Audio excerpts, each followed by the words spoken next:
Ready?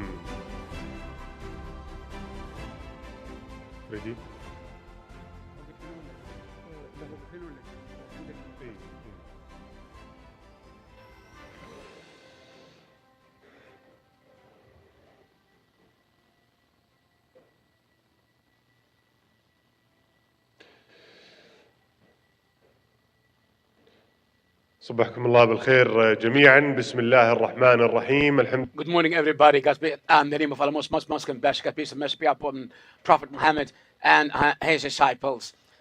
Your Excellencies, distinguished guests, ladies and gentlemen, God be some mercy upon all of you. Once again, welcome to the Real Estate Future Forum in its third edition. We are on the third day of the conference. At the beginning, let's have a presentation about the most important characteristics of the future real estate future development, the humanitarian element and components as well. Mr. Zamel, the chairman of the board of the society, South Society of Construction. Engineer Azam, please take the lead. In the name of Allah, the most compassionate, God peace and mercy be upon all of you. It gives me much pleasure to talk to you in front of you today to also talk about one of the most important, topics, top future milestone for real estate investments. Attention to human factor. We need to take it into consideration. Most of the construction, process as well. To have short period of time just to provide this presentation. So we're going to get to the point today. As I said before, we are talking about the most important characteristic of the real estate development future is to focus on the human factor. And we might not understand fully, the human to humanitarian. For example, I changed the term from humanitarian to human because that's why, because it has become very important to take the human factor into consideration as well. That's the reason why we talk about the human factor because of its great importance. What do I mean by that? Means to give the due care to man, but for the human factor, as it's as a concept only, is a concept. I received some of the questions from some of my colleagues were not very relevant questions. Why? Because we were talking about humanism. So rather than talking about the human factor. So in the name of Allah, most of compassion, let's start with the specific questions that might actually might arise. And if you want to answer the questions, I would be very happy if you answer these type of questions I'm going to provide. As for the lack of satisfaction, and what is meant by the lack of satisfaction, what's all about it? Let's know about it. The lack of satisfaction. For instance, it's very known in reality as Saudi citizens. Most of us, we do our best to have our lifetime a house where nobody, for example, everybody here tries, for example, to buy land, and on the land he would go to a consulting office, for example, for design. But however, this is the end of his dreams. This is the life house that really he actually collected all the resources and he collected his income so as to have the proper house for him and for his family as well. But later on, for example, how many of us think this way? Discovering that he did not reach satisfaction, and he would always say that, well, I'm not satisfied with this house that I planned or that I had, based on the public opinions that you'll and the surveys or the scientific researches, for example, of things that you'll watch or see in the social media, and even based on surveys that show us that the average, for example, of the satisfaction of the user of the life house as well is less than 40%. It's very low percentage. Well,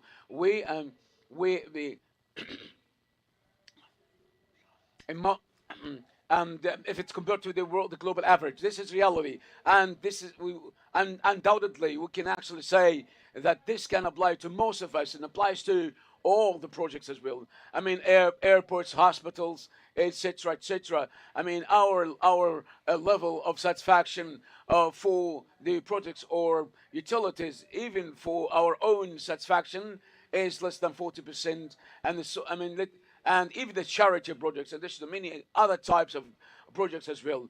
This is a phenomenon that, and that that's the reason why I mean, the only thing the result, the main cause of that is that we don't have the good administration management, because the most important thing that we have to reach or to get is satisfaction of the end user.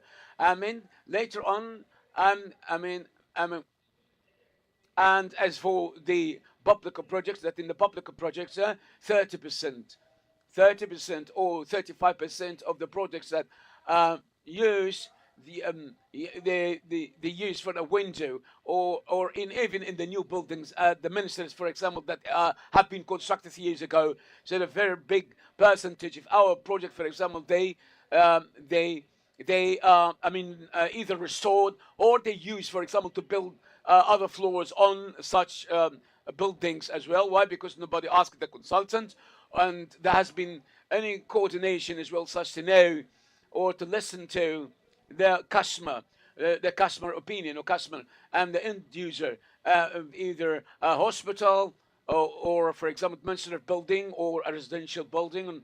And this is a very dangerous, I mean, phenomenon that has led to a high level of waste as regards to the return on investments, in addition to many other things. What we conclude, what will result in when, for example, the value goes down. And what's meant by the value here is not the price. The value is not the price here. The value, I mean, here, this is a big problem and a big dilemma, a big complex as well. So, I mean, we can see it in all languages, not only in the language Arabic, but it is used in Arabic as well. The value, a value, I mean, it's always said, but it's meant by price, and this is wrong. I mean, concept. Even based on so many workshops that we attended here in the first day and the second day, many people use this term wrong. Even doctors, they use value in the wrong way, even in social context as well. So there is a very big, I mean, confusion between the cost and the price and the value. I'm going to explain to you all. If you want, for example, to buy a mobile or a smartphone, for example, and for 3,000 reals, I mean, the price, for example, this is the price, and this is the price, the cost as well, and there's a big difference between the price and the cost as well. And the price is 3,000 riyals, but the cost, the real cost, is less than the price, less than 3,000. Perhaps, for example, the price is 2,500 and the marginal profit is 500 reals. So the price that you're paying is the cost plus the price as for the seller. I mean, as for the salesperson as well. But the value of this phone might be priceless. For example, if you are getting lost, or you lost your way in the desert, for instance, you want to communicate with somebody to help you. Maybe in very few moments it will be very priceless, like the bottle of water, like water is priceless. Now we are talking about the down value, the lower value that you are suffering from in our investment project, especially in the real estate project, because the real estate developer is not the end user, and for example, is always thinking about different scenarios, and he is not the end user. Here comes the confusion. Here comes, for example, the conflict of interest as well. What is the result of the low value or deterioration of value? Is the low return on investments as a result of the low rate of occupation. Or if anybody, for example, started a business of hotels or furnished houses, because of the wrong design, by not taking the human factor in consideration, for instance, will he find out that this sort of thing will actually lead a lower percentage of occupation. He will go to another, hotel as well. And after this, the residents will make a assessment, and the assessment will be lower. This is because of the faster growing and technological transformations that affect the affect the return on investments. Unfortunately, our requirements are changing day after another. And the third point, for example, taking wrong investment decisions based on wrong data. And this is something very important to take into consideration. And the other result is, for example, though, that all the projects stop, and stop and get stuck, and even during the phase of implementation. Why? Because they did not come up with the methodologies, the sound and good methodologies within the management of the development of the project, resulting in so many change, transformations, and impacts. This is 95% of the projects at the local project, for example, are always late in the implementation or delivery, and 44% of them are late for 6 months. And this is a global standard, that if, for example, exceeds the period of 6 months and might be accepted for a reason or another, but after 6 months there will be a big problem, and this you call it a big problem or dilemma. And the third thing is that 70% of the project, for example, above the proven budgets, above the if there has been allocation of 300 millions for the budget, they sometimes exceed this allocation of budget as well. That's the reason why there has been a request, for example, to extend the time. The contractor thinks that this is on his behalf because he's the first person to be damaged and to be negatively impacted, because contractors are very happy with extending the period of time. It will lead to bad implementation, then lack of quality, and the high cost of maintenance. This is one of the other problems we'll need to take into consideration. I'm going to go fast because really I'm supposed to finish in proper time, in time. The second point I'm going to explain to all of you, the other, the question that I raised, for example, at the beginning of the presentation, is the future of real estate. Will the future of real estate be the human factor? Will be based on the human factor? It might be a wrong question as well. All the indications, all evidences for it, show us that there will be a high level of concentration on the human factor. It has become very clear based on many researches that man is the cornerstone of investment, development, and progress, advancement. He is the cornerstone of everything that we are doing in our life, and this hasn't been reflected properly on the real estate investment. Real estate investment is still suffering from a very far distance between the end user and the developer.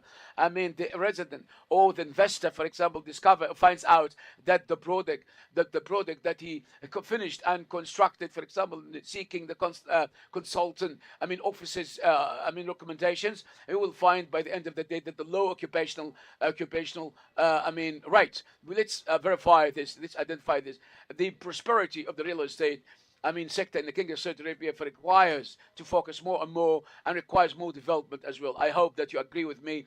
That as the financial factor plays an important role. I'm not calling for example, putting human factor in before anything. We need to take care of everything, all the elements, all the factors, but we give priority to the human factor. This is what I want to say, ladies and gentlemen.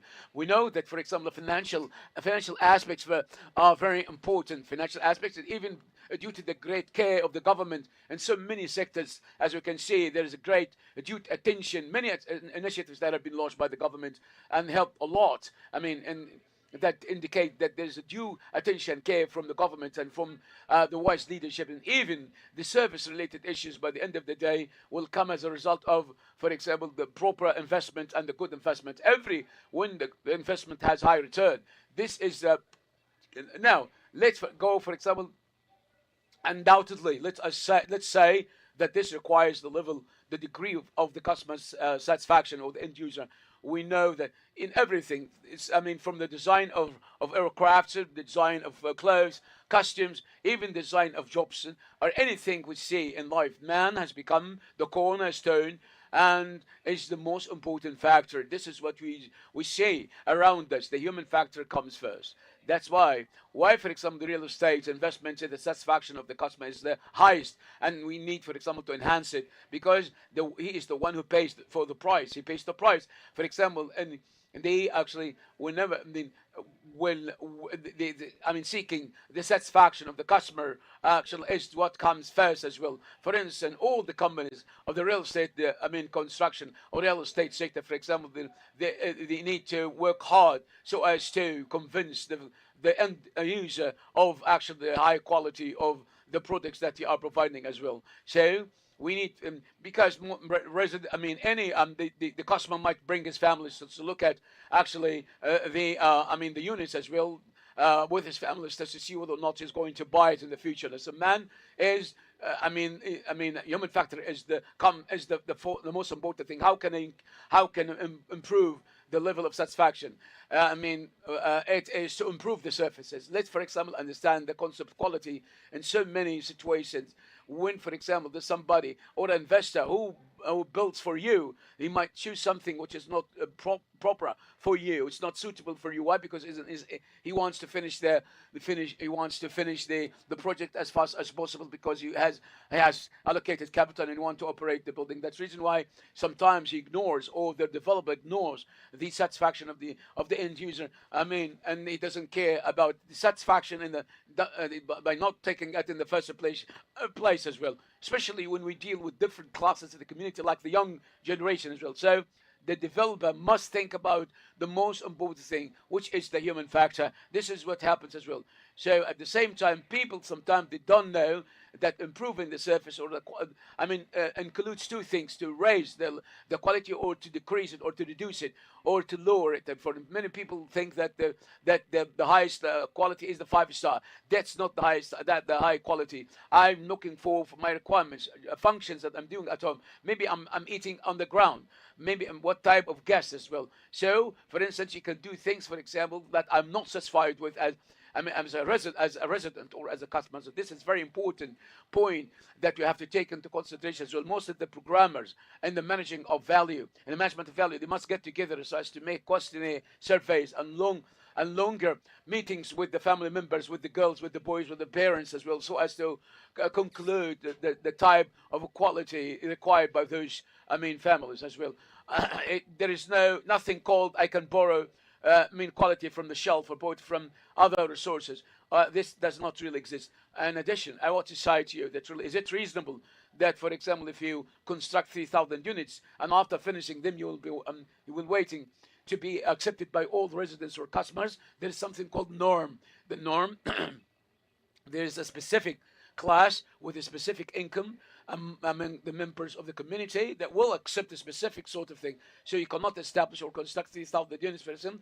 It has to be classified in different categories to respect the highest levels of the norm of the people, for example, in a way or another. And this is what is available and what's possible to achieve as well. Unfortunately, most of the projects and most of the investors do not think so much about the conducting researches, improving the real estate products. And what does it require? It requires the human factor. Again, we come again to the most important factor is to give due care to the human factor. Improving the services as well, it's very important. It's very important, in a way or another. I have other factors, external factors that will affect the project. For example, like the regulations of municipal regulations, the location, the climate, the weather, in addition to physical factors that, such as the technology of the construction materials and its availability and the price as well. We need to take care of all elements, all components. But here, for example, I call for taking this the human factor in the first place as well, above anything else, above all. Why? If you buy a villa, for instance, a new villa, for your family, as a matter of fact, you don't care the cement, you don't care the columns and the basement, you don't care about the regulation, whether or not that this regulation allows the construction process. But what you care about the functions of the house. And some people sometimes they have a praying area, praying space, for example. Some people they have jacuzzi. Some people they have, for example, they have a library in their homes, and this is what I want. And I call for. How can we take care of the human factor effectively? And efficiently? How to take care? First of all, this requires to do something, programming the projects, not not programming normal projects, for example, or or ordinary projects. But for example, we don't have to stick to the classical way. We need creativity. We need innovation. Why? Because we are in race with time in the real estate development. For example, every day passes by, the developer will witness damage for him. At the same time, differences of people's choices, especially with the migration of people from villages and from rural areas to the cities, will, in addition to the different ways of the family connections, will, which took place even at the level of the young generation as well. What comes, in the second place, for example, no creative, innovative projects are different from traditional or classical projects. In other words, that the human criterion must be first, and a human factor. If I have 10 factors or criteria in design and buying the land and any other related things as well, the first thing that you need to take care of, out of the 10 factors, the human factor. This is the thing that really matters us all. Programming projects that are different from classical projects that requires, establishing technical studies as well. There is another methodology which is based on innovation process. That you're seeking an A and B, not through the cheapest ways. We need to consider three things: job, the function, quality, and the cost. These are the most important 3 points as well. As I said to you, for example, the people who are managing the value think that's really decreasing the price. For example, if I want to, to have a business of a clothes shop or something like that, and my goal is to reduce the price, because the return on the human factor is divided.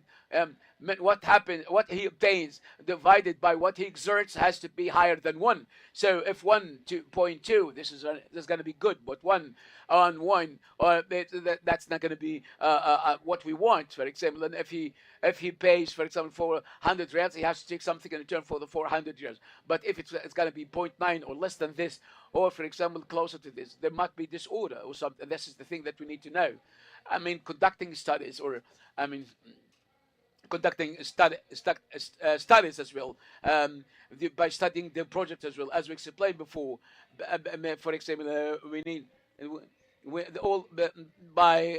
starting with innovative projects, because we need, for example, the value management as well, and this applies to the value management as well. The value management, which doesn't have A, B, and C, and this is what happens in most of our projects. For example, if, for example, if I'm here at this hotel, I want to go to King Faisal Specialized Hospital, so I might have a very wrong calculation or wrong assessments. This is what applies to real estate development. If I design, for instance, I don't have a reference, or I don't have a document that pushes me to achieve this sort of thing, what happens is going to be, coincidence will be the cause of reaching a good design, and not because you plan for this 1, 2, or A, B plans. This is, if you want to move from one house to a specific, for example, restaurant, and you want to go as fast as possible, then you look at the cost. If you're getting lost and you don't know what you eat, or you don't determine for the restaurant, this is going to be the same thing as well with the project as well. There is actual integration between both elements as well. This has been implemented in some of the projects. We need to stick to methodologies. We need to bring the specialized people to exchange the role and take turns, and conducting the study on the value. It requires that I have programming, and to have a creative programming, it requires, for example, a high skill. And my question now, for why I do not have both of them at the same time? Here comes the integration of both ideas, of both pillars. That's not of today, but it has been proven long years ago. In so many cases, very visible and very useful for all of us. Now, for instance, how can we achieve the integration of both elements and components as well? What is the concept behind of integration, the concept of the integration, how you work? Because for example, the first one requires the second. The first one needs the second. The second needs the first as well. It's not 1 + 1 = 2. It has to be 1 + 1 = 3. This is what and to achieve and to achieve, for example, a better implementation of human factor, we need, for example, to construct. And we need, for example, to analyze everything. And to actually identify the importance of each pillars and the priorities and the goals. If you have a design and when, for example, make a decision, and it's not just for set all the factors must be equal. And if you have 10 factors, for instance, or a criteria, and you want to give one to each one, no, it's not. It doesn't work this way, because the weight might be to 5, some and a quarter or half. So I need to conduct proper studies, for example, so as to be proper for, or the best, the plan that will serve me to construct or to finish the project. After finishing the studies, unfortunately, we have the problem for application or application. Only we conduct studies for the sake of conducting studies. That's all, and put this in the drawer. This is what happened in 30 years past. What we do, we need, for example, to conduct specialized studies for SMAs and for mega projects as well. Unfortunately, we don't have motivation, for example, to benefit from this. Just they do it because of the permission that he gets from the government, unfortunately. So the application for this is not followed by the regulators. That's why we need an application applying the results and outcomes of the study in a very innovative way. For example, in so many phases like design, management phase, and operation and maintenance phase, even in the re-ownership. And three things we can do, but we need to, for example, raise the level of quality and reduce the cost, or we have to raise the level of quality. The wrong concept of quality, that it's the best. It's not the best. Quality is not always the best. You may know that you need, for example, this indicator, which this pointer in my hand. It might not be. It shouldn't be the best type of pointers or based on high technology. The most important thing for me is how I use it and what I use it for. That's it, and how I use it. This is, because the real estate or the property must be within the reach of all the end user. The first point, for example, can be done through the value management, and the second thing is identified by the value management. So there is high level of integration. Each completes the other. Let's talk about the document and the amended document that can be finished, for example, after the feasibility studies. And when for example, when I ask, for example, people to kick off a programming study, they do, or they conduct feasibility study, because this is a part of their consulting service, or because I pay 9% out of the project to the consulting office, because it's not specialized. So this is a very different field. The programming is completely field. I will try to give you, for example, an example from the medical field as well. We have got diagnostic medicine. We have others who are actually, who are performing or doing operations well. Well, we call it pure medicine. So the same thing applies to designs as well, and the projects and development. And there must be a reference document as well that you need to stick to. For example, based on the recommendation of the study, this has to be translated into figures, and all the works should be finished and accomplished as well. And this has to be associated with the phase of the implementation of the project as well. Because it will be translating all the comments into more details. It's not that right, for example, to get directly to the designer. For instance, this is what happens. And I'm an architect as well. They play this game. It's not right. For example, when I interfere in the others' work and others' specialization as well. If you want to go down your weight, you don't have to go to the cook. You don't the chief as well. You have to go to dietitian as well. Because the function of the cook is to cook the gorgeous meal for you. And anything that comes from the cook wouldn't be very useful. So you have to go to a specialist to give you, for example, a specific program. To go on a diet as well. You might go 5 restaurants, for example. You find all of them, they are tied by the program, the diet program, and this is the nearest example to understand as well. We understand much better when you give food examples, or examples about eat. What is meant by the value? Well, because we have minutes left. What is the value? The value is the total of what you exert and what you or you give such money on effort uh, divided uh, by the this is the value. We always hear about the return on investment. The return on investment, if you invest 80 million and the return was very higher, this is the meaning. This is the meaning. This is the meaning. However, for example, if you invest, for example, in another project as well, industrial or commercial, it might give you a different figure. This is a very important issue. I mean, the value, for example, has to be on three things, has to be taken on three things. I'm going to face, for example, the methodologies. I mean, this is a comparison, a real comparison of some study cases that, for example, where the project has passed by the design phase and satisfaction level has been measured in the normal conditions or the ordinary conditions in most of in offices, for example, even in the big offices, unfortunately, started to change their methodology. Now, for example, we have where we will we will have professional offices or consulting offices. There must be programming a plan. I mean, now, as a matter of fact, we have been late a lot for long years and for a long time as well, not to use a programming a plan as well. So we need, for example, to take into consideration of the waste. I mean, that takes place. Unfortunately, now it has become very necessary as well. If you, I mean, look at the number. The level of the satisfaction was 45. It has been measured as well scientifically. There are scientific methodologies and ways to measure satisfaction. There were very few studies, and even though the fact that we see very mega projects, unfortunately, we do not see this level of satisfaction.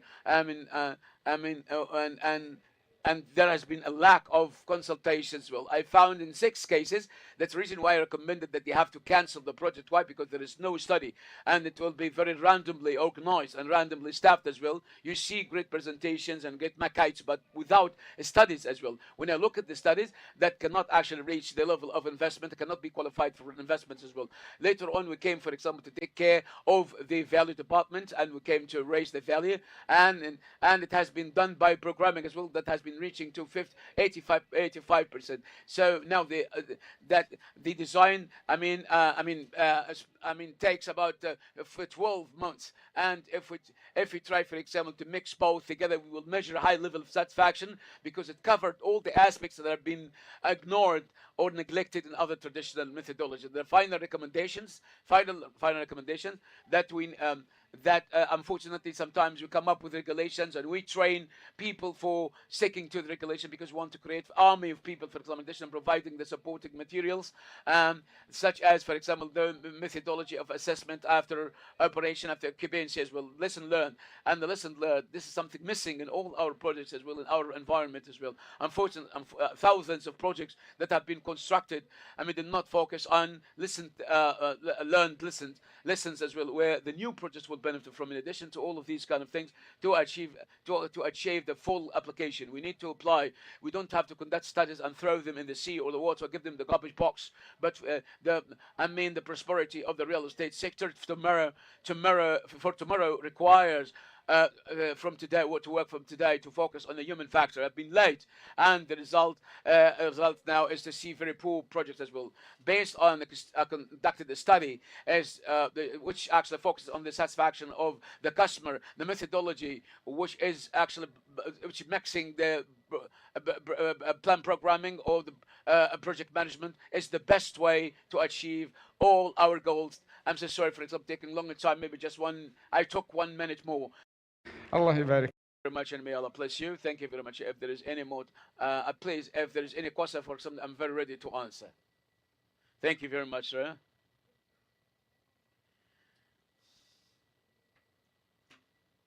Always keep the mic open.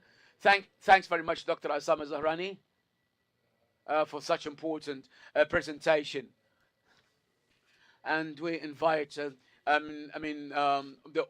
invite the audience, for example, to keep in touch with Mr. Dr. Assam Al-Zahrani if there is any query or a question. The architect, Dr. Assam. A lot of people sometimes call me, but I like to be called the architect.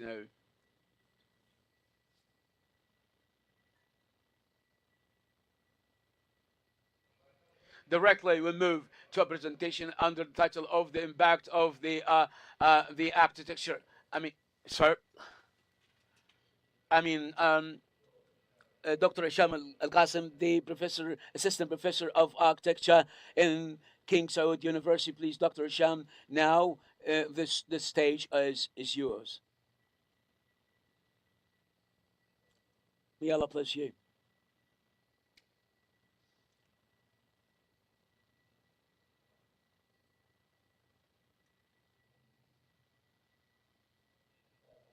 Please, could you, for example, provide the presentation, the slides? Could you show the slides on the screen?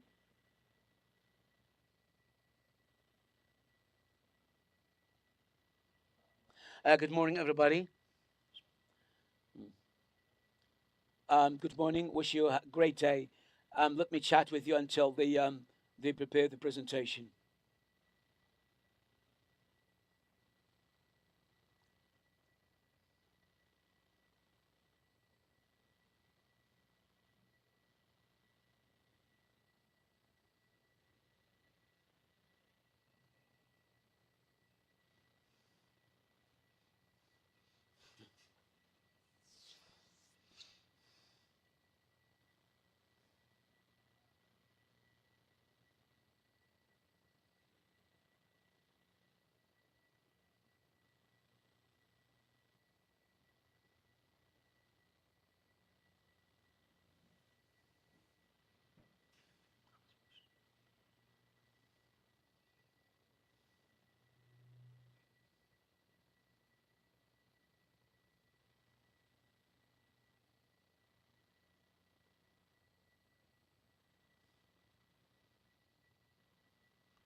Shall I start? Shall I start, ladies and gentlemen? Okay, in the name of Allah, most compassionate, God, peace and mercy upon Prophet Muhammad, and on his disciples, all and family members, and welcome to this important textual presentation. We're going to talk about the impact of the architecture programming in developing the future, real estate future, or to develop the real estate development future. And in this presentation, I'm going to take you in a journey as well with the 3 stations and 3. We're going to talk about the first station. I will put a stop. We're going to talk about the challenge that we're facing for the time being, and we will continue to suffer from such kind of challenge for the 30 years to come. And the second, station, we're going to talk about defining the architecture programming in very fast as well, so as to know the value of the architecture programming as well, and its impact on the development of the real estate development future as well. On the third station in this journey, we're going to talk about applying a very slight application of this science and its impact on developing the real estate sector. And I started the fact that Shiloh didn't see any presentation. So I'm actually keeping by heart. I'm memorizing my presentation as well. I cannot actually, I can make you listen to me without looking at the presentation. So let me say, the first phase, the challenges phase, as we said before, that facing us and facing the whole world. We have 3 challenges. The first challenge, that's what most of the statistics that really refer that the population number, the global population is 7 billion people. And the statistics refer to the fact that the 7 billion, for example, are going to be 10 billions in 2050. We expect that there will be 3 billion people, more breathing the air with us now. The second phase today, we have almost 3 billion people living under the minimum level of housing. Either they live in shelters or buildings, or very poor buildings as well. And this is a very 3 billion people. Can imagine, for example, they are in very unsuitable lodging place or shelters. We have as well a percentage of migrants who are coming from cities and governorates and small cities. They move to while they have buildings, we have their properties. They go to the large cities, they asking for new buildings, and so as to have a shelter, and to live in the big city. I'm talking about 3 billion who are coming. The 3 billion people I have challenged so as to meet their expectations, and the 3 billion might move to the big cities. Now we're going to talk about 9 billion people, for example, are coming to us within the 30 years to come, and those who are going to have a problem with them. So we do not know exactly how to achieve the minimum life level for them. But actually, you can imagine the 9 billion. You imagine the 9 billion number, for example, that I need, for instance, to build 1,000 cities like that of New York in the 30 years to come. This is a very, very big figure, very big number, very tremendous. It's a very, very difficult and very hard challenge as well. If we understand the challenge, for example, I need the presentation. Please, if you've got a problem, taking a problem in your laptop, of course, let me know. Let me know. Yes, now, that's great. Thank you very much. And so this is the first challenge. The second challenge, I have a problem with producing energy. This is when 9 billion people are coming, they need energy. Today, for example, the cost of global energy production is $6.7 trillion. Producing 270 trillion kilowatts in an hour. And what is expected in 2050, $20 trillion. Producing 520 kilowatts. What the shortcoming that's going to face in energy? It's going to be 92 billion kilowatt per hour. This is the shortcoming that we're going to face, and the short that would never be available in the 30 years to come. So as to achieve it, I have to invest, for example, in an amount of 620 billion US dollars. And the third challenge, unfortunately, it's neglected by many of us as well, the carbon emissions. And today, for example, if I want to produce energy, clean energy, this energy has causes and damages and hazards as well, that we need to shed light on the clean energy. How we can produce clean energy that does not, for example, cause any carbon emission.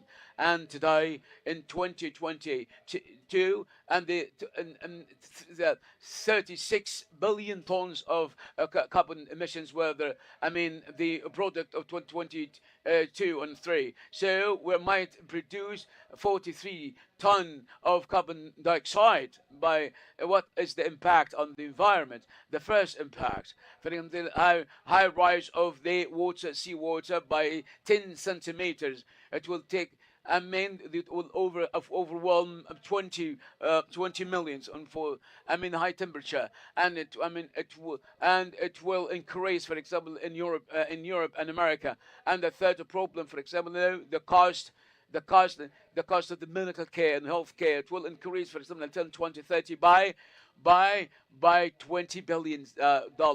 20 billion. All of these factors impact the economy. The economy will lose $2 trillion in 2030 only because of the carbon emissions. What is the solution? And simply speaking, we need to concentrate on the concept of the architecture, programming. Many of us, for example, hear about the design, architecture design. We know everything about design, but unfortunately, nobody, has heard, of the architecture programming. What is architecture programming, and what's the difference between it and design? And to understand the concept and the challenge related to this concept as well, and the concept that you want to identify. Simply speaking, and we can actually find the architecture and programming, which is the phase of exploring, finding out the problem, and the design is solving the problem. In the first phase, I analyze, I collect data, I conduct study, and I find out the problem. In the second phase, I'm supposed to collect and subtract, multiply, and come up with results.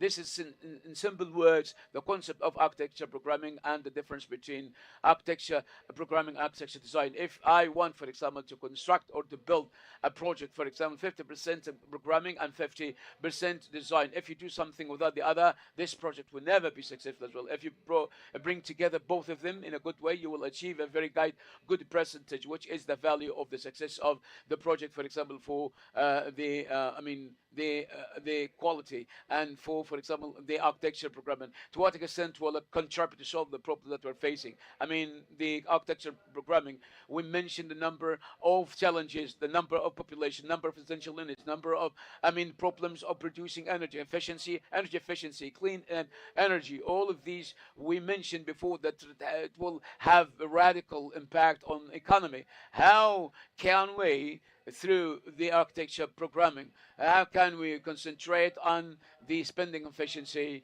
and economy, improving all of these aspects? Well, let me give you this chart that will give you a very initial picture about the value, the real value of the architecture programming and spending efficiency. Any constructed project starts with this line, and this is the timeline, and this is the level of costs, the costs that will be spent on the project. We start from the day one. The programming. The beds and implementation, operation, and after we finish the project, for example, we reach, for example, demolishing it. With the timeline in the architecture programming, the cost will be zero, and in the design, it might be 5 or 6%. In the beds, it will reach 7%. Implementation construction will reach, for example, 23%. The phase of operation will reach, for example, 99%. And then when we remove the buildings, will reach the minimum required minimum percentage, which is 100% out of the allocated budget for the project. And if we try, for example, to reflect or divert the chart, the solid line, this will show us the efficiency of spending. What about the opportunities that they have to save as much as I could to save? And this is the most important window as regards the spending efficiency in this phase, through in which I can direct the spending, where to go and where to allocate as well. Do I need this project? If I need it, how much I'm going to pay for it? I'm going to spend on it. This money is going to be spent in this way or this other way. In a way or another. So this is what we can actually define for the efficiency of spending for every project I'm going to construct or build or start. I will try to tell you some of the stories that will emphasize the importance of efficiency, spending efficiency. This is an architect, British architect. He talks that one day my door was knocked by a school in the heart of London, and they have lands near the school in the heart of London. And for example, they asked me, for example, to design this building and to supervise the implementation, so as to be multiple uses building for multiple uses. If I'm not a traditional architect, I will say, okay, let's go. This is the contract, this is the value, this is the budget as well. For example, I put £1 million in my pocket, and then I finish everything. But I decided to play an important role as an architect, the genuine role of architect, to ask the client, what is the reason, what is the cause of the need, for example, to have this important building. So when I asked him, simply speaking, we are elementary school, we are from the first grade, the sixth grade. The volumes of boys, for example, are different, the sizes. For example, in the first elementary, they are very small, but in the sixth elementary, they are bigger and taller. And if you go, for example, during the break, or the parents, when they leave the school, for example, the big students, they actually overrun the small students, and parents come to complain about this, for example, asking us, warning us, so as to set everything right. And we came to the decision to invest in this land and to build a 1 million meter square, and to know how to staff and track the crowds of the students. And then I stopped for a while. Once the problem is known, so the solution is not the building. And instead of investing all of these big monies, we can actually invest in some thousands of the pounds as well, so as to put a different solution. We can put, for instance, a very special programming for example, the brick bill, and the time of leaving a school. for example, I mean, where every class can and can get out the we can actually specify allocate 2 minutes for the entry and the exit of the students as well. Many people called me as if I were a stupid person because I took very little money. They didn't know what happened. That this company has become very loyal to me and brought all their clients and friends to me because I was very honest. So the hidden opportunity was much more greater than the apparent opportunity because I played my genuine role. There is another, for example, story of an American architect. He told the same story. He said that Sheila Klein came to me with saying that he has a garage in his home, and he said to me, "We want you to demolish the garage and to build, for example, a room on the garage with escalator, and I want an old lady to stay there." He said, "If I'm an ordinary architect," I say, "It's very simple. I can do it for you.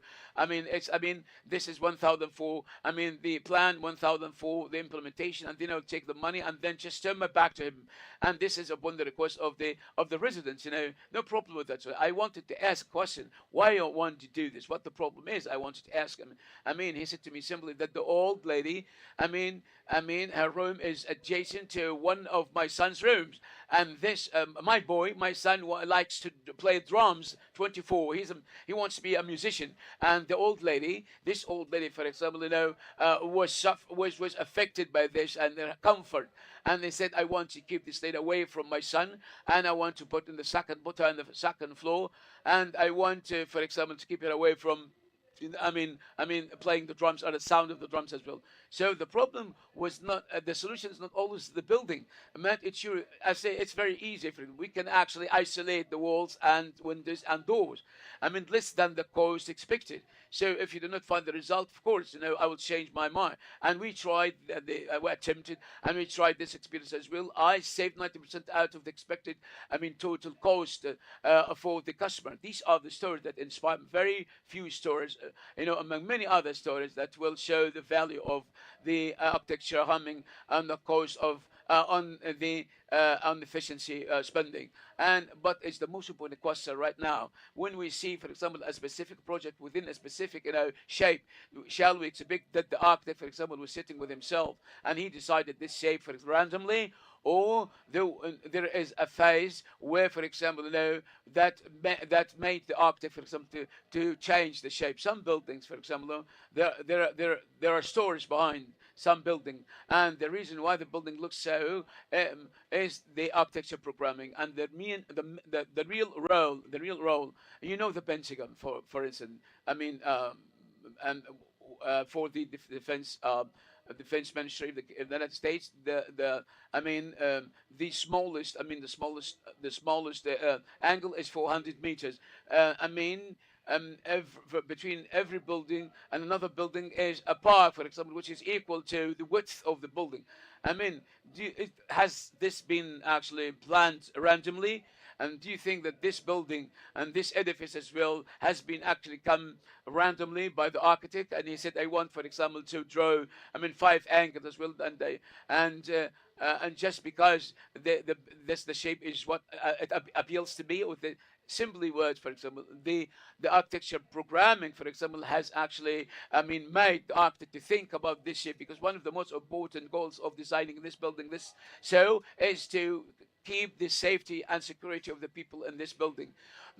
Most of those people who are under the ceiling of this important edifice are very important, extremely important. I would like to show you some of the comparison. For example, you can imagine this edifice, this projector.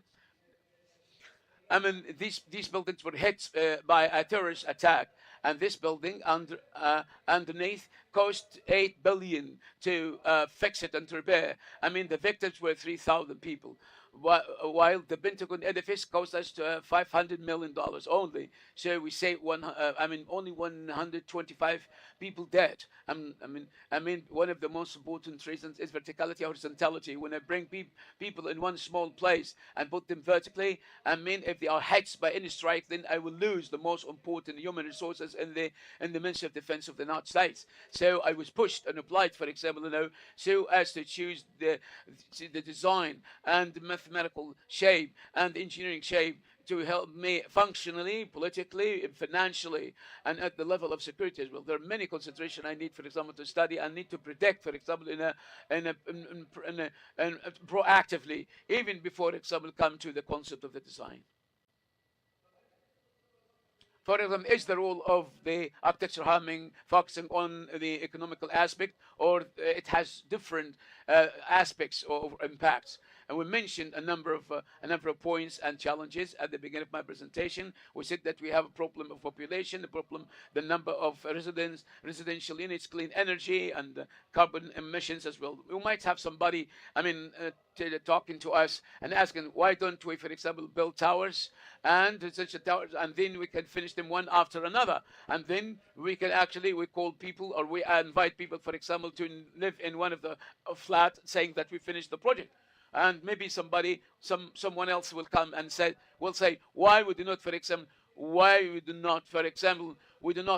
construct villas instead of these towers as well, and then you can actually expand in the areas, and you can distribute. For example, I have 9 billion people, so we need, for example, to expand. We need, for example, to distribute the villas, for example, need to use the benchmarking as well between the two sessions, and the role of programming in finding a new solution that will help achieve solving this problem. The tower, as we know all, if we, for example, if we talk about energy, the tower will produce clean energy because of the area of the roof, 200,000 kilowatts. But the consumption of the humans, residents, and the tower, for example, 1.6 million kilowatts. So I did not achieve any success. If I build towers, I will never be successful, for example, in reducing the clean energy efficiency, and all of these matters. On the contrary, the villas, the roof of the villa can produce 40,000 kilowatts. And the consumption of the resident, each family, will be less than 20,000 kilowatt. And then I achieve success in energy. But for the horizontal expansion and vertical expansion will impact negatively actually on the courses of the infrastructure, and on the transport, and the other future courses and strategy of the city, the degradation of environment. The tower, for example, has environmental impact. Why? Because it will be built of glass and cement and other construction materials that not for environmentally friendly, and other thing, the villas, for example, will affect the lands and will actually waste the land. Here comes the architecture programming. Here comes the analysis. What if we have this stick and hold stick from the middle? What the solution will be? And we call this solution the concept of Goldilocks. What's the Goldilocks? What's the concept of the Goldilocks? And simply speaking, for example, residential units with 4 floors attached to each other. If we understand this principle and we came to apply it, so we are going to see that the numbers, they change a lot with us. If you want to imagine exactly, if we bring the 10 billion, people, and let them live and stay in Goldilocks, and so the area of France will never be able, for example, to distribute the 11 billion. You can imagine that this globe, the planet, the Earth, will be very empty. That hasn't been touched. Only the state of France area would be enough, for example, for the 11 billion if we achieve the concept of Goldilocks actually in all the globe. Let's give you, for example, some of the comparisons. And this is a typical block, and if we, for example, achieve it in the same way, in the normal way, and every residential unit is 2 floors and a half, we're talking about 24 blocks as well, lived by 22 families as well, with a total energy cost 40 kilowatts. The area of the fat sites exposed to sun, because is 17,280. This is a negative impact in producing carbon dioxide.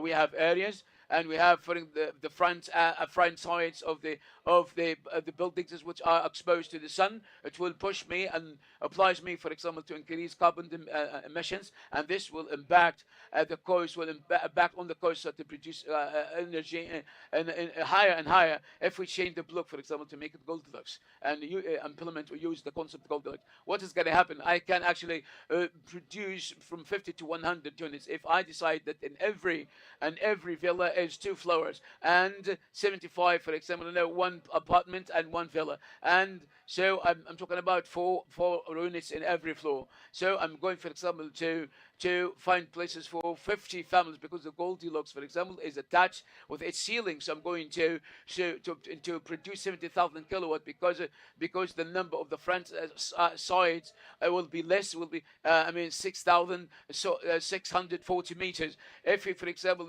try to apply this concept to a district, we talk about 2,000 residential units, but in the Goldilocks, for example, from 5,000 to 10,000. 2,000 families from 5,000 to 10,000. Units as well required. And we talk about the status quo by deciding the impact of this solution on the infrastructure.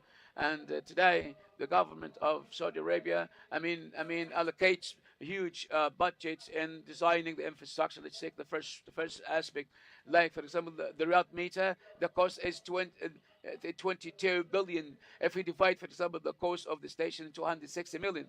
If we, for example, if we suppose that the value of the ticket is 3 riyals, and if I have along the so this means that really my income is 2,300 riyals. If I want, for example, the cost, I need 60 years, regardless of operation and maintenance cost. But in the Goldilocks, I'm talking about 20-30,000, for example. That the expected income from 30 to 60,000. This means that I'm going to have a high return on investment instead of from 12 to 24 years. That's the last thing I'm going to come to the conclusion. I wanted to talk about quality of life, but unfortunately we don't have enough time, and the impact of the architecture programming and the life cycle of the building.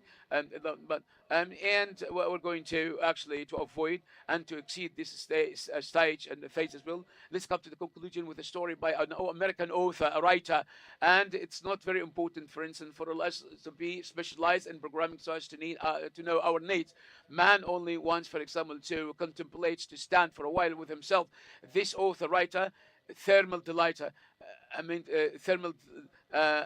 She told her story by talking about her husband. She said that her husband has got a job opportunity in Latin America, and that was and they asked us, what do you need? How many rooms, for example, do you need, for example?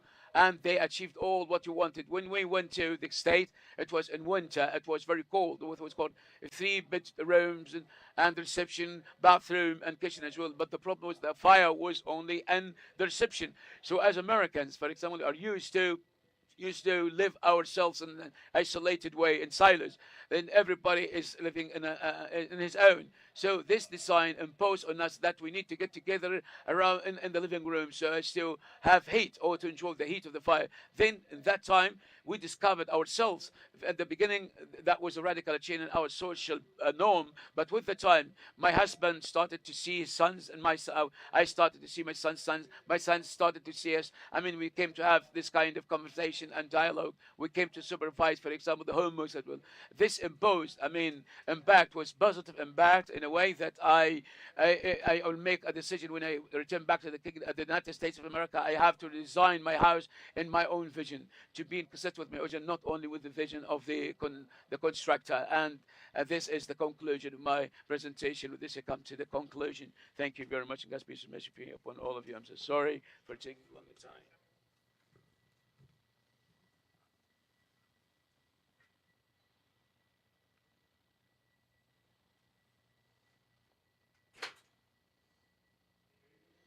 سيداتي وسادتي الآن دعونا Of the third day with the speaker David Henry.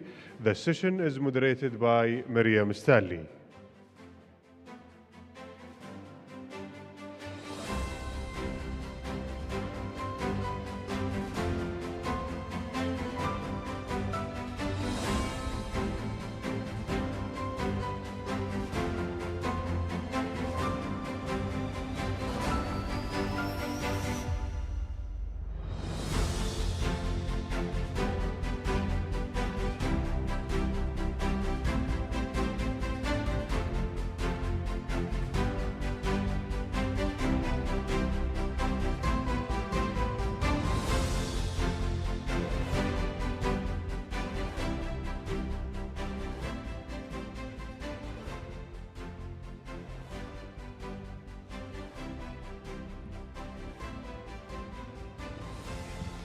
Hello, just orchestrating some technology there.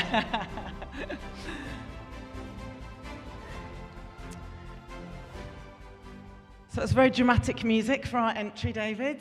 We haven't even had an introduction yet, so I am going to introduce you onto stage, which means, as usual, I'm going to ask everyone for a rousing round of applause, please. But could you please welcome Mr. David Henry onto stage? Thank you. Better than that, come on. We need to make our esteemed and distinguished guests feel very welcome. We are absolutely honored to have you here today. Thank you so much for giving us your time to share your insights. For those of you who don't know, David's industry experience includes working across Australia and Southeast Asia. He's had roles at the Lend-Lease Group, at Mer Group, at Vina Capital Real Estate, and you were also the CEO for Springfield City Group. So already very illustrious before we even come on to his current role. Because as an industry veteran with more than 4 decades of experience in property development, David's been leading the team responsible for developing Misk City, Mohammed bin Salman non-profit city, for those of you who know it by its new name, from the absolute beginning of the project, towards the goal of establishing it as a premier ecosystem for youth and a global center for incubating innovation, educational, and creative enterprise. It's one of the most inspiring projects I think I've had the pleasure of hearing about here in the Kingdom and here in Riyadh. It's absolutely fascinating what you're trying to do, and we are delighted that you're here today sharing with us your expertise and insights on a panel, well, not really a panel, it's a fireside chat, isn't it? Because there's no one else here, it's just you and me, David. But we're going to be talking all about inclusive urban destination and how and why this incredible project has come into being, and some of your passion for it and some of the exciting developments that you're undertaking. So perhaps we should start, David, for those who don't know and who haven't come across Misk City. Could you just give us all an insight into exactly what it is and why it's being developed? Okay, thanks. Right. Is this on? Are we on? Oh, yeah, you might need to put it a bit closer. Okay, so Mohammed bin Salman Non-Profit City is an initiative of the Misk Foundation. So the Crown Prince's Foundation started the project back in 2018. It was a vision, I think, of the Crown Prince when he first established his foundation back in 2011 to build call it a real estate-led ecosystem for the youth of Saudi. As you all know, the Crown Prince is a millennial, so this is for his compatriots at an age group. So it started back in 2018 with a business strategy from Boston Consulting Group and then an international design competition. And I joined the country back in the Kingdom in the first week of January 2019 to pick up that master planning competition that His Royal Highness approved in March 2019. And 5 years later, we're well into it. And it's really incredibly unique as a proposition, isn't it? I mean, we were chatting and we were trying to find examples of anything that was even remotely similar, and it's very difficult to. So why is it such a unique proposition? I think when they try, I mean, most of the big international consulting firms try to benchmark projects in the Kingdom, particularly some of the giga projects, and it's hard because, in essence, it's a city within a city. It's delivering all the programs that the foundation currently delivers through schooling, Art Institute, many of you know about. So in a way, it's unique in that it's a private foundation of the Crown Prince building a new city, which I can't think of another example around the world. And it's for a particular group of young Saudi age group. So it's really about bringing together the youth of Saudi and obviously international youth as well, to give them an ecosystem, essentially to become global citizens, to improve their human capital. So you don't generally see that in any public companies or private companies in North America or Europe or England or even Australia or Asia. So that's what makes it unique. And you talk about it being this ecosystem for the youth, which again, as a concept, is really unique, that it's being built with this very specific demographic in mind to meet their needs, to empower them, to enhance their lives. And I know there are some pillars that you are basing some of your development work on, so maybe it would be useful for us to share with the audience and go through some of those, starting with this commitment to educational excellence. So what is it that you were doing in Misk City around the concept of education? So I think one of the first, call it, businesses that His Royal Highness foundation picked up on was establishing Miss Schools, which many of you know was opposite KSU and has recently moved to the city. So education, I think, has been the backbone of any country in the world, educating your youth particularly. So I think it's been His Royal Highness's passion from day one to lead the ecosystem in education. Plus we also do, as many of you know, programs through the Miss Fellowship, entrepreneurship, skill training, and probably a lot in the audience have done a program under the foundation for the last 5 or 6 years. So education, we have the new Miss Schools campus. One of the images will show it to you. We're also developing 2 new campuses for re-ed schools. So the foundations of the city is the children from essentially age of 5 can be educated in the city, and then we go through a whole lot of other programs. We're doing a Cordon Bleu cooking school with the Ministry of Culture. So then that's, again, skilling up people who want to get in the culinary business. So that's the starting, and then we're eventually going to deliver a higher education, essentially a university offering. Because that cultural vibrancy that you just referenced there with the culinary school and lots of other activities is, I think, a big part of what makes it such an appealing proposition. Because as we know, cities aren't just buildings and houses and residential and commercial and, you know, the properties. They are about creating places where people can live their best lives. So Right. how are you creating that cultural piece that makes it so appealing to the youth? I think, again, if you go around the world, what attracts the youth to cities is the whole culture offering. Why would I live in Manhattan? Why would I live downtown London, downtown Sydney, Tokyo? So when you look at some of the projects behind me, apart from living in the city, we are building a brand new contemporary art gallery for Miss Art. We're building a studio building collectively, so it's training, it's artist in residence, and it's an art institute. There's another building there, you see a circular, that's an immersive science discovery centre. And then you've got conference centre, hotels, shopping, coffee shops, public realm. So the reason to stay in the city or live there is the whole cultural offering of a city is there day one. This is the Science Discovery Centre behind me now. So in a way, we're building from scratch a cultural district that doesn't have a history to it, so it's brand new. So that if you look at why people are attracted to, you know, Barcelona or other global cities of innovation, it's the whole cultural offering.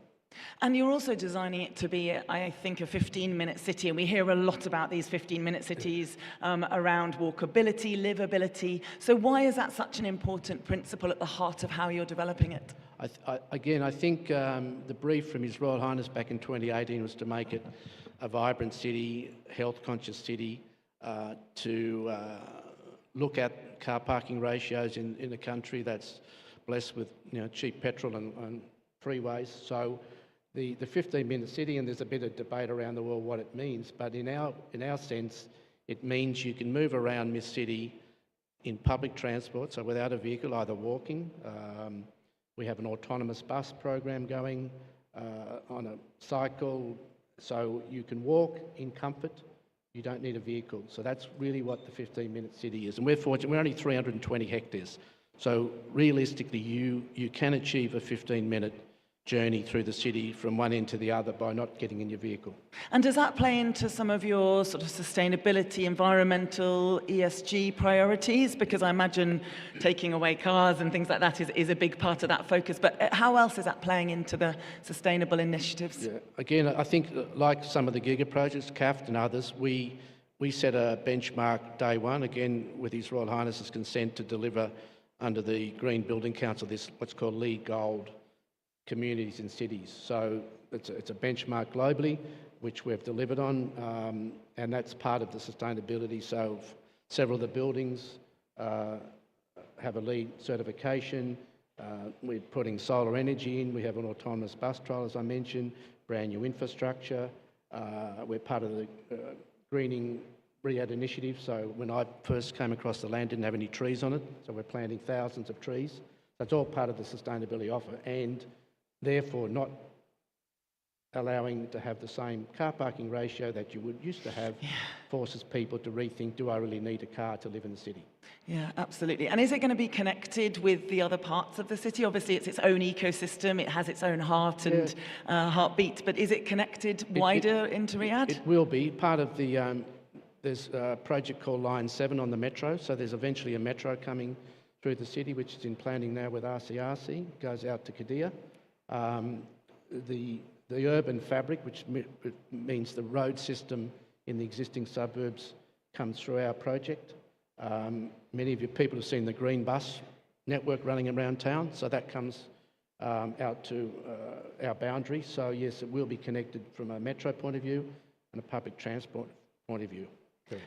Amazing. I mean, it sounds like a really appealing proposition. And I know that another thing you're really focused on is ensuring that the community is built within that environment, because we've talked a lot over the last couple of days about how building communities in, you know, the real estate world, building with the citizen in mind, building with the resident, the inhabitant in mind, is so important. And that's a big principle for you, isn't it? It is, and particularly when it's a new city within an existing community. So again, priority one for the Crown Prince's vision is all the subsidiary businesses will move to the city.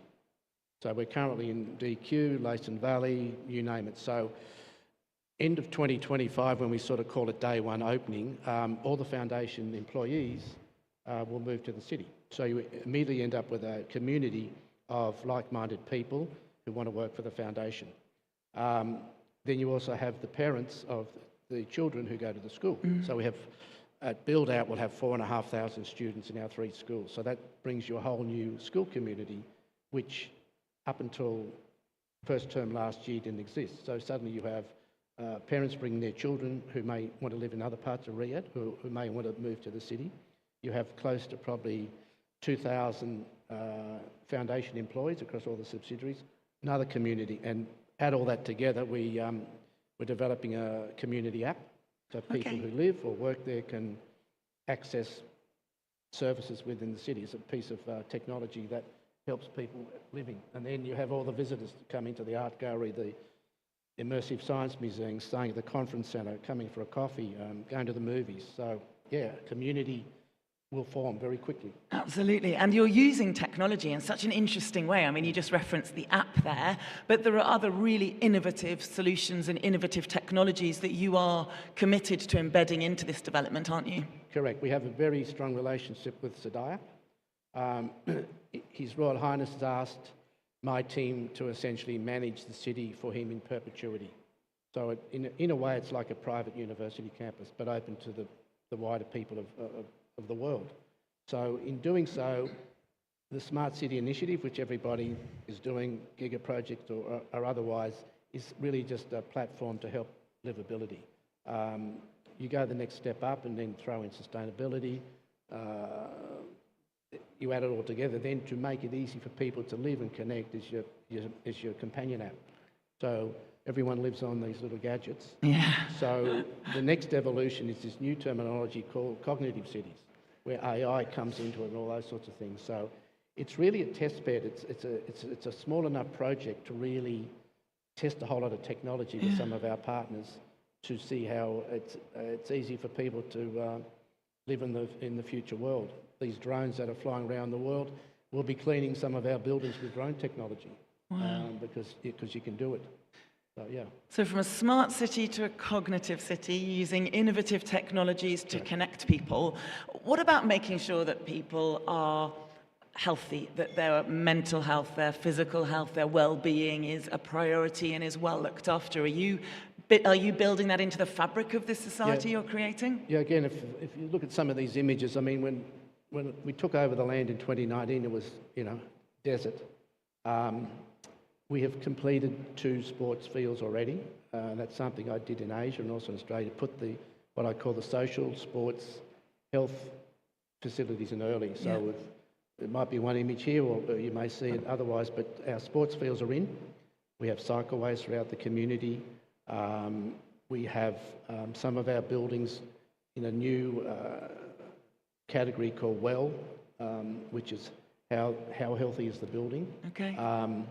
giving people a sense of purpose in life through technology and training. Mental health is the biggest issue from research the Foundation did, which we presented at Davos last week.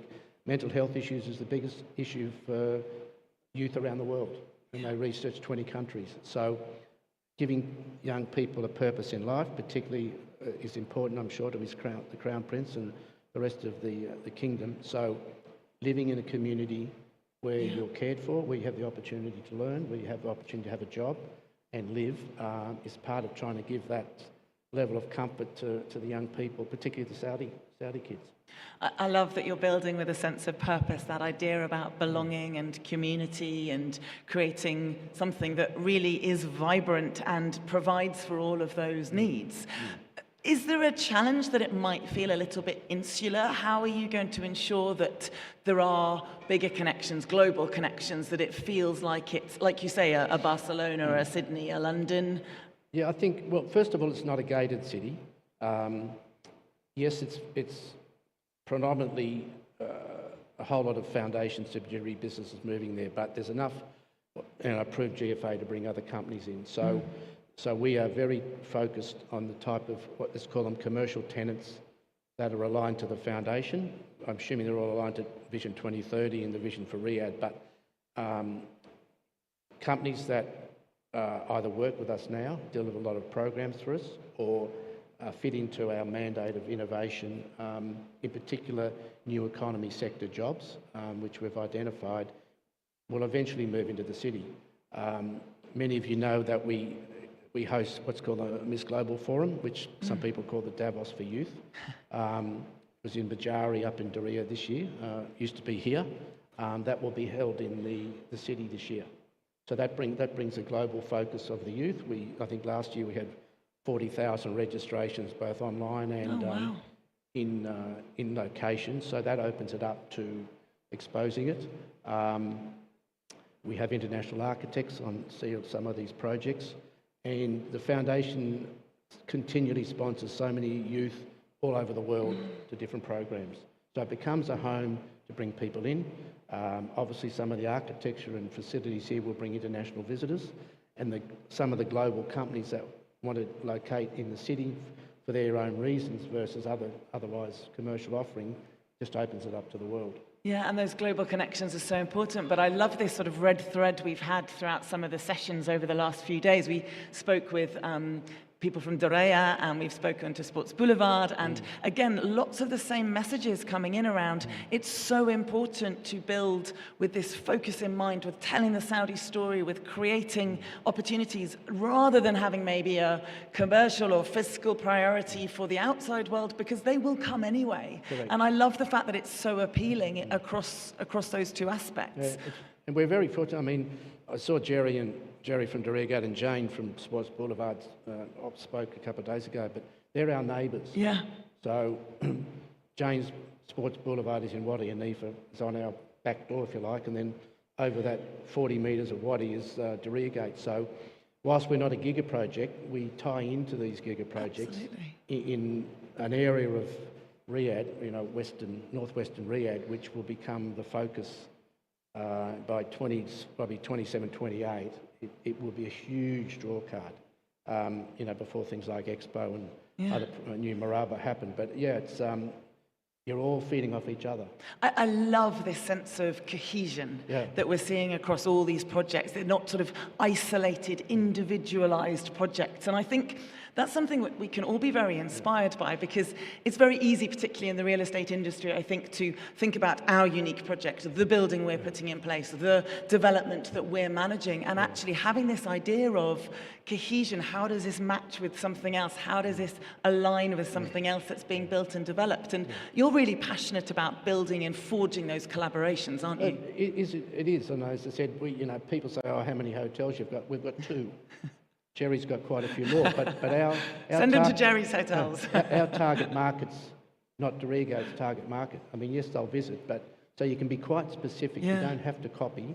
You don't have to replicate. I mean, infrastructure, whether it's a science museum or an art gallery, they're expensive. So there's been a lot of work, I think, in the last couple of years with the commissions, particularly the Ministry of Culture's commissions, to make sure everyone's not doing the same thing. So you can be quite specific, deliver a particular program. And our Science Discovery Centre, this one here on the screen, it's Her Royal Highness Princess Sarah, the Crown Prince's wife, that's her project, it's her passion, and there'll only be one of them. And it's about STEM technology for children. Yeah. So it sort of ties in with the whole education offering that the Foundation's about. That complementarity, I think, is such an exciting part of, Very of what you're important. As I developing. said, the country's on steroids as far as real estate, so very important that you get focused, which I think we are, and deliver a program which follows the Foundation mandate, which I think to date, after 5 years, we're doing very successfully. Yeah, well, let's talk about that idea of success. How do you measure the success of a project like Misc City? I mean, internally and externally, how do you even begin to do that? Look, I think, the schools being full and having waiting lists would be a good outcome for the schools, and I think that will happen. We don't have a lot of residential. When I say a lot, we will have about 20,000 people living there.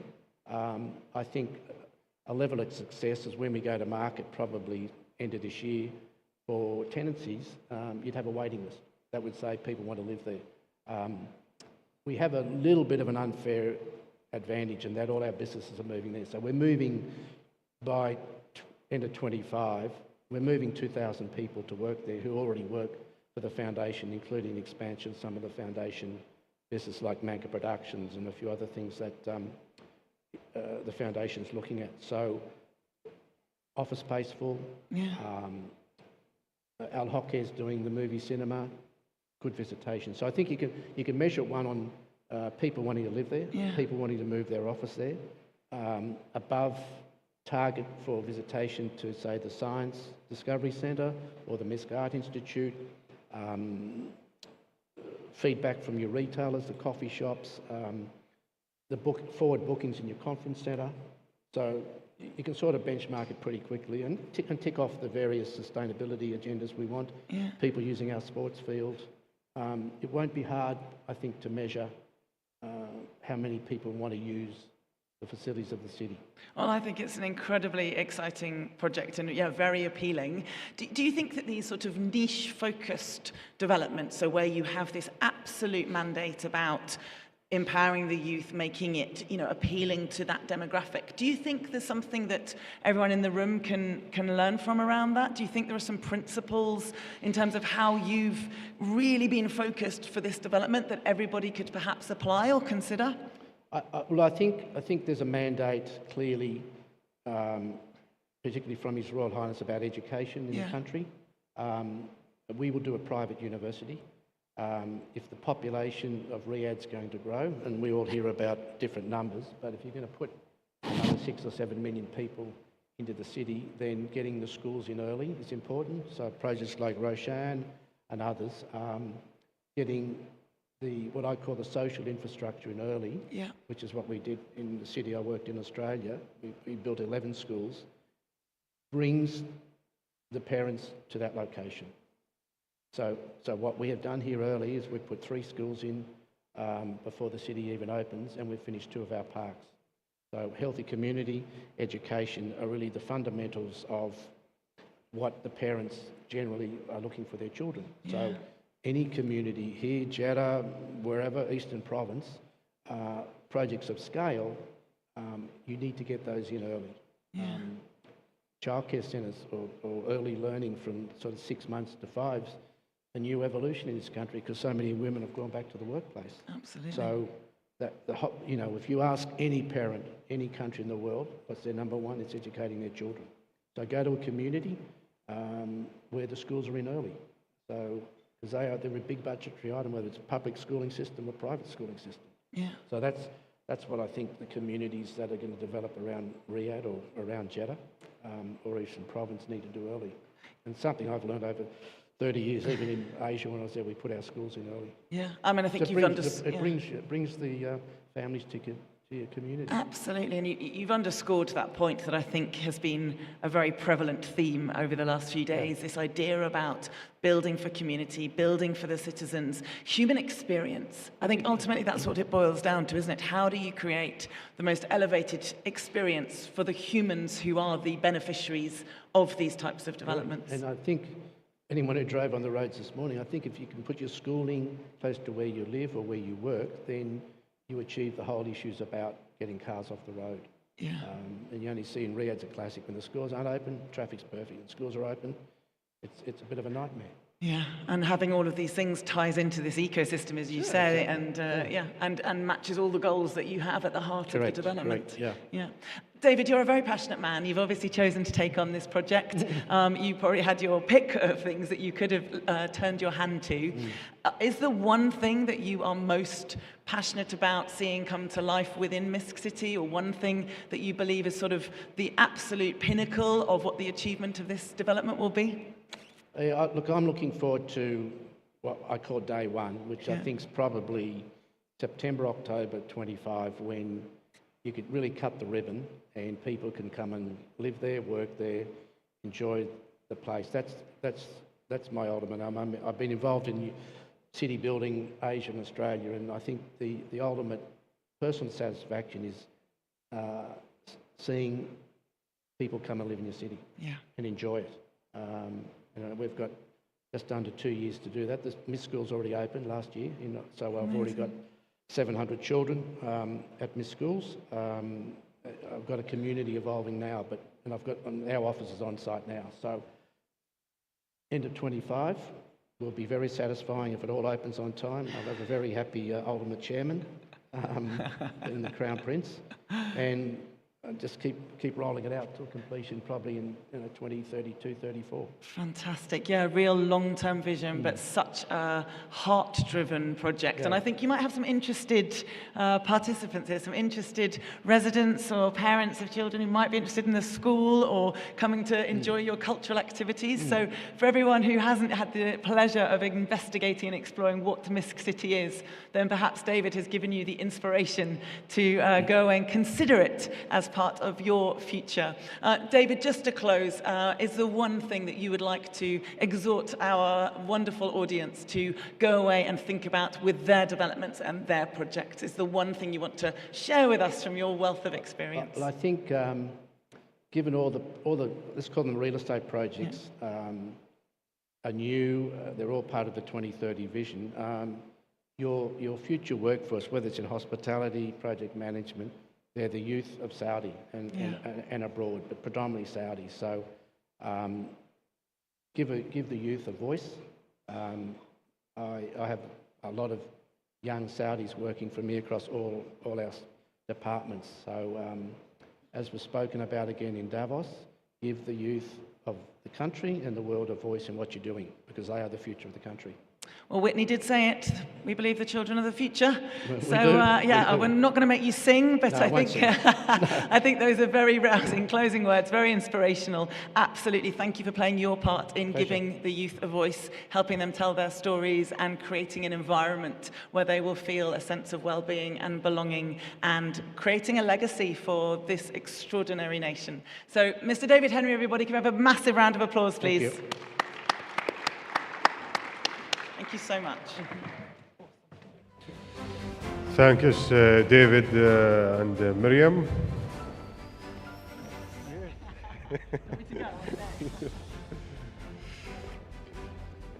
ما زلنا مستمرين معكم في جدول الأعمال وجلسات and sessions and presentations of the third and last day of the third edition of Real Estate Future Forum, with a session about the future of real estate industry, adaptation and innovation. Salah Ba'in for Hajj Al Khalij, Osama Gabani, CEO of Development at Roshan, Mr. Rayan Al Aqil, Head and Chief of Solutions Sector for National Housing Company, Dr. Ivan Barak, CEO of National Center of Family Enterprises, and Mr. Oliver Morgan, Chief of Real Estate Development at Deloitte Consultancy. And هذه الجلسة سوف تديرها مريم ستانلي.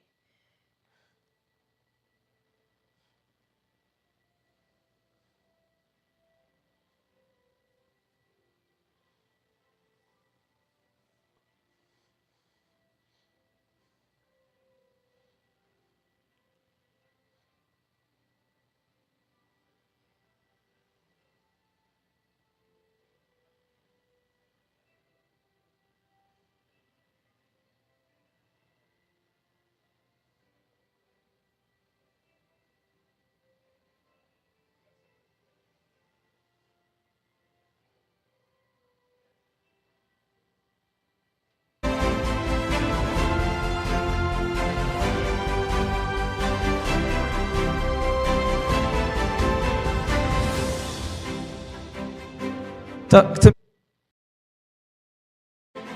Entrance. Right, I'm going to put that away from me a bit. I'm very loud. Reem's always telling the sound desk to turn me down so I don't deafen you. Well, here we are again. How are you doing? You having a good morning? Yes? No? Yes? All good, all good. All good. Oh, good. Well, my panelists are having a great time. That's what we like. I hope that you're also having a fantastic morning session so far. I know that there's been a lot of great information shared so far today. I loved that conversation I just had with David Henry, so I hope that you were inspired by the Misk City development. And now we're going to roll straight into our next session, which is a panel all about the future of real estate, looking particularly at the topics of adaptation and innovation. And I know those have really been some key themes that we've shared over the course of the last couple of days. We've looked at, obviously, the power of resilience, which includes innovation and adaptation and catalyzing growth and looking to the future. So I am delighted to be joined by some very, very special guests. Look at you all looking so nice there. You're a very long way away, Dr. Mubarak and Osama. But I'm delighted to be joined by Oliver Morgan, who is the head of real estate at Deloitte. Moving down, we have Saleh Bagain, who is the general manager of Hajj Gulf. Next to him, we have Mr. Rayan Al-Lakal, who is the Chief Solutions Officer at the National Housing Company.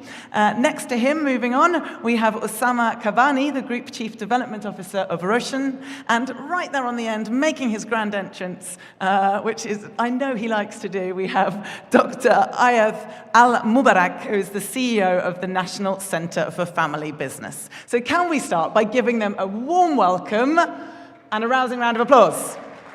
You knew I was going to ask that of you. Fantastic. Well, in the next brief minutes, we don't have a huge amount of time together, but what we're going to do is share some thinking about the current challenges facing the industry, thinking about some of the changes that are happening or coming around the corner, and then we're really going to understand from our panelists some of the innovative adaptability solutions that can be put in place by everyone in this room to manage those challenges, to manage those changes. Because what we really want to do is be future-focused in this session. We want to look at what might be coming up, but we don't just want to survive. We want to find ways to thrive, to use change as an opportunity for growth, to use change and challenge as an opportunity to do more and to do differently. So my panelists are going to share some of their thinking with us, some of their projects, some of the ways that they're adapting and changing in these current times, and I hope that you'll all be very inspired by what they have to share with us today. So I'm going to begin by asking you all very briefly, if you had to look at the current situation, the current market, the current landscape, what are a couple of the big challenges that you think we are facing here in the real estate industry? And I'm going to begin by making it really boring. I won't do this all the way, but I am going to go down the line. So let's start with Ollie. Just a few words. What are the challenges that you see? Thanks, Miriam. Salam alaikum. Good morning, everybody. Great to be here. So, from my perspective, when you look at the market, there's $1.2 trillion of projects in the pipeline at the moment in terms of delivery. Just put that in the global context. Globally, there's about $11 trillion worth of projects globally. The biggest number in China at 4.6, in the US at 2.6 million, and then we're down in that third place in terms of where Saudi's positioned at the 1.2 trillion mark. So there is a significant amount of projects to deliver. To deliver a project, you need finance, and this is where we're working a lot with clients in terms of actually looking at how this pipeline of projects can be financed and funded. We've seen some fantastic launches, Saudi winning the 2034 World Cup, the announcement of Expo. So there are some very strategic projects that are coming. We've gone from a lot of a planning phase around Vision 2030 to now we are in the midst of delivery. And with delivery, it's very much about looking at the projects carefully and thinking how private sector and public sector can actually work together to deliver these projects. A challenge indeed. Yeah, delivery, private, public, investment. Yeah, some real challenges there. Saleh, what about for you? So good morning, صباح الخير جميعا. Thank you for having me here. I think the main issues that I think about are the current ever-changing, there's a constant change in the environment in terms of client requirements, market changes, market fluctuations, geopolitical situation. And these are things that we are thinking about and how to adapt and innovate to thrive and prosper in this ever constant and I can say unpredictable environment that's happening. Still a lot of uncertainty, unpredictability coming out of those COVID years. I mean, not that we're out of them completely, but how we manage that. And also, geopolitical. No one will be immune to the fact that things like the war in Ukraine have had an impact on supply chain and all of those other things. So, some real challenges there at a global level. Ryan, how about for you? What are the challenges and changes you're seeing? Well, I'll take it from a bit closer. maybe different angle on having the acceleration that is happening across the real estate industry, along with the ways of financing those stuff, as my colleague just mentioned, the technology that is accelerating too fast and needs the whole ecosystem to catch up, either in fintech, proptech, or even the behavior of the new coming generation of treating technology and dealing with sustainability. Yeah, absolutely important issues we all need to be aware of. Usama, how about for you? What are you seeing out there in the market? Thank you for. Keep pressing. Okay. There we go. Okay, good. First, thank you for having me here. I think the challenges we're facing, or everyone is facing also, is the ability to meet the ambition. We didn't make the ambition. None of us created the ambition. The ambition is set for us, for the whole country. Our job is to meet the ambition, being in public or in private, to meet the speed in which this ambition has to be met, which is extremely short. 3, 5, 10 years is nothing in the life of a city and a country, and the scale of the ambition. If you put them all together, you have to work faster, you have to work smarter, you have to be more efficient, you have to remain relevant, you have to be commercially sustainable, because sometimes many people think that money is, you can spend as much. It won't continue. At one point, you have to become commercially extremely sustainable, and most likely you have to be didactic. So all of us have to be able to exchange data, to teach each other, and to learn from each other. Now, perhaps I can tell you how we're going to do it, but I leave the conversation for you. You can't hog the limelight, Osama. I'm going to get to that. You can't just go straight into the solutions. Yeah, exactly. We're trying to understand what the challenges are. Okay. Amazing. And then, Ayad, what about for you? I know that you've definitely seen some changes, particularly in the family business world that you're part of. Bismillah ar-Rahman ar-Rahim, wassalatu wassalam ala Rasul al-Kareem. Good morning, everyone, and I'm very pleased to be here with you and with this distinguished panel to contribute, hopefully, to the discussion around the future of real estate. Now, from my perspective within the family business community, one of the key challenges we observe relates to governance. Most of the family business or large players within the family business community were established in the 50 and 60 with the commercial production of oil within the kingdom, which means that most of these companies are now transitioning to the second and third generation. In that period of time, we typically face issues related to the continuity and sustainability of family businesses. We did an extensive study at the National Center for Family Businesses, and we observed that pretty much 95% of all businesses in the kingdom are family businesses. 80% of businesses in the real estate sector belong to family businesses. Now, the challenges they observe typically are they can be grouped into two categories. The first one is family-specific challenges, and the second one is market-specific challenges that are more pronounced within the family businesses. These include, for example, continuity and succession planning. They include the potential of disputes and conflict within the family business community. They also include access to market, access to talent, and access to finance as well. Yeah, absolutely. So we've just mentioned a few of the challenges in this changing landscape, this fast-paced changing landscape, are they things that you are seeing across the board in your businesses? So obviously, sustainability, ESG challenges and priorities, the global climate, things like coming out of COVID, succession planning, the need for better data, technology evolving. Just give me some nods or some thumbs up if those are things that you're also seeing. Yeah? Because yeah, absolutely. It's important that we speak to what it is that you're actually facing, because I don't think that any of this is new information. However, what I'm hoping might be some new information, or at least some inspiring information, is what my esteemed panelists are doing about managing these challenges and these changes.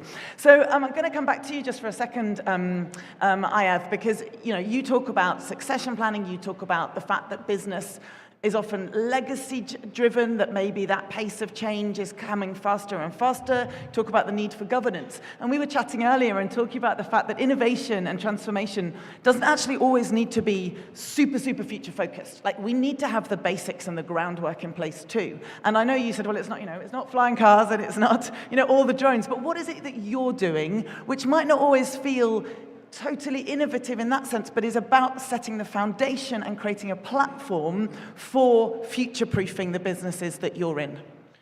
We believe that having appropriate governance in place is not just important for the continuity of the business, but also for its ability to innovate and to come up with new solutions for challenges. And we think that the recipe is simple and has three cornerstones. The first one is selecting the appropriate legal structure, making sure that you have the appropriate legal structure that improves the process of decision-making, easing the transition of ownership and management within the family and within the business itself. The second one is having robust, typical corporate governance framework that ensures we have appropriate mechanisms for taking decisions and this will solve many of the challenges I addressed earlier. For example, if you have appropriate corporate governance, you are more bankable at better, perhaps, rates, which solves for the issue of access to finance. If you have better governance, you are more transparent, which improves your ability to attract talents of high caliber, and so forth. The third element is probably governing the relationship between the family and the business itself and how they interact with one another. One of the key issues that we might observe is how does the family interact with the business, and is that interaction positive or negative for the continuity and the ability of the business to innovate in the future. To solve for that, again, the solution is quite simple. Have in place a family constitution that addresses key issues for potential, for example, conflicts around the decision of investment, decision of payout policy, conflict resolution mechanisms, exit policy, and so forth. So I think the solutions are quite simple. They address the issue of continuity, the issue of being innovative in the business, and also perhaps one additional challenge related to the real estate sector, which is when we have conflicts or disputes around properties, these properties are withheld from the market for a longer period of time, which may impact the supply within the sector. So having, I think, appropriate corporate governance, the simple classic stuff, could definitely add value to the family business community and to the real estate sector as well. Absolutely. Ollie, go, Yeah, I was going to say, I think that's a really interesting point in terms of, when we spoke about the need to engage between private and public sector in terms of finance, a key part of that is that transparency. And when you're talking about disputes, the only way that you can actually resolve the disputes is actually having the transparency of information, a fair and due process, and a very clear way to resolve such issues. And so that's one of the key adaptations in the market that we've seen in October 23, with RER getting established as a regulator and an authority to really come to the market and actually help out in that sense from the real estate sector. No, it's a great point, and I know it might not seem like the most sort of futuristic, innovative solutions, but getting these groundwork foundations in place is the basis for all innovation. And Saleh, I know that you also speak a lot about the need for innovating our project management styles, don't you? Well, I just want to touch base on what Mr. Osama said. Ambitions are being set for us.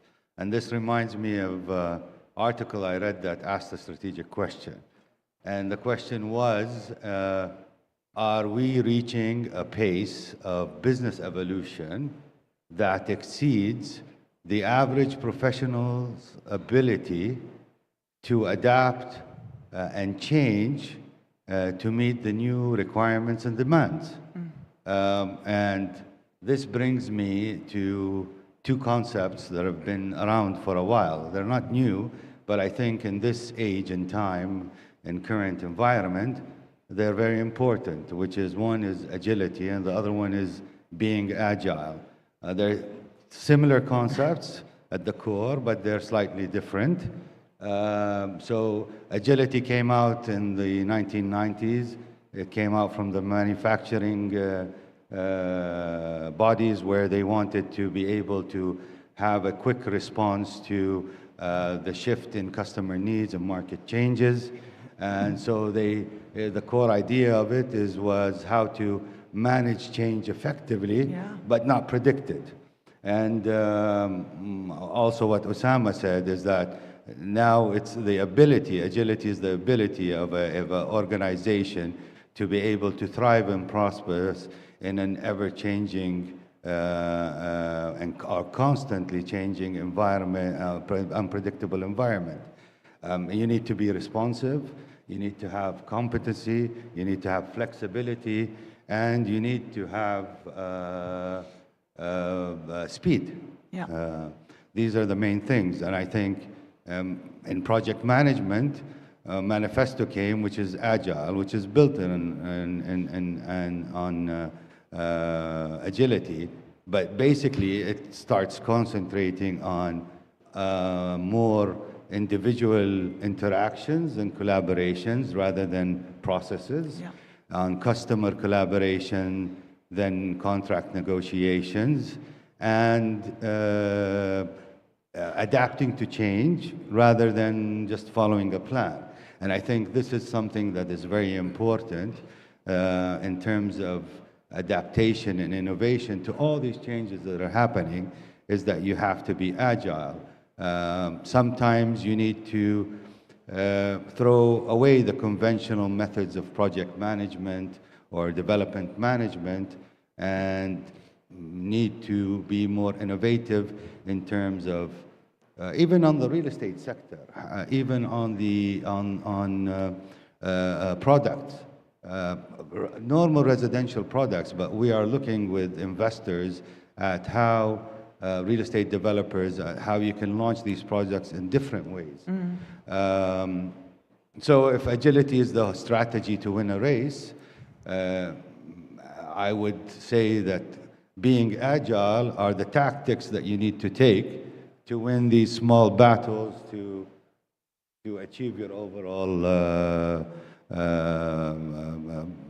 target. Yeah, and we're talking about embedding a culture, I suppose, that's open to innovation. We're talking about putting in those softer pieces around mindset and openness and the willingness before we can then apply stuff. And Osama, why don't you tell me a little bit about what you're doing in Roshan in a practical sense to manage some of these big challenges that we're all facing? Let me answer it first by addressing what are the big challenges we're doing. Sure.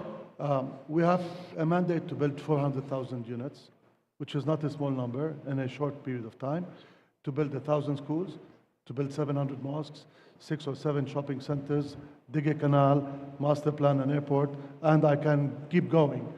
Now, you put them all in one company, that's a beast. To manage all of these in time and on budget and keep showing progress is not a simple task. Yes, and that's what innovation has to be. How do you do all of these, remain relevant and deliver? Because our shareholder, PIF, is very strict. We work under strict KPIs, under strict governance. You know, we're highly regulated, and there's no room for play. Either you deliver or you perish. So when you put them all together, how do you do it? Okay, the question sometimes we ask ourselves, how do you do it? We do it by first employing the best talent. That's very important. Yeah, we've had a big theme of talent, haven't we? So yeah, definitely a good talking point. What's great about the story of Saudi Arabia today is that the whole globe is looking at Saudi Arabia. The whole globe wants to be part of Saudi Arabia's ambition. So there's no lack of talent, but you need to find the best of the best to succeed. The second thing, we employ a lot of international approved standards. We work with BIM. We get classified by the highest authorities globally. We got classified by, also we got a KITE mark classification for smart cities. We recently signed agreements to start deploying the charging stations for all the new coming electric cars. So we're future-proofing our products for what's going to happen in the 7-10 years by working inside and outside.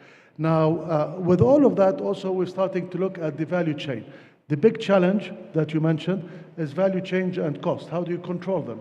So we, last month, we ran another workshop. We invited all our partners in the market. We told them what we're going to be doing, and now we're signing mass purchase agreements. We're creating industry. We're investing in some industries to control our supply chain locally, to make sure we are at a cruising speed. We do not face lots of price changes. This is all innovation, because it's not only to say, I apply AI. Innovation is how do you control your cost. That's a big innovation, you know. Yeah. How do you keep the business going? Yeah, and I think talking about future-proofing is really important. But you've just mentioned a hot topic, so I'm just going to pause you there for a second, because I do want to talk about AI.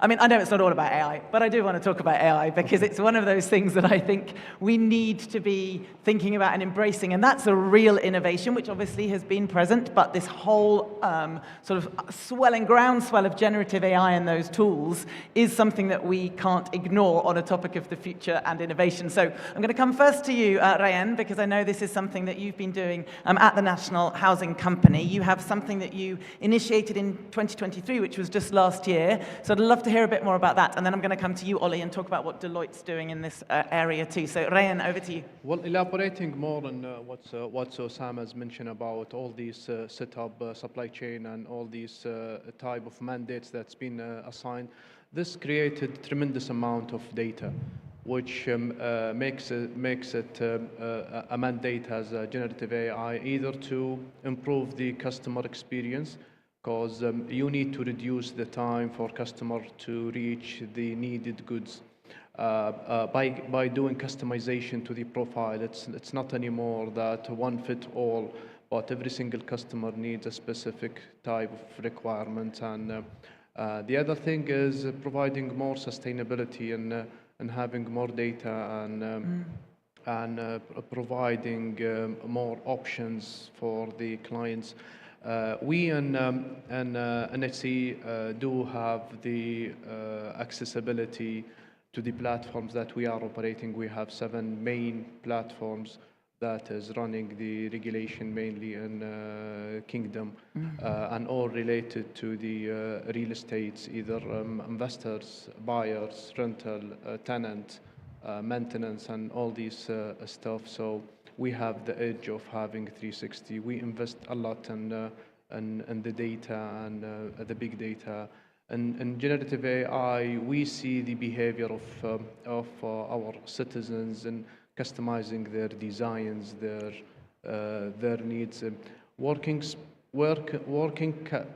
classically with the current setup is not helping us in selling fast and moving fast. And the mandate is 400,000 unit to deliver only by Roshan, and there is another big number to be delivered by NHC. How can we reach clients with the customized needs related to those supply? Otherwise, I mean, a crisis will happen with the interest rate today is also not helping the moving on the product. So investment in generative AI is a must today, and we do have the muscles and the privilege to go on. We have a lovely industry to work on generative AI. We have the data, and the world is booming in that industry. Amazing, and what a great use of AI to also meet our data requirements, which then help to inform the decisions we make. And Ollie, I know this is a bit of a passion topic for you as well, and something that Deloitte's been really kind of pushing hard. What are you doing around generative AI that's driving adaptation and innovation in particularly the real estate industry? I think it's really interesting. If you look at the panel I actually sat on a year ago, ChatGPT was getting a lot of headlines. I see a few people out there with their phones in the hand, and look, there's likely a ChatGPT app on your phone and able to engage. But I think it's become very apparent, and this is something we've been working on for not just a year, but effectively ever since the last 15 years have been actually working in the region. We've actually been implementing AI technology to help deliver more efficiently what we're doing. But it's how do you use AI as a tool? And the point around the big data, we get a lot of data. Real estate is an industry that generates lots and lots of information points. I mentioned about the need to be transparent and talk about delivery of projects. You can have the best AI tool in the world, but if you don't have good data to put into it, you don't have a use case, and you don't have a good business plan, or you don't have good information. So we're very much focused in terms of looking at the front end, and 90% of a value within a development project is actually created in the pre-concept stage. So we're very much, and I'm passionate in terms of focusing on that phase, in terms of that initial inception of what a project looks like, what are the right market parameters to study and inform and drill into and look at the data points, but then actually using AI-based tool through the delivery process to actually make sure that we hit those metrics that we set up front. For example, we've got it on our stand just out of the door, just at the end. We have the Living Master Plan. That is a tool that within a 30-minute period of time, we can take a land parcel and actually develop an initial concept master plan. And that's something that usually you would work with an architect and take an 8-12-week period. There is definitely still the need to have the architect come in and deliver a proper concept that is human, that meets all the sustainability metrics. Oh, you've got to have the human layer, don't you? Absolutely, yeah. But what we can actually do is actually get a head start and actually leverage technology, and it's use it as a tool in a sensible way. And so that's something that we can, actually, if you want to interact with that today, please step outside and we can definitely show you a demo of how that's working. But also, again, interrogation of data and information. So we actually now, within Deloitte, we've got a tool that's called Paired. It's been rolled out across 75,000 people within our business, and it's actually the ability to go and actually improve, be more efficient, use this template, draw me a chart that's using this information source. So again, it's the efficiency, but you still very much need that human element behind it to make sure that actually we're delivering something sensible. Yeah. We do see some crazy things that come out of it, so you've got to make sure that it relates back to the market, it's deliverable, and actually you are meeting the fundamentals of best practice around ESG that we've spoken about as well. Yeah, definitely something that's not going to be going away, so we all need to find ways of embracing it, adopting it, finding ethical and helpful ways of using it. And I know, Saleh, you've got some really interesting thoughts as well about how AI can help with innovation and adaptation in the industry. Yes, I'm very excited about AI, and the more I try to read about it and look at it, I get more excited and look at the future because... Is this your excited face, Saleh? Okay, I'll try to be more excited, but I go back to what I think they've covered on terms of real estate investment, prop tech. We see what logarithms do for social media, AI logarithm and music apps. You can buy and sell land on Metaverse now. We heard that last year here. But in terms of project management, I think there are a couple of products that are in the market right now. I think they're early stage, but I think they need a lot of more development. It's more, I think the products, according to my understanding right now, they are just help you in doing templates and preparing minutes and doing these. I think AI can be, or in the near future, it will help project managers to analyze the data. Yeah. Of course, data is required. Do better, generate insights, predict, forecast risks, automate repetitive tasks, and so on. And I think this will be one of the main tools in the future, especially in our sector as project managers, that will help the project managers adapt and become more, let's say, take faster action, have speedier decisions, be preemptive in order to achieve the goals that are set by the clients or the project. Yeah. So I think there's a lot of work still to be done there. I am hoping, we're looking as Hajj in the near future to do some collaborations to try to put this in place as part of our services. Amazing. Well, I'm excited to see you excited about what Hajj is going to do using AI in the future. So yeah, watch this space, everybody. Ayad, just for a moment, I want to come back to you because you work in such a human-centric business, right? This isn't about necessarily, technology and AI. It's people, family business. It's so much about people. How do you innovate when ultimately people don't really change? Technology changes around us, requirements change, human, connection changes, but, what do you do when it comes to trying to continually innovate? How do you find those opportunities? I think innovation is a mindset to a large extent, and in many cases when you have appropriate governing body that is directing the business, one of the key areas they should be looking at is whether we are innovative enough or not, whether we are catching up with key trends and addressing key challenges that are arising from the changing environments is a critical part of the roles of any board that is effective to a large extent. I would also perhaps like to add to what Osama mentioned before, that innovation doesn't have to be futuristic technologies or adapting them. Innovation is throughout the value chain, from the inputs, from the processes, from the designing phase, pretty much in every element in the process itself. Now, when we look at innovation, I think we've got two types of innovations. One that requires strong and large players that are the only ones who can undertake these big ticket investments and sort of undertake any associated risks associated with these innovative projects. And this is where we typically, and we now actually see state-owned enterprises undertaking these projects and trying to improve the market. But equally important is the role of smaller players, which are typically family businesses that are more, I would say, agile. They work in smaller phase because of the larger number of entities that you've got in there. Company X will try this technology, Company Y will try another one, and then you've got a full picture that is innovative and sort of full of trial and error, which is what makes advanced industries to a large extent. The beauty of family businesses is their long-term view for many of them at least.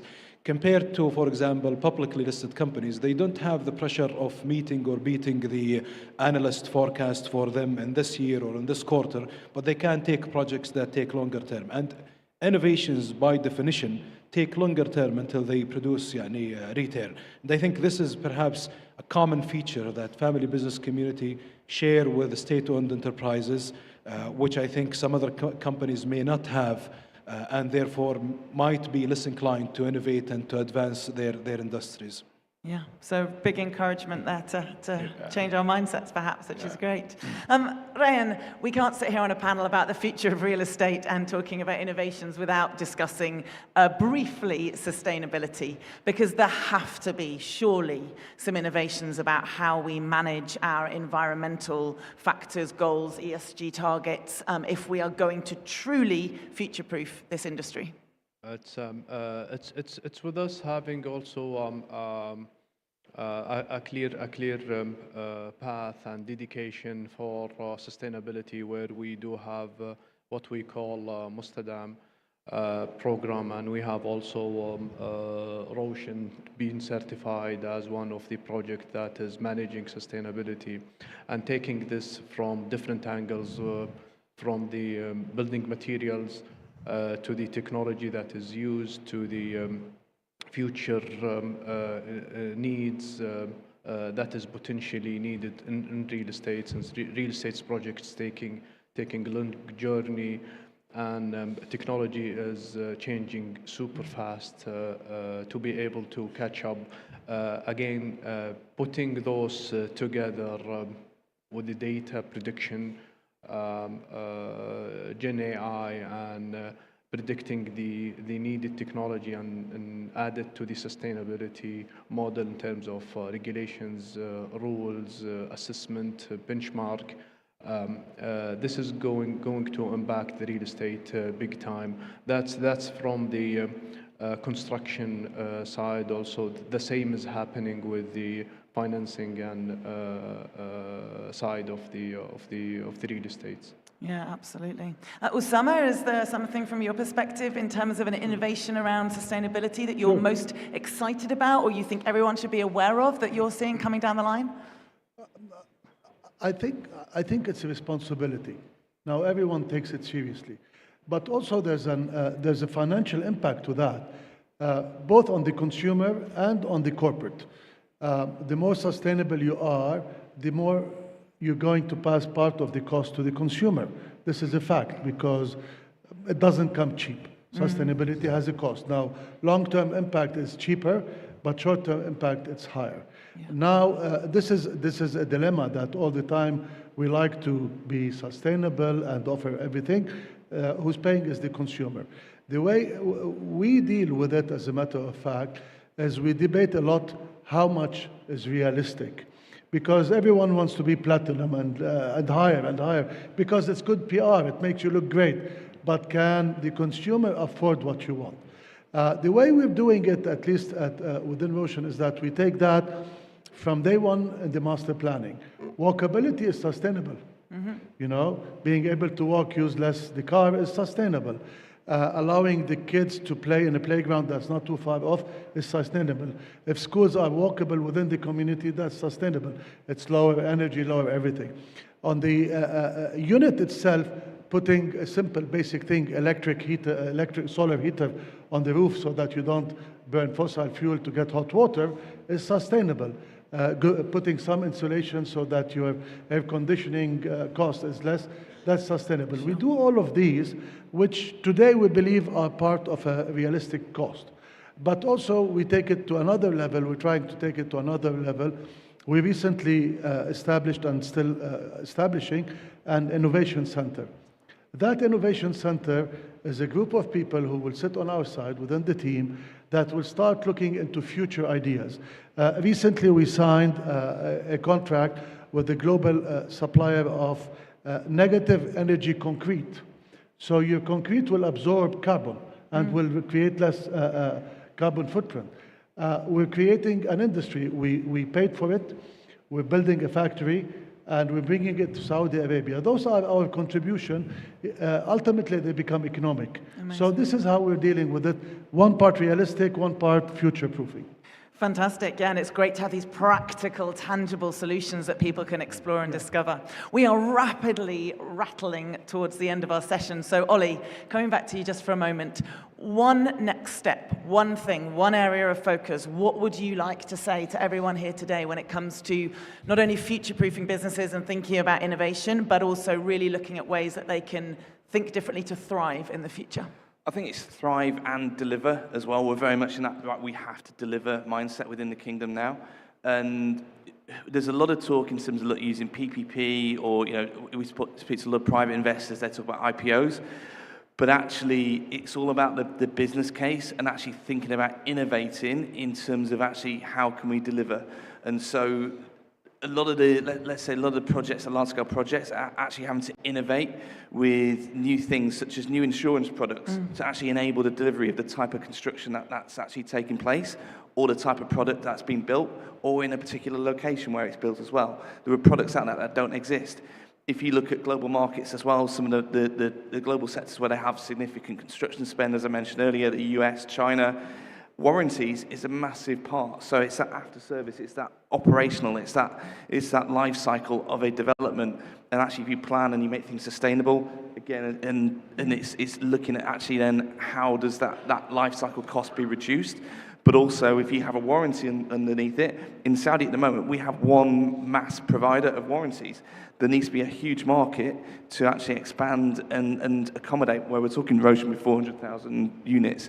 You know, how is that warranty market being considered? How is that all being innovated? And actually looking at technology, layering that in terms of actually how those products can be accessed by end users, but also between businesses as well. Amazing, yeah. I have, in 30 seconds or less, one thing that you'd like everybody to think about when it comes to laying those foundations for innovation for the future. I think again, I would double down on what I have been mentioning, on the importance of having appropriate governance in place that is good for the future of our families, for the sector, the future of our economy, as well as in helping us to achieve our national agenda. It doesn't have to be complex or costly. It can be simple and effective. Amazing. Doesn't have to be complex or costly. You heard it here first. Ryan, from you? Well, being data source and providing enough trusted information to the industry, helping the sustainability to predict better and having proper decision in the future. Amazing. And what about Osama? What do you think everybody should be focused on, taking away from this session, thinking about? One thing, please. Use innovation to remain relevant, because there's a lot of competition, there's a lot of ambition, and make sure you do not overdo it, because finally the citizen is paying for it. I mean, this is very important. We're passing all the cost finally to an individual who wants a home or a shelter or what have you. So use it wisely for the sake of the individual. Okay, wisdom. I love that. Use it wisely. Saleh, we cannot go unnoticed over here. Tell me what your concluding remarks would be. Everybody said really great things. I just want to add that in this environment, we should be able to embrace change, not resist it, adapt to it, be innovative. And there are certain conventional methods and processes that have been instilled in our way of thinking and the strategies that we do. And I think we are all proof that there are some unconventional ways in achieving our goals and our targets that need to be taken. And that's by engagement between the individuals and the stakeholders, their collaborations, and not staying on opposing sides. So a contractor and a client, or a developer and they should have a unified agenda, and that is one goal: to achieve a successful project or successful product. And that kind of unification of your goals and targets and engagement and collaboration should be able to help innovate, adapt, and adapt to the coming changes that we are seeing. Absolutely. Well, I hope that you've taken some inspiration from the remarks and thinking and insights that our panelists have shared today. It might not all be literally rocket science. It might not all be the exciting future technologies that we think about when we think of innovation. They might be principles and concepts that we all know at some level, but if we're not applying them, that's the plea. That's the thing to go away and do. It's to think about how we can foster a culture of innovation, a culture of openness to change, a culture where we accept the opportunities that that brings, and we look for the most amazing solutions to the changes and the challenges that are coming down fast. So with those closing words, I'd like you all to give my amazing panelists a massive round of applause. We have Oli, Saleh, Ryan, Osama, and Ayab. Thank you so much, gentlemen. Thank you.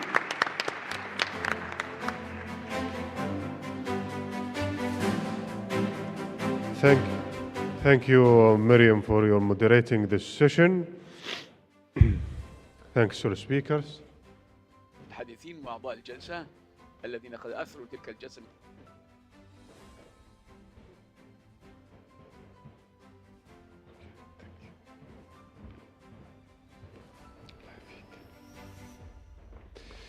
من التوازن الأخضر، عفوا، من مستقبل from the real estate industry to green balance to how to achieve how to achieve harmony between environment and agriculture. Mansour Al-Mashaiti, the Deputy Minister for Environment, Water and Agriculture.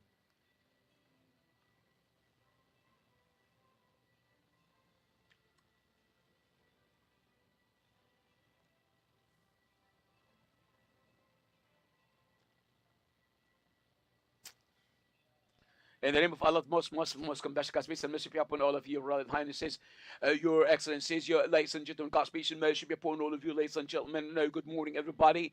I'm very happy to be with you and to have this participation with you and presentation to talk about the opportunities of overseeing the future, a sustainable future for real estate sector, as well as through sustainable management of resources, as well so as to achieve a transfer to develop unspecialized areas or spaces for housing only, but for a better environment, better life quality, and to the green balance as well. Brothers and sisters, when we talk about the agriculture, water, and environment as well, talking about the basic needs, and when talking about water, talk about food, talking about talking about air and everything that surrounds us. These are the most important factors of any economy or any human activity. That's the reason why the Ministry of Agriculture does its best so as to achieve sustainability of the environment and to keep and preserve resources and to achieve water security and contributing to food security and quality of life. And we hope to work with everybody, with you all, with everybody, and we hope to work together so as to contribute to in the industry of real estate sector as well towards achieving the goals of the Vision 2030 based on sustainability. And because our destiny and fate, our fate is that Saudi Arabia is the pillar of the world, is the destination that's been chosen for the world so as to host a number of international events and conferences such as Expo 2030 and COP 2024, and which is going to be the sixth actually parties convention, the convention of the United Nations, and the certifications which are going to be hosted this year in addition to many other events. Global events. The Kingdom of Saudi Arabia adopts a very great path, friendly, environmentally friendly, with smart cities to improve lifestyle and to achieve social and economic sustainability. And we have the line, a great example, which is considered a great example of the best exceptional environment standards which actually increase the level of sustainability.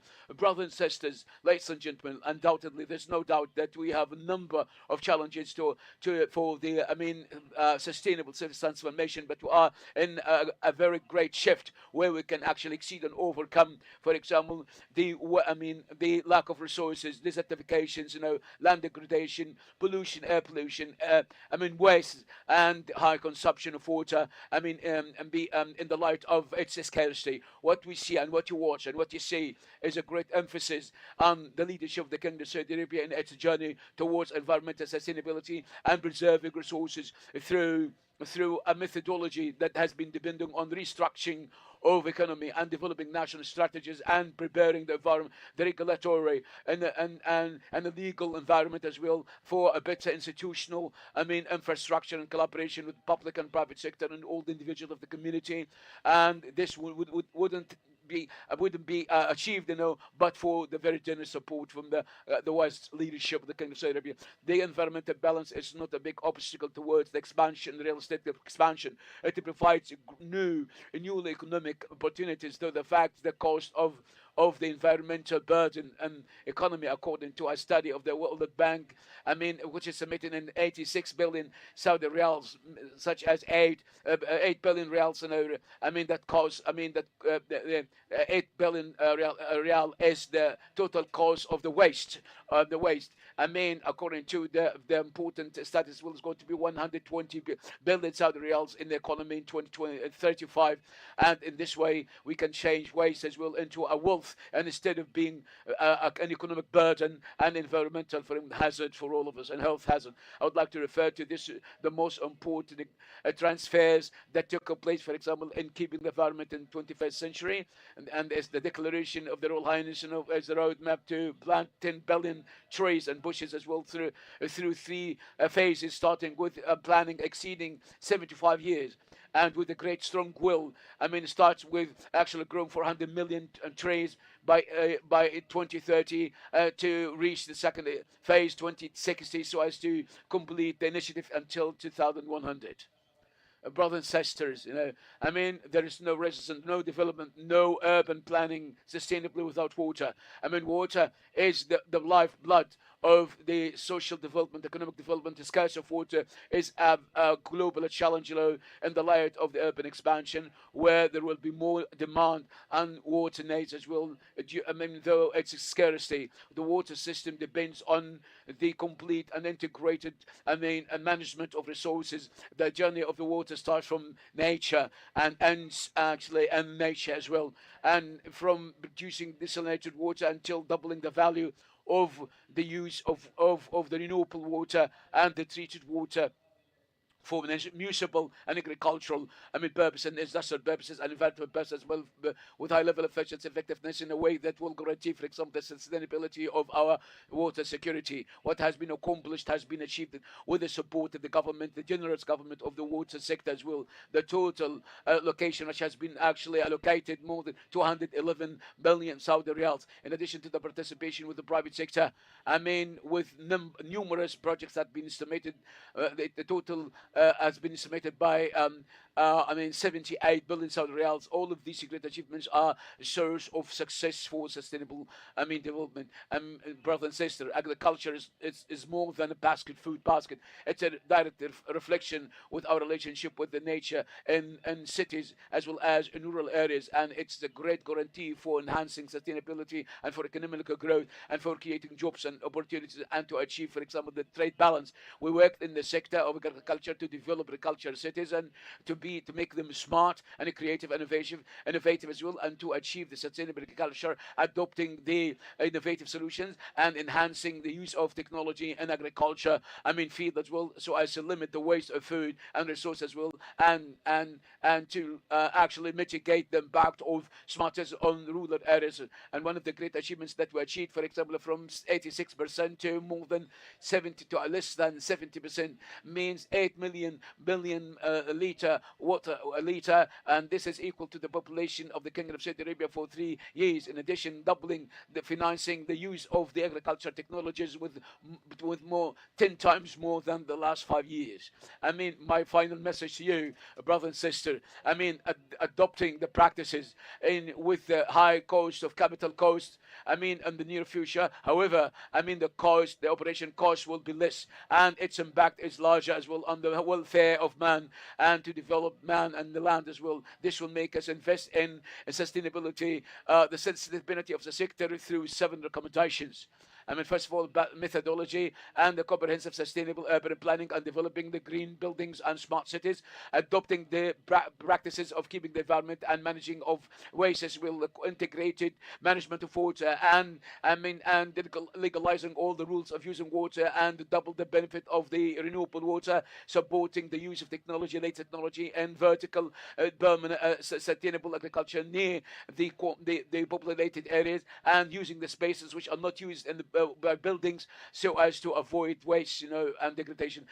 Coming up with indicators to measure the progress and the transformation towards a green buildings as well. What we cannot measure, we cannot manage. And depending on the secular economy, and to reduce the carbon print as well, so achieve the goals of the Kingdom of Saudi Arabia, so as to reach neutrality of carbon 2060, to work all together and to a coordinated team from a public and private sector, at the same time from the other non-GOs, in addition to the great efforts from the support of our wise leadership. At the conclusion, brother and sister, every initiative that we come up with, depending on individuals or group or societies, will be a great step forward that will enable us to achieve the goals of the wise leadership. May Allah bless it, and the vision of the Kingdom of Saudi Arabia, to achieve environmental sustainability and economical sustainability and social sustainability as well. social, economic, environmental sustainability.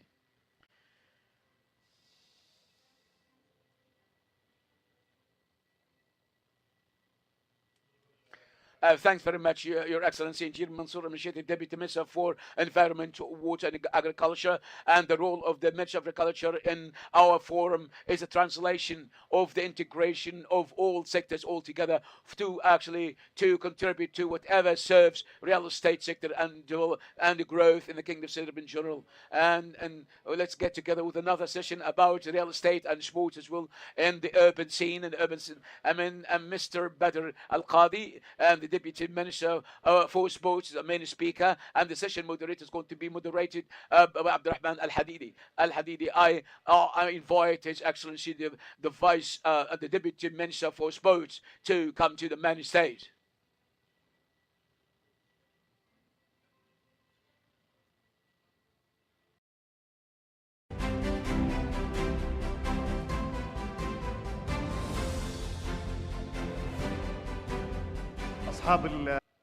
Your Excellencies, ladies and gentlemen, distinguished guests, now the brothers and sisters, for example, now I'm very happy to moderate this session as well with Excellency, the Deputy Minister for Sports, and Mr. Badr Al Ghadi. First of all, most welcome, Your Excellency.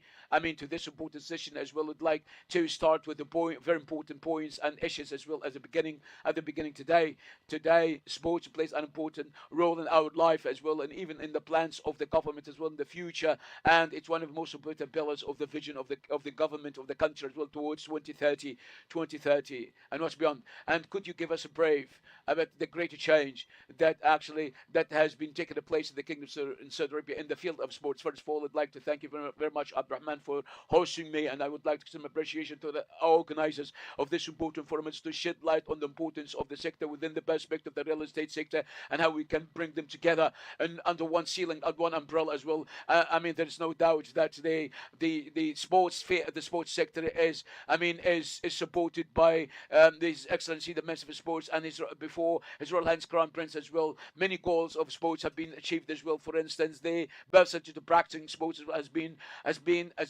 increased from 15 2013 to 48 2022, and at the same time, women practicing sports as well has been doubled 4 times since the time until today. And marathons, Riyadh Marathon, 10,000 individuals and citizens, for example, in the last years as well. It's expected to increase the number of the participants in the marathon of Riyadh. There's no doubt all of these goals will never be achieved as well without the support of the leadership. And today, we see today a very great effort done by the Ministry of Sports as well in hosting international events, and in addition to the very tremendous plans, that include infrastructure as well. And we always talk about the infrastructure. And I would like Your Excellency to talk about the goals of the Ministry of Sports as well. Recently, in addition to what is the future approach, His Royal Highness the Minister of Sports as well is leading the national strategy of sport. The national strategy, for example, is based on 3 pillars. The first of which is to increase the percentage of practicing sports and at the same time exploring talents as well. And the third, for example, improving the performance of the athletes as well. These are the 3 pillars as will have enablers, such as the participation of private sector invest in the sport and hosting great events and in sports events as well, and having a very strong and appropriate infrastructure such as utilities in addition to facilities as well, regulations. All of these enablers will help us to achieve the 3 goals that I mentioned to all of you. For example, the percentage of practicing sports and discovering talents and improving, for example, the elite athletes as well. All are interconnected with one another today. Today, when you see what's going on and what has been achieved by the government of the Kingdom of Saudi Arabia in Olympics or in football, and in addition to many other sports activities, will you always find this very strong, coherent relationship. I'd like to talk about the example of Australia. The most important sport for Australia is swimming. The population of Australia is 20 people as well. The most important sports for them is swimming, backed by 6 million Australian citizens permanently. And from the 6 million, there are 100,000 swimmers registered actually in the Federation of Australia. But from the 100,000 swimmers, well, they got 20 awards and prizes. Well, when you ask about the awards and the prizes, well, I have to ask about the percentage of sports practice as well. I mean, we are in the real site for future forum. Personally speaking, for example, this sector is very important in sports. Do you think, Your Excellency, that sports can give real set opportunities? And Finn, how do you think today, for example, in giving on these opportunities, how can you change the relationship between the state sector and the sports sector as well? There's no doubt, Abdurrahman. I mean, very definitely, sports, for example, plays an important role as one of the most important enablers, such as the facilities and the utilities that will help us, for example, to practice sports as well. Many facilities were constructed in the 70s of last century as well. Today, all the events that are hosted in the Kingdom of Saudi Arabia find a great support from the government and a great, for example, I mean, through building new facilities. I mean, like for Formula that we have seen in Jeddah as well, and even the mega project as well, which are led by the PIF, like the Qiddiya. The Qiddiya, it's a complete, community entertainment based on entertainment and sports as well. And in Yom, we find, for example, that one of the most important projects that will host the winter sports and games is in 2029. In addition, all these sports facilities today, for example, His Royal Highness the Minister of Sports is always keen to open all of these, I mean, utilities and facilities for the community, for the individuals, not only to use it for specific hours to practice sports and then close, but to be permanently open and in continuation with the efforts of the municipal affairs ministry. We are applying the same regulations that have been provided to the investors in real estate sector, which are applied to the sports sector. The ministry can actually, I mean, can open, I mean, the places for rental as well, but per hour, and can provide rental services. I mean, like, and serve food and beverages to the participants and to those people who find who are interested in sports and to come to these facilities as well. I think today, Your Excellency, for example, we talked about hosting international events and conferences. I'd like to congratulate you for hosting the latest and the recent events as well. We can see big momentum. We saw this in January. For instance, I'd like to mention in front of you, for example, I've been watching the Dakar, the Super Cup of Spain, the Super Cup of Italy as well. Next, we have Formula E1, Extreme E. We're going to Asian Cup 27 as well, in addition to many other events as well. I mean, numerous events that are going to be hosted in the Kingdom of Saudi Arabia, under UK, under supervision of the Ministry of Sports, and such events as well. To what extent such events will play an important role in developing the real estate sector. I mean, Abdurrahman, let me give you an example. A tweet by His Excellency, the Minister of Tourism, Mr. Ahmed Al Khatib, in the first Formula 1, which has been actually, organized in Jeddah. At that time, Jeddah was very ready in 8 months so as to host the Formula 1 event. His Excellency said in one of the tweets as well, he said that really the rental cars, companies have been sold out. Restaurants were fully booked. All hotels, rooms have been reserved and booked as well. The whole city was mobilized. I mean, of course, when we organize such kind of events as well, will open the door for the private sector, for many players as well, even for contractors and construction companies. They are an integral part so as to achieve the goal, so as to build facilities that we are looking forward to seeing it here, so as to host these great sports events. And Your Excellency, you feel that, the big change that's taken place, in the field of sports that will contribute to attracting the attention of the real estate developers? There's no doubt today. Definitely, I would like to give an example from Britain when they hosted Olympics in 2012. They came to establish the Olympic Park. This Olympic Park was the headquarters to host the Olympics. And when you look at the return of the real estate in East London, if it's compared to Greater London, for example, the real estate has been increased by 60% in 10 years. While the East London, which hosted the Olympics, has been increased, the real estate has been increased to 110%. You can see the impact of sports in any place, in any area, when you have the good infrastructure that hosts the Olympics, that had been a great source of the increased percentage and more than any other areas in London as well. And our brothers as well, and our colleagues in when they hosted the World Cup, and the impact of hosting the World Cup until today, we hear a lot of people go to Iraq now if they compare to to the same situation before the World Cup in Qatar. So the World Cup moved actually the level of tourism in any country that hosts, for example, the World Cup. The impact after the hosting the World Cup, it will be high level. It will witness a high level of of tourism as well. Thank you very much, Mr. Al-Qadi, for allowing us to sit with you. Thank you very much for such important, significant information that you revealed to us at the level of sports, which is going to be very useful to the real estate sector. We wish we could see, for example, all the development, for example, to continue with the efforts to contribute to the growth of sports sector as well. Thank you very much for your attention. Thank you for your attention and for your attending.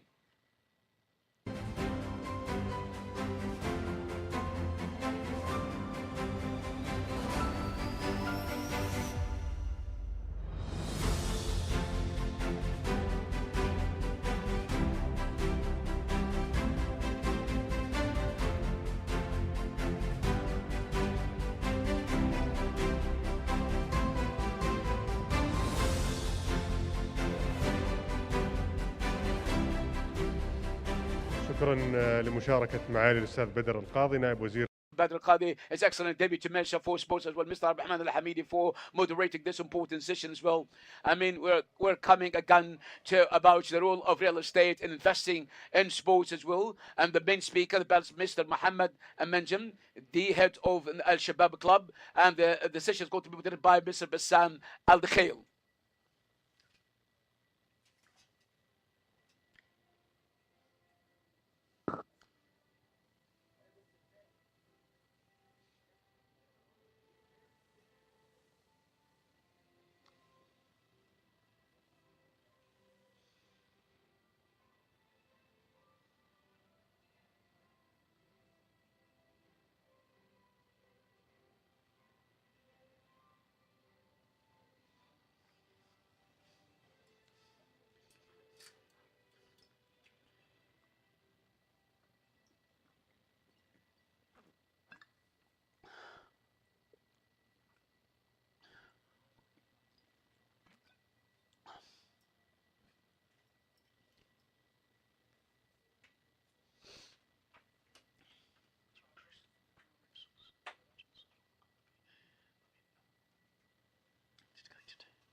In the name of Allah, first of all, I'd like to welcome you, Mr. Mohammed bin Ibrahim Al Mulajim, the head of Al Shabab Saudi Club, sports club. At the beginning, for example, I'm very much honored, for example, to host you here in the Real Estate Future Forum, which is going to shed light on different sectors, intersecting sectors as well that are related to the investment of real estate investments. And at the same time, sports is an indivisible part of this important investment and the future of real estate sector as well in the Kingdom of Saudi Arabia.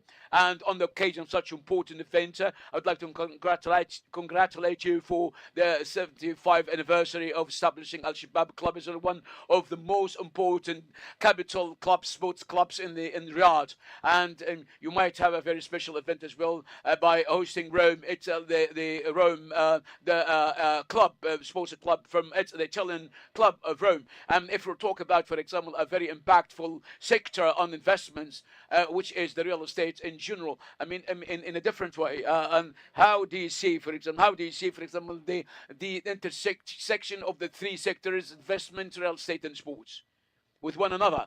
Thank you very much, Mr. Bassam. Honestly speaking, I'd like to welcome you all here, and I hope that this session will be very useful to all of you and will be very rich for all of you. Honestly speaking, before I come to talk about the depth of this important topic as well, about the sports investments, I have two types of happiness that they're being enabled in the sports by the leadership. We are enabled by the leadership. That's one of the most important achievements, and I'm very happy to see great events as well taking place with intersecting with other sectors as well. And I'm emotionally very happy that the whole session is full of young people. Mr. Bassam is very young man, and this will reflect the great participation of young generation and youth as well. I'm very much honored. My question about connecting the three sectors together, investment, real estate, and sports all together, especially if you take in the concentration that the Kingdom of Saudi Arabia is achieving great leaps great leaps as well, because the kingdom is preparing itself to host the World Cup 2034, and hosting the World Cup, it's not an easy, it's completely different event as well that will add great value to the sector. If you look at the infrastructure projects and even look at the fields, the sports fields, all of this can be actually under the auspices of the real estate sectors. And how can you see this? Tripartite relationship, among the three sectors. I mean, that of course, if you look at actually the contribution of real estate, which represent 30%. I'm talking about football as well, as you have said before, as we said before, that the infrastructure, in addition to the fields, right now in the quote, such as the Qatari, example like Messi and Fields. I've seen.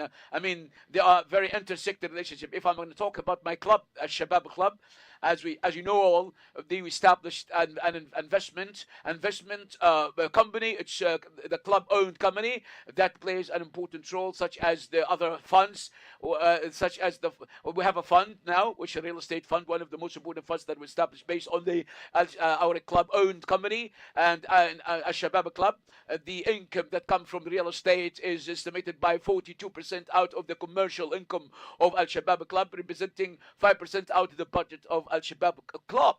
And the nearest example I can give you, so and that we based on what we have done with Sumo and renting the land surrounding the club, so for a development construction project as well, for 25 years, in amount of 450 million Saudi riyals. I think that we never stop it here, we never give up, and it's not only related or confined to football. I would like to talk about my club as well. We established a fund, Bloom for real estate.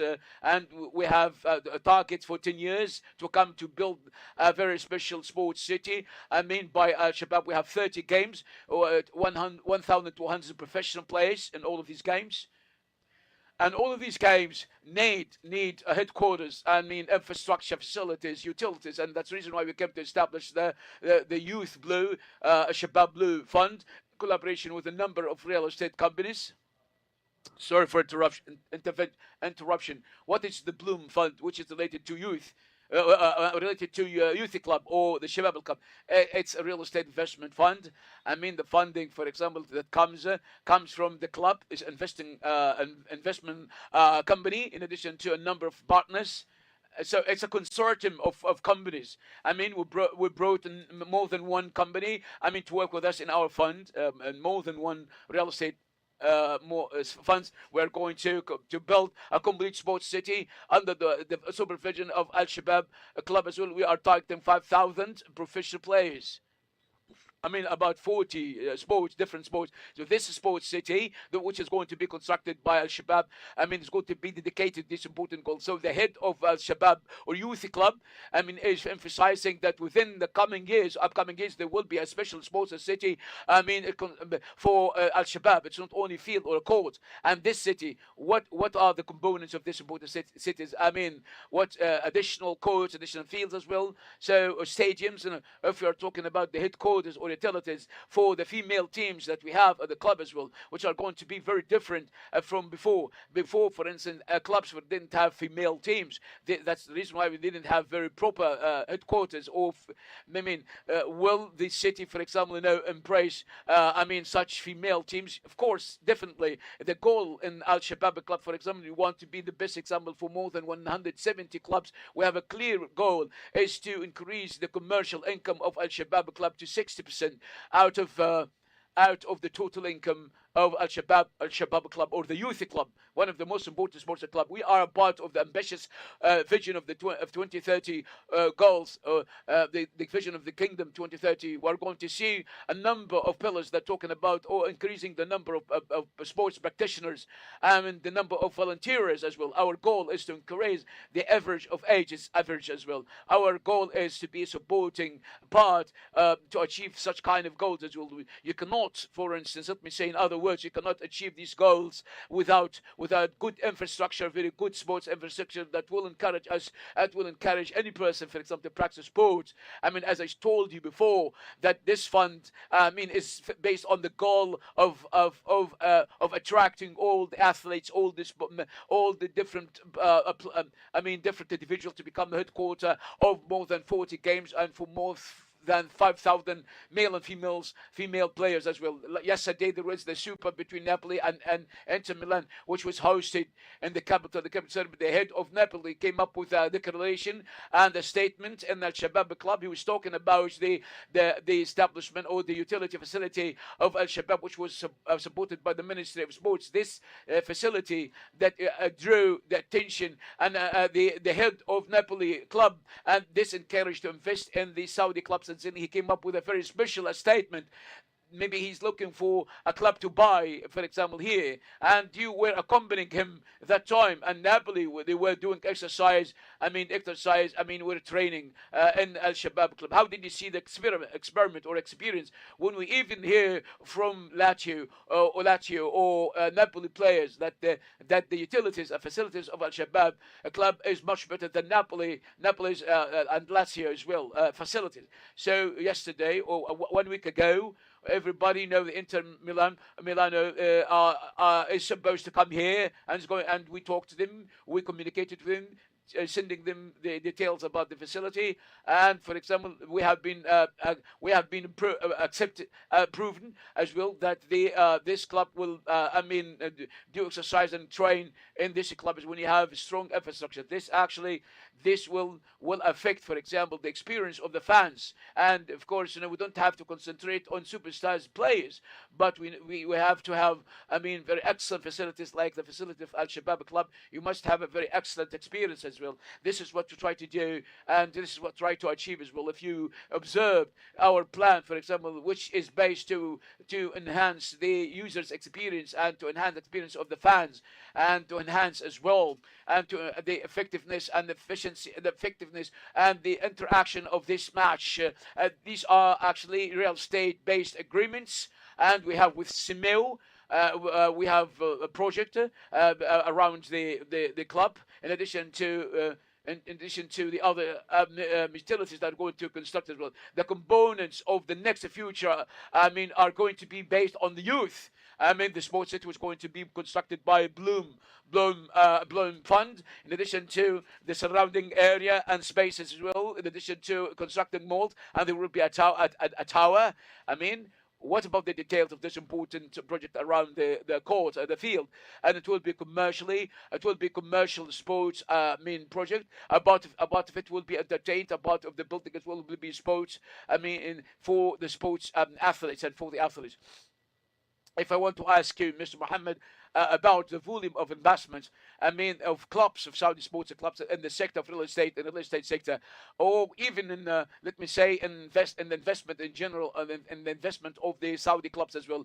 You are one of the most important clubs in the Kingdom. If I ask about the volume of investments and for the time being, no, let me tell you, honestly speaking, that we have the investment club or the company is divided into two main departments. We have investment or types of investments. We have sales. We focus on sales from the sponsorships and from the sponsors, etc., and things that are very direct that enter the club as income, representing 20%, and we're going to increase it to reach 60%. We have another pillar that investing in companies. Now, Al Shabab Club, or they have equities, has equities for companies, and we are planning to increase the number of companies to reach 25 within the 10 years to come. If we're talking about the future investment in youth today we are speaking about, for example, the league that has stars, Saudi stars. We talk about developed infrastructure. It's remarkable infrastructure.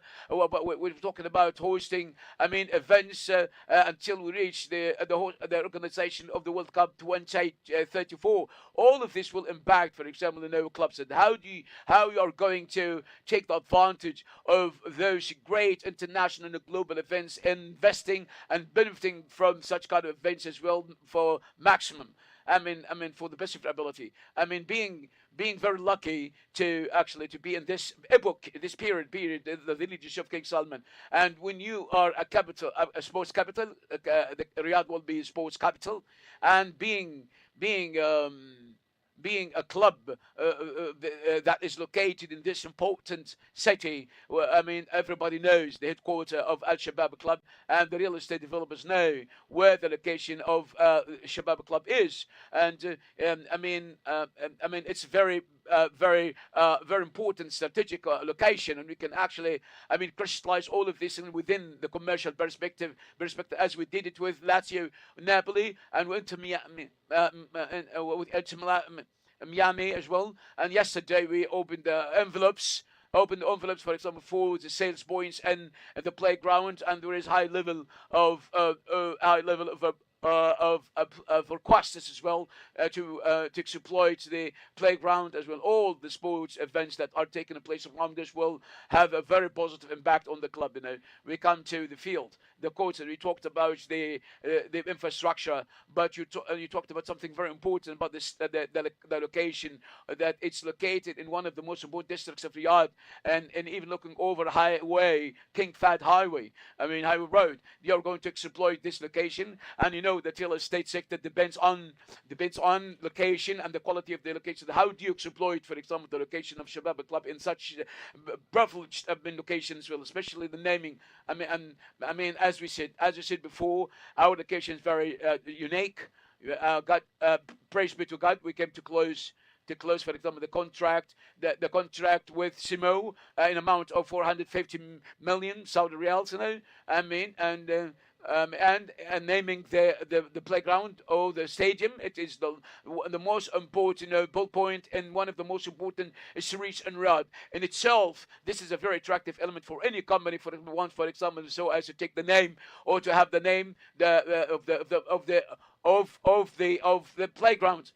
Can we know the name? Shall we know the name, for example? May you tell us the name? After we've seen the request as well, we want to work slowly because we want to increase the number of our partners as well. There will be an increased number of our partners. Mr. Mohammed Al-Najm, thank you very much. And I would like to thank you for being with us and wishing you all the best for Al Shabab Youth Club. Thank you very much for having you together with us and your listening and your attention.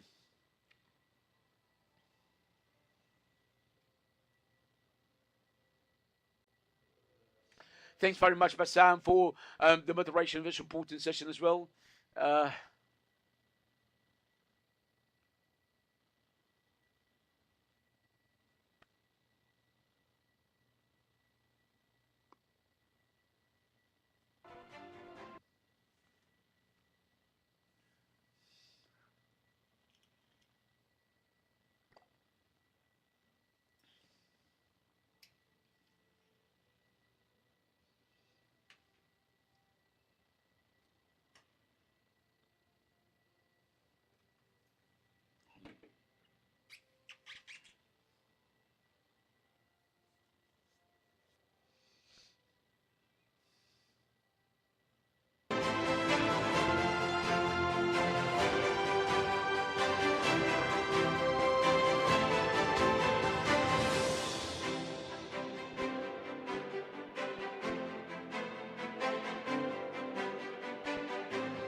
السادة والسيدات. Ladies and gentlemen, a break for 15 minutes, and then we'll resume the session for the complete agenda for the third day of the Real Estate Future Forum.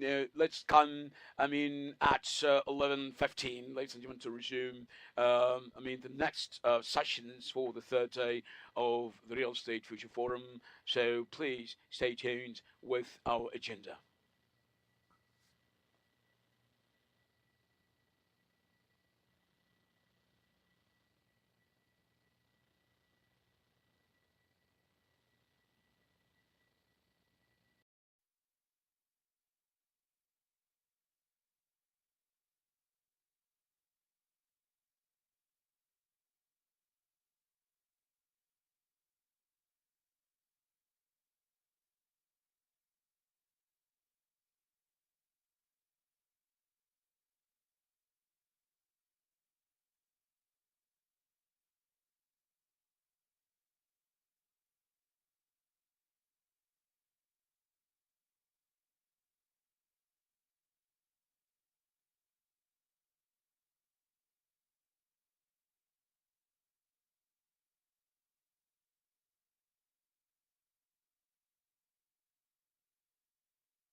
السادة والسيدات، ندعوكم إلى القاعة الرئيسية حيث ستبدأ الجلسة التالية بعد دقيقتين من الآن بمشيئة الله.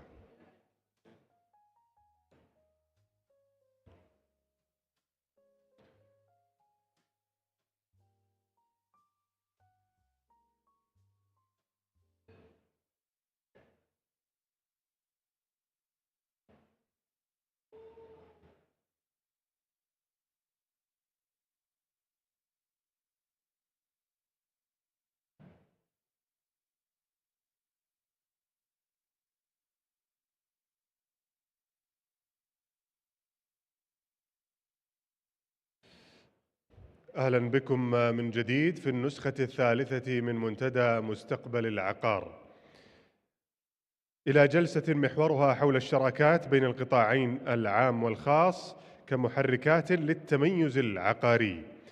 يشارك في هذه الجلسة الأستاذ فيصل الصقيري مدير إدارة بالمركز الوطني للتخصيص، المهندس منصور بن the National Center for Privatization, Mr. Al-Makbel, Head of Investment at Minister of Sports, Manal Jawa, Head of Center of Privatization at Ministry of Municipality and Rural Affairs, and Mr. Al-Wahabi at Awfa al-Istithmar.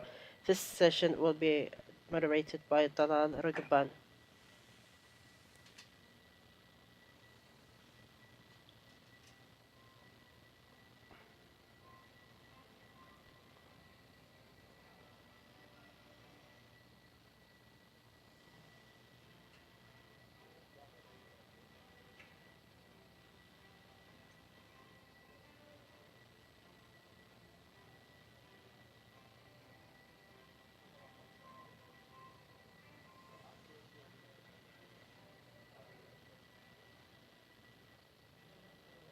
In light of the development of real estate landscape, we have the partnership between private and public sectors as a growth for the sectors to improve services and to decrease expenditure, and with the aim of reaching efficacy of spending. Under the title of the partnership between the public and private sectors, would like to welcome Mr. Suleiman Wahabi, CEO for Alpha for Investment, Mr. Faisal Sigeri from the National Center of Privatization, Mansour Al-Makbul from Ministry of Sports, and Manal Jawa from Ministry of Municipality and Rural Affairs. Mr. Faisal, if we can start with you regarding partnerships between public and private sectors. The NCP is the incubator and enabler for this sector. Can you give us a brief overview about partnerships in light of the regulations we have? Can you hear me clearly? Now we can hear you loud and clear. Hello and good evening. Regarding the role of National Center for Privatization, it's an advisor and enabler to central government. It was established in 2017 to enable partnership between private and public sectors. If we take the general principle and start to highlight what's the role of the center in infrastructure, especially in real estate marketing, it revolves around some models. The first model starts with preparing infrastructure for some lands and property like road networks and electricity grid and water sanitation that contributes directly and indirectly to housing and commercial sectors. We are working with 16 sectors over the past years. The momentum started to increase for the execution of success projects, and that's one of the enablements to achieve public goals that leads to a Vision 2030. We have two sectors that we are dealing with them actively, like real estate sector of the state and for the sector of municipality, rural affairs, and housing ministry. For these sectors, we try to highlight some examples, such as preparing some commercial buildings, preparing some government headquarters by partnership with between both public and private sectors to manage and make maintenance based on the pipeline that we have in the ministry. And you work at the privatization center. What are the targets at Ministry of Municipality, Rural Affairs and Housing, given the partnership between the private and public sectors? First, I would like to start about the importance of engaging partners of the private sectors in our strategy. We have 3 portfolios: rural affairs and municipality services, housing services, and municipality services. We want to privatize municipality services, whether in assets, to improve the quality and achieve financial sustainability, and that cannot be achieved without the engagement of the private sector. So we benefit from operational experiences and improving services. This is what we are targeting. Privatization started 2 years ago. We started to privatize digital services, whether to monitor quality and violations of construction. Now we want to privatize laboratory services in the kingdom, and we started with investment in common lands. We will privatize parking lot parks, and we will look at housing portfolio and study the possible opportunities that we can engage the private sector and engineer. Mansour, we move to a sector that might be away from real estate development, but it cannot be separated. Ministry of Support focuses on sports mainly and generally, but I think real estates play a major role in your work as a regulator. Can you give us a brief overview about the role of partnerships between the public and private sectors and Ministry of Sports? Hi, hello. First, I would like to thank you for your attendance, and I'm very happy to be with you today. Let's go back a step behind, starting from Vision 2030 and the Quality of Life program and the focus of Vision on individuals. One of the vital sectors is sports sector, and we can see the activities in the sector generally. Sports sector is focusing on 3 main pillars. The first one is social participation and how people exercise on a regular basis. The second pillar, finding talents, and if you can see people who observe you, who can exercise, you can find talent and you can reach to elite athletes. So everything in these aspects contribute to these 3 pillars. If you have more people exercising regularly, you will discover talents and you will reach to elite athletes.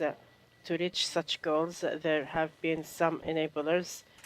The first one is sports economics, and the second is infrastructure. When we talk about the integrated ecosystem, it aims with partnership between the public and private sectors to improve.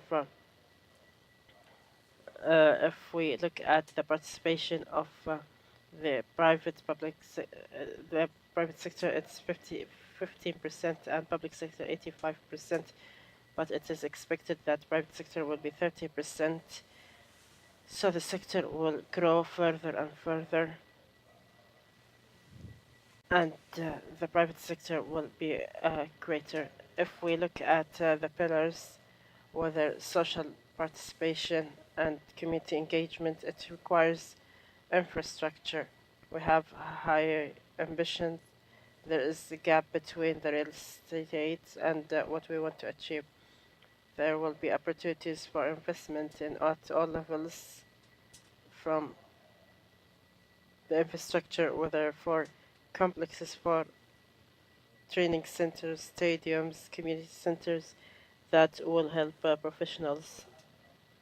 So creating these opportunities are important, and the trend is clear that the private sector should always lead such sectors hand in hand with the government.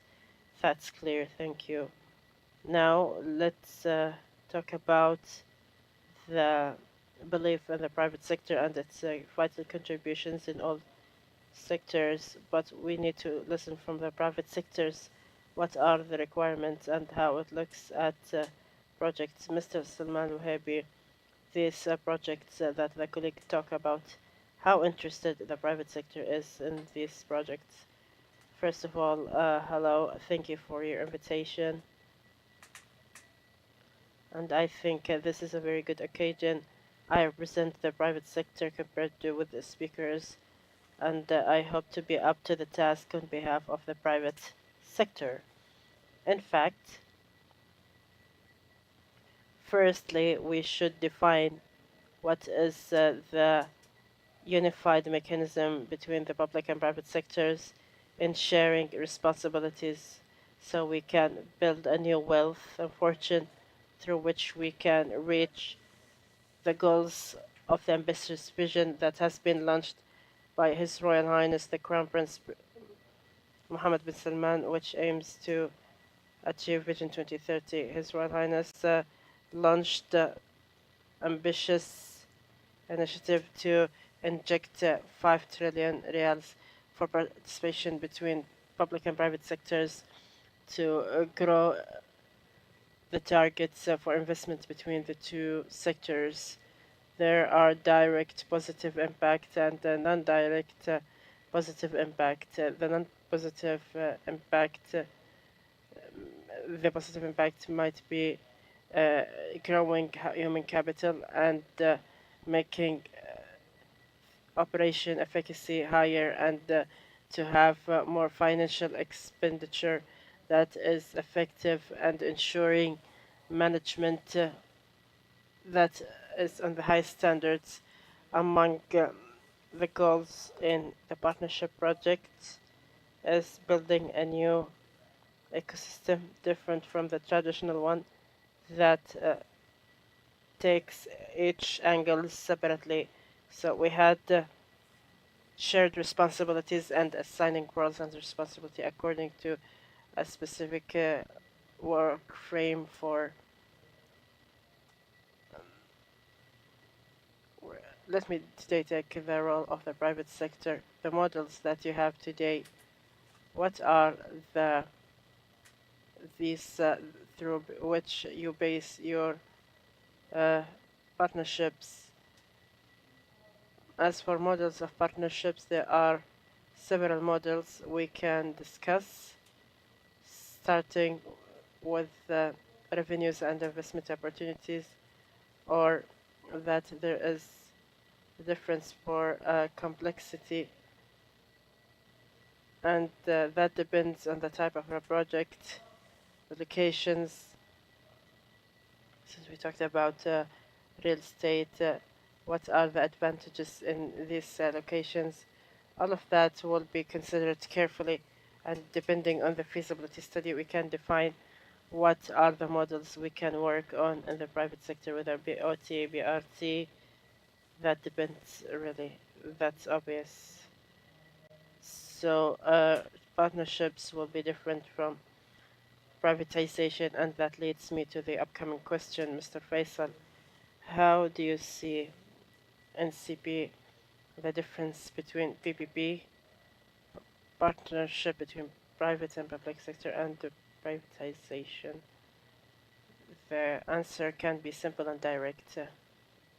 Privatization is selling assets owned by the government to the private sector so it can manage it effectively, like a hospital, or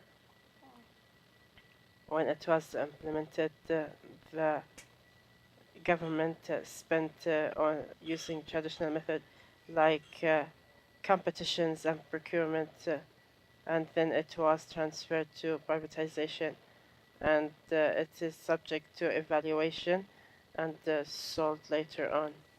The partnership between the two sectors, PPP, is implementation of services that are provided to the public sector over decades. It starts with minimum 5 years, but implementation we didn't see less than 10 years or 30 years.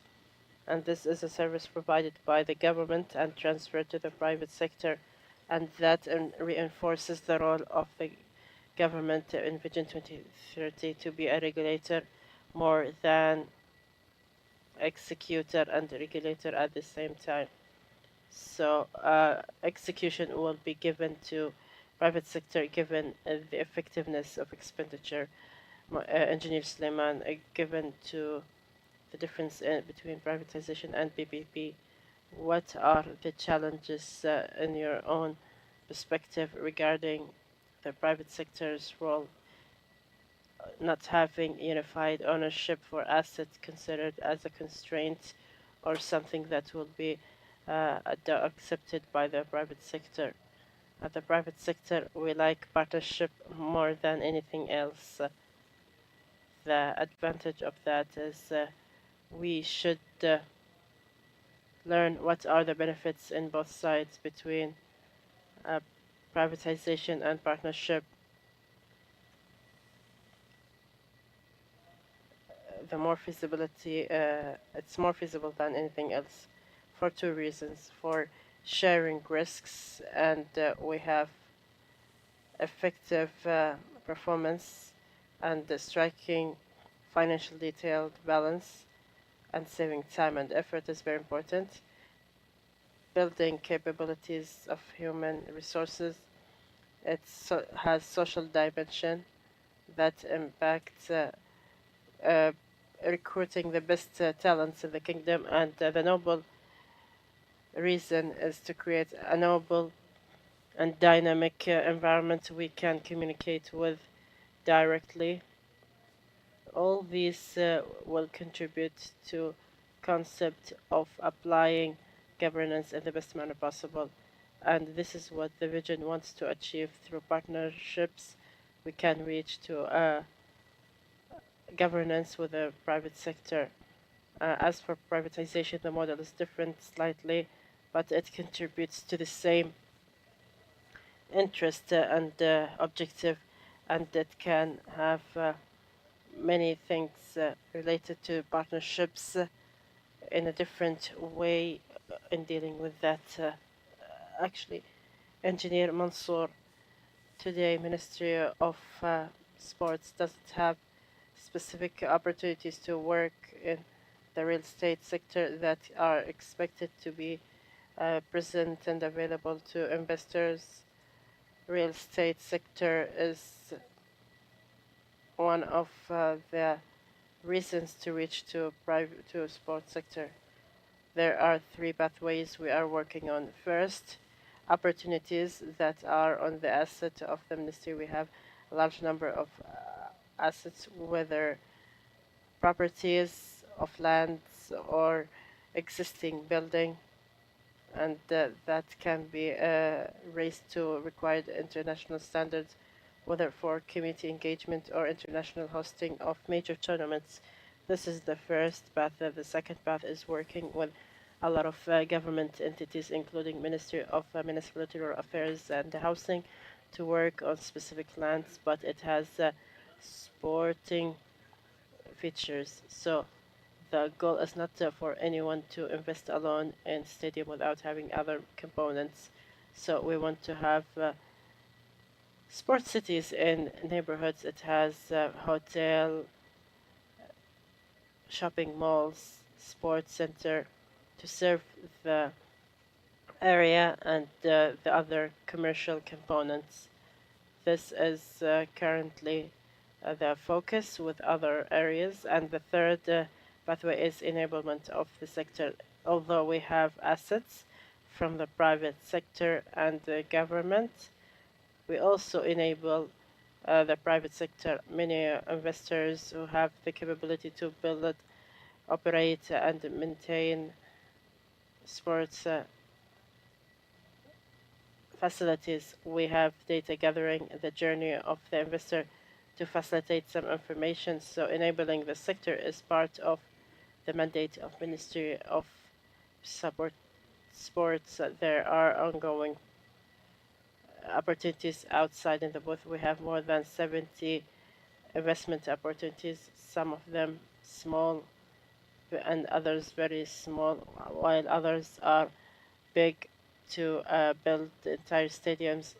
We will see Asia Cup 2027 and the World Cup 2034, and that requires efforts by other organizations and investors. We have ongoing efforts and we have opportunities for the private sector.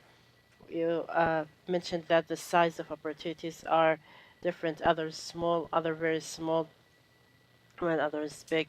Ms. Manal, if we can apply the same idea on the project of Ministry of Municipality and Rural Affairs, is the partnership between the two sectors pose challenge for SMEs? No, I don't think that poses a challenge, because with these opportunities you will have different sizes. Regarding real estate, you can have lands that have 22,000 meters to 5,000 meters. Here you target different segments of partners at the private sector, whether SMEs or large corporates. I don't think will pose a challenge to SMEs. And if you allow me, I can share with you experience at municipality when we privatized health monitoring. Big companies started to take contracts, and it has medium or small sized companies. When we started roll out and all these municipalities started to bid the projects, these companies started to come, and some local companies of medium size won the contracts, and that is an evidence to turning the wheel of economy, and this is what we aim to do, and the opportunities of privatization. This is one of the main points that are positive regarding the PPP, how to enable some companies that are classified as SMEs to grow and take part more actively in the economy. Mr. Faisal, based on that, what are the challenges you have seen for the private sector? The major challenges primarily is to understand the nature of working between the two sectors. Sometimes there is misconception or misunderstanding and confusion that there is a project for construction of government or shopping mall is the execution 20 years. We try to explain that the process it's a full package. It's about making contracting, operating, maintenance, and again to renew ownership by the government. The Saudi market recently in infrastructure sectors, we see high competition, and the number of developers started to decrease a bit by bit. Some of them are moving to giga projects managed by PIF in addition to other projects of the government. So now there is some sort of a balance and reforming this landscape. Third, there are companies, especially medium and SMEs, they may have opportunities higher for privatization to improve classification because there's a gap. this regard we are suffering from. In expressing interests, we may receive 20 applications, but in presentation, you see sharp decrease and decline to 3, and that puts us in a situation that is awkward and weird. So we have to make a re-invitation in this case. I think it's a mix between the number of developers, competition at the Saudi market, and maybe, allow me to say, funding and financing, because always the projects rely mainly on funding from banks, and that transfer risks from the government to the private sector, but it always ensured. What are the main reasons that expresses high interest in application, then that decreases to participation? Maybe Mr. Suleiman from the private sector can benefit us. The private sector is open, but when the process takes the due course, you can see changes and everything change. I think this is the main reason, but when we move to other reasons and take more details, especially risks management in this regard, let's say some concentrations and alliances that have different priorities and the time factor, maybe lending this year and interest rate is not like the previous year.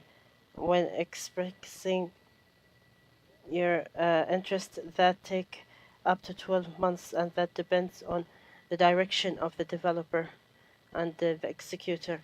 Mr. Suleiman, let's go back to the same question. Do you think that it's a matter of availability of data or strategic alignment?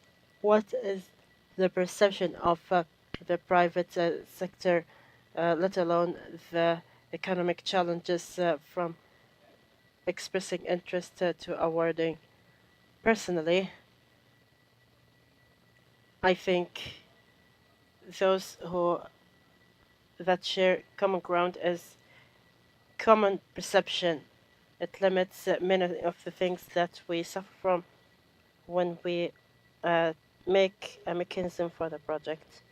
I think perception that is in common is the basic pillar to start smoothly and achieve desired outcomes.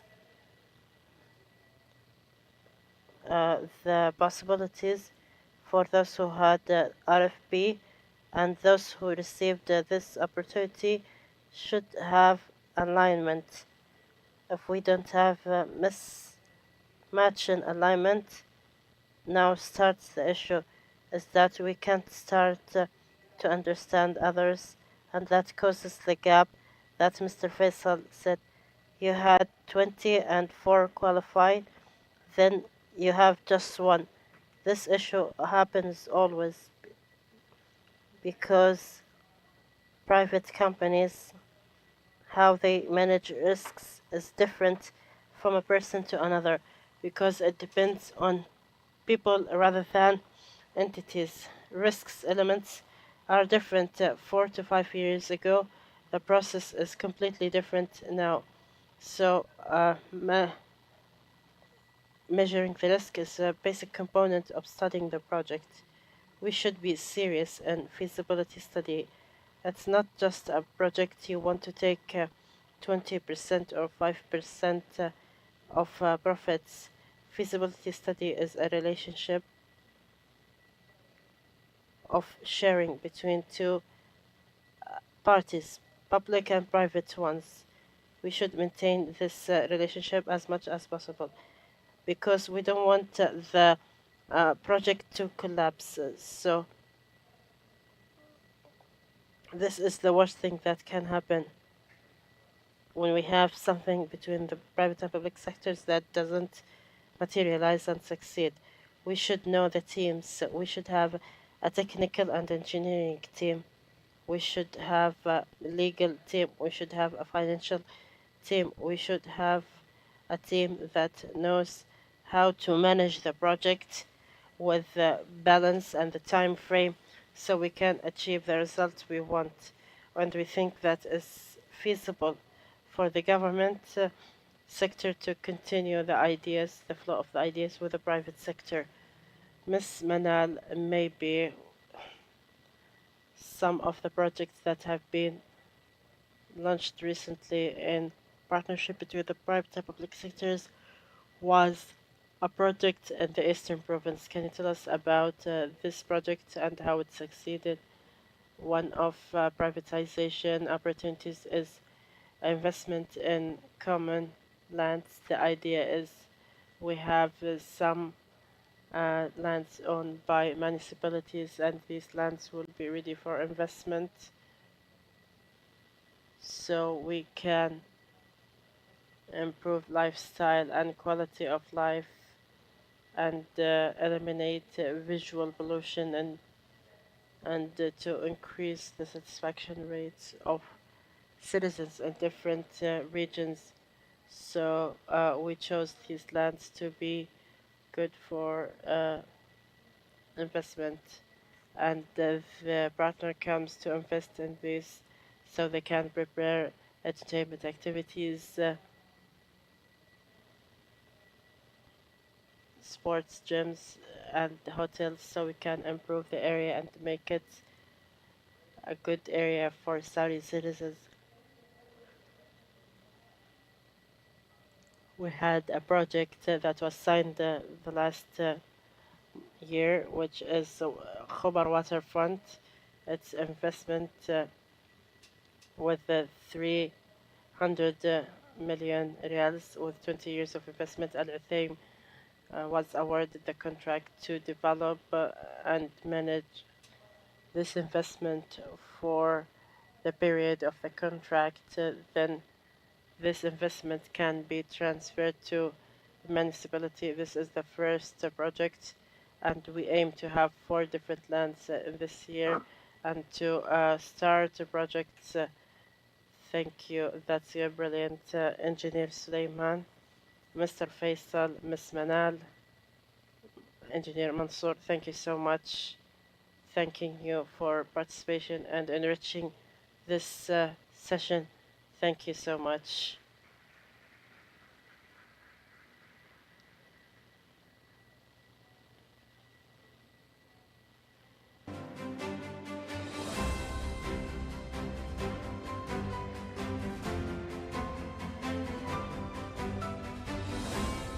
شكرا جزيلا أستاذ Ms. Talal for moderating this session and the panelists immediately to the upcoming session. And it's about green sustainable real estate and the future of green buildings. Are you ready? This session will have Nusra Nanda, Peter Jameson, Edward Gerasi, and the session is moderated by Muhammad Sir.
Assalamu alaikum and good afternoon, everyone. Thank you very much for joining us for this very interesting and important subject, which is around sustainability and the eco-friendly real estate. You know, what does the future of green buildings look like? And with all the amazing projects going on in Saudi Arabia, this becomes even a more important topic to discuss today.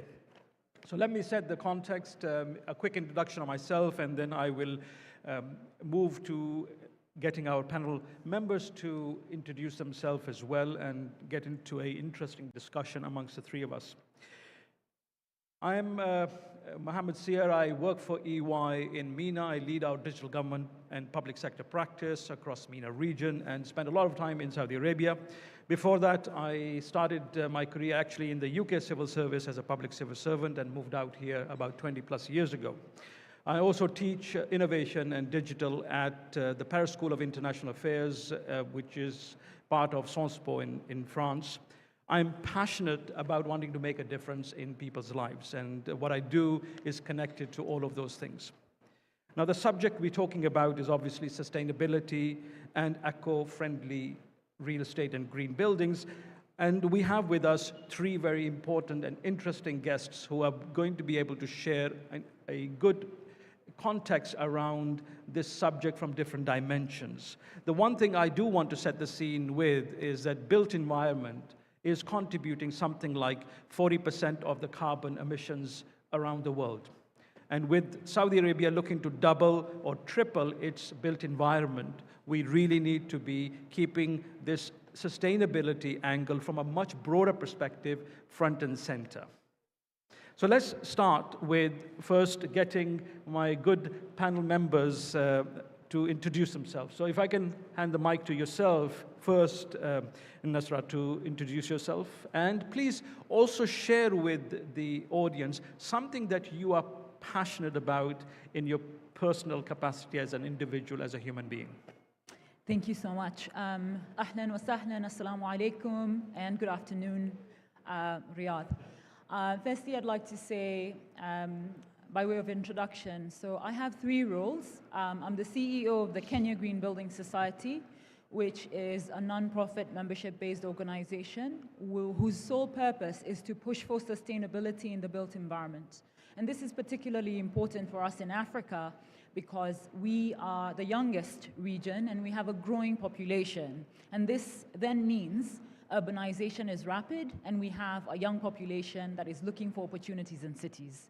So the built environment is a key topic for me because it directly involves the development and growth of Africa. I also chair the World Green Building Council Africa Regional Network, which essentially, involves my work at KGBS at a regional capacity. And lastly, I'm also a member of the County Assembly as part of the Nairobi County Government. In terms of what I'm passionate about in a personal capacity, which looks into also my work, it's about ensuring that people live with dignity. And I think the built environment is an amazing platform for us to push for that agenda. Thank you. Absolutely, absolutely. Peter, if I can ask you to do the same, that would be really great. Yeah, and already inspired by a fellow panelist. My name is Peter Jameson. I'm a managing director and partner with Boston Consulting Group. And I lead the climate and sustainability topic globally with BCG around the built environment. So working on this topic every day, and that leads me to where my passion is. And very much, particularly here in the Kingdom, my passion is around taking all of that energy that we have around this topic and trying to bring this into something that's going to deliver impact from a sustainability perspective, but also something, and I'm going to use the word in the same sentence as far as sustainability is concerned, also in a business context as well, because I'm a true believer that these two things can go hand in hand. Absolutely. And I think there's a great opportunity for Saudi Arabia to lead in this space. And Eduardo, my fellow panelist, it'll be great to hear from you as well, your introduction and what you're passionate about, please. Yeah, absolutely. Thank you, Mohammed, and thanks for my colleagues for the introduction. My name is Edoardo Geraci. I am a partner at the Boston Consulting Group in the Middle East, working in the region and especially in Riyadh over the past 7 years, mostly on the large infrastructure projects, so what they are so-called mega projects. Over the past 2 years, we have been pushing a lot together with Peters and the top experts within BCG the topic of sustainability within the built environment for exactly the reason you said earlier. 40% of the emission comes from the built environment. If you do a 80-20 perspective, this is where we need to set the initiatives and our efforts, number one. And number two, we have a 1 trillion opportunity in the kingdom to tackle the built environment sustainability topic. Now, in terms of what I'm passionate about, in my personal capacity, I have several passions. I think, obviously, as an Italian, I'm very passionate about food and football. I know the kingdom is a huge football crowd, but on a more deeper level, it's really about influencing decision that can stay for hundreds of years. And which better place in the world than Saudi Arabia to exercise this passion? Amazing, amazing. So let's start with an opening question for each one of you, if you can answer it from your own personal perspectives. For this subject that we are talking about today around sustainability, eco-friendly real estate, and the future of green buildings, what is your perspective? The one thing that you want to start the conversation with. So if I can ask you, Nasra, please, if you can go first. In my opinion, I think at the heart of the built environment is dignity. And so when we look at sustainability, really smart leaders, which I think His Majesty MBS is really leading the way, is realizing that if you empower your people, then you can create not just sustainable markets or investments, but generations of empowered people. And I think the built environment being an amazing platform with 40% of CO2 emissions in that regard creates an amazing opportunity for His Majesty and leaders like him to really change the game and empower their people. So for me, green buildings really means building in a way that looks after your health, maintains or preserves the environment around you, and also is mindful of your energy needs. So it's a no-brainer that for us to create the cities that we want to empower our people, we need to build in a way that is sustainable. And that translates into our cities and our country. And if we think about things in a way that is not just preserving as a way of helping our people, but as a way of unlocking finance, then the future is bright. Yeah. Absolutely, and I think at the center of that is going to be the human revolution as well. Peter, from your perspective, what is how you see this, and what do you see as the main driver of this subject? So I think, put simply, we are past the stage of commitments and rhetoric.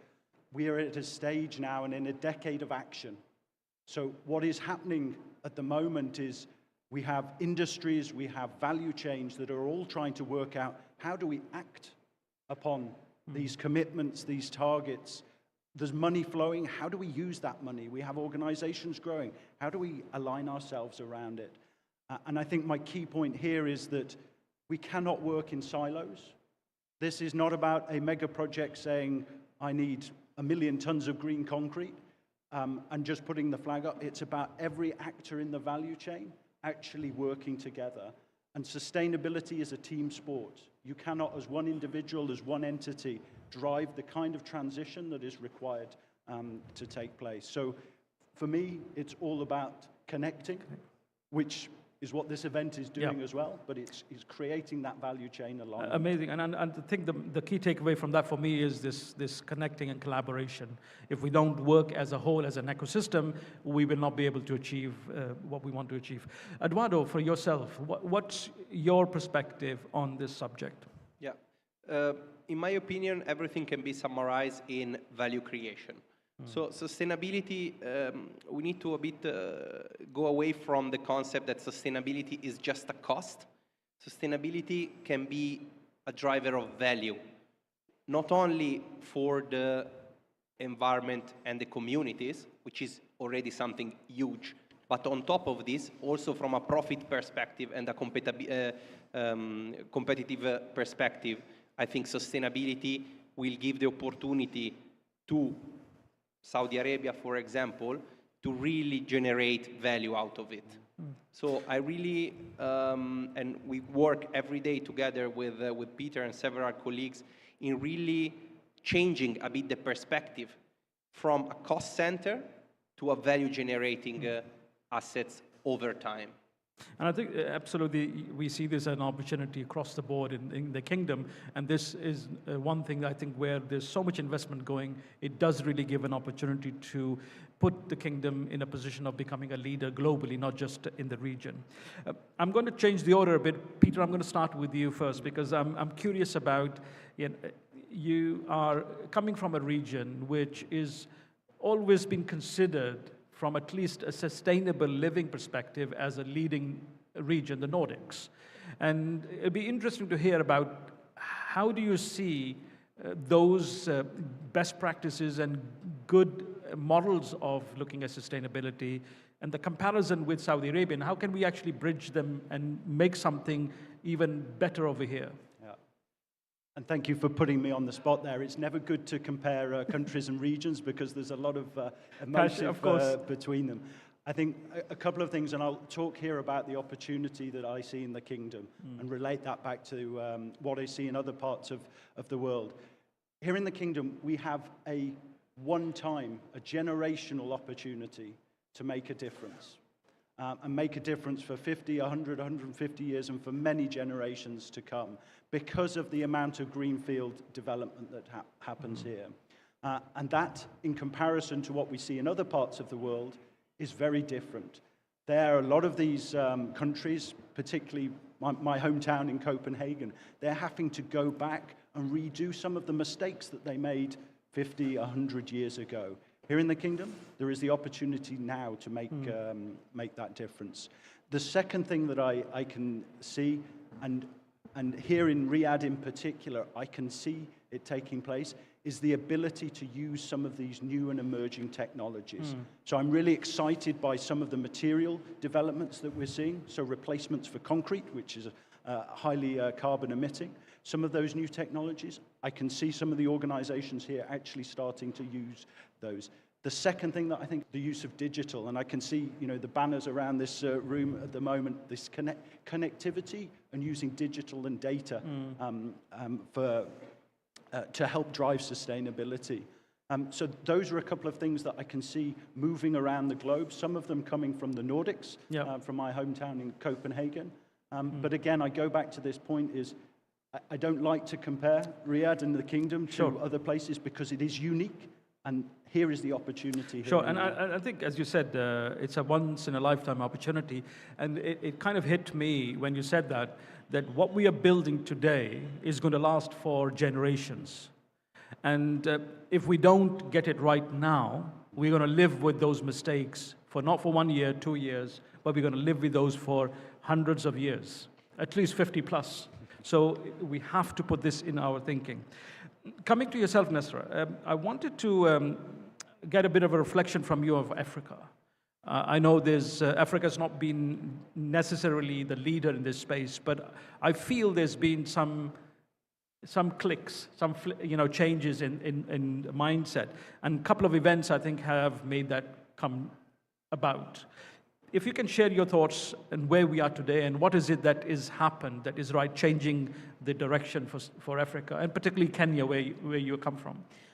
Thank you. I think last year was an enormous opportunity for Africa because for the first time what happened was the region came together and said Africa is taking charge of its narrative so that climate, which is essentially also a development issue in Africa, is going to be led by Africans and also determined by Africans. So last year, Kenya managed to host a number of very key conversations. The first was the UN Habitat General Assembly in March, which was closely followed by the Africa Energy Forum. And the key highlight for last year was the Africa Climate Summit, which brought together the African region to determine some of its priorities from a climate lens. And then lastly, COP28, where essentially what happened, and this is particularly relevant for the built environment, one, it was discussed as a regional priority for the region. Two, housing was something that was prioritized because, as I said, it's rapidly urbanizing and growing. So affordable housing, or rather sustainable and affordable housing, was highlighted as a key priority area because we have 3.5 million Africans every year requiring housing, which is huge. Second, there was also the aspect of building climate resilience for the urban poor. With migration, you have slumification of, urban and peri-urban spots. So it means now we're looking at the built environment as a human empowerment tool and climate as a human empowerment tool, not just in isolation of the people it's supposed to serve.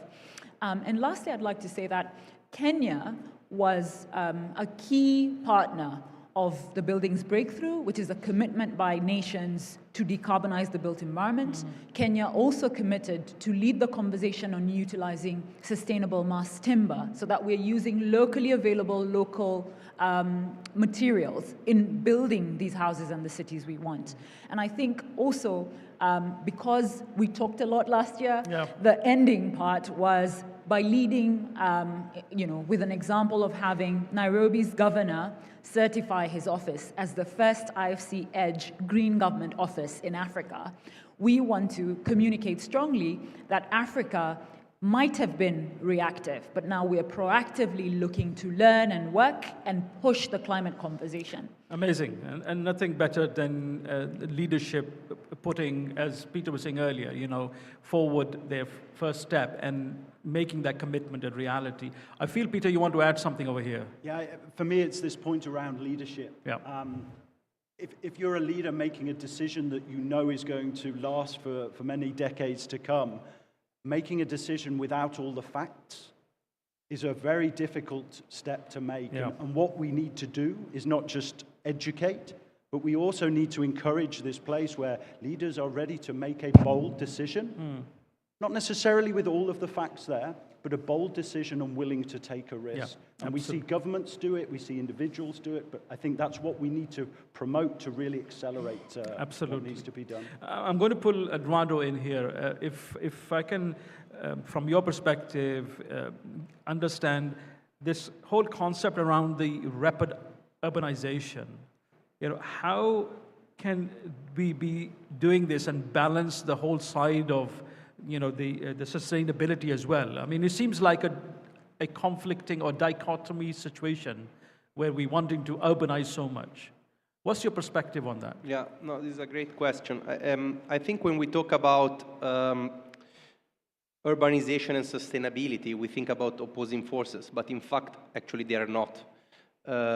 If you think about it, 2% of the land surface of the world, it's urban area and produce 80% of the GDP, meaning there is quite a high efficiency of use of resources.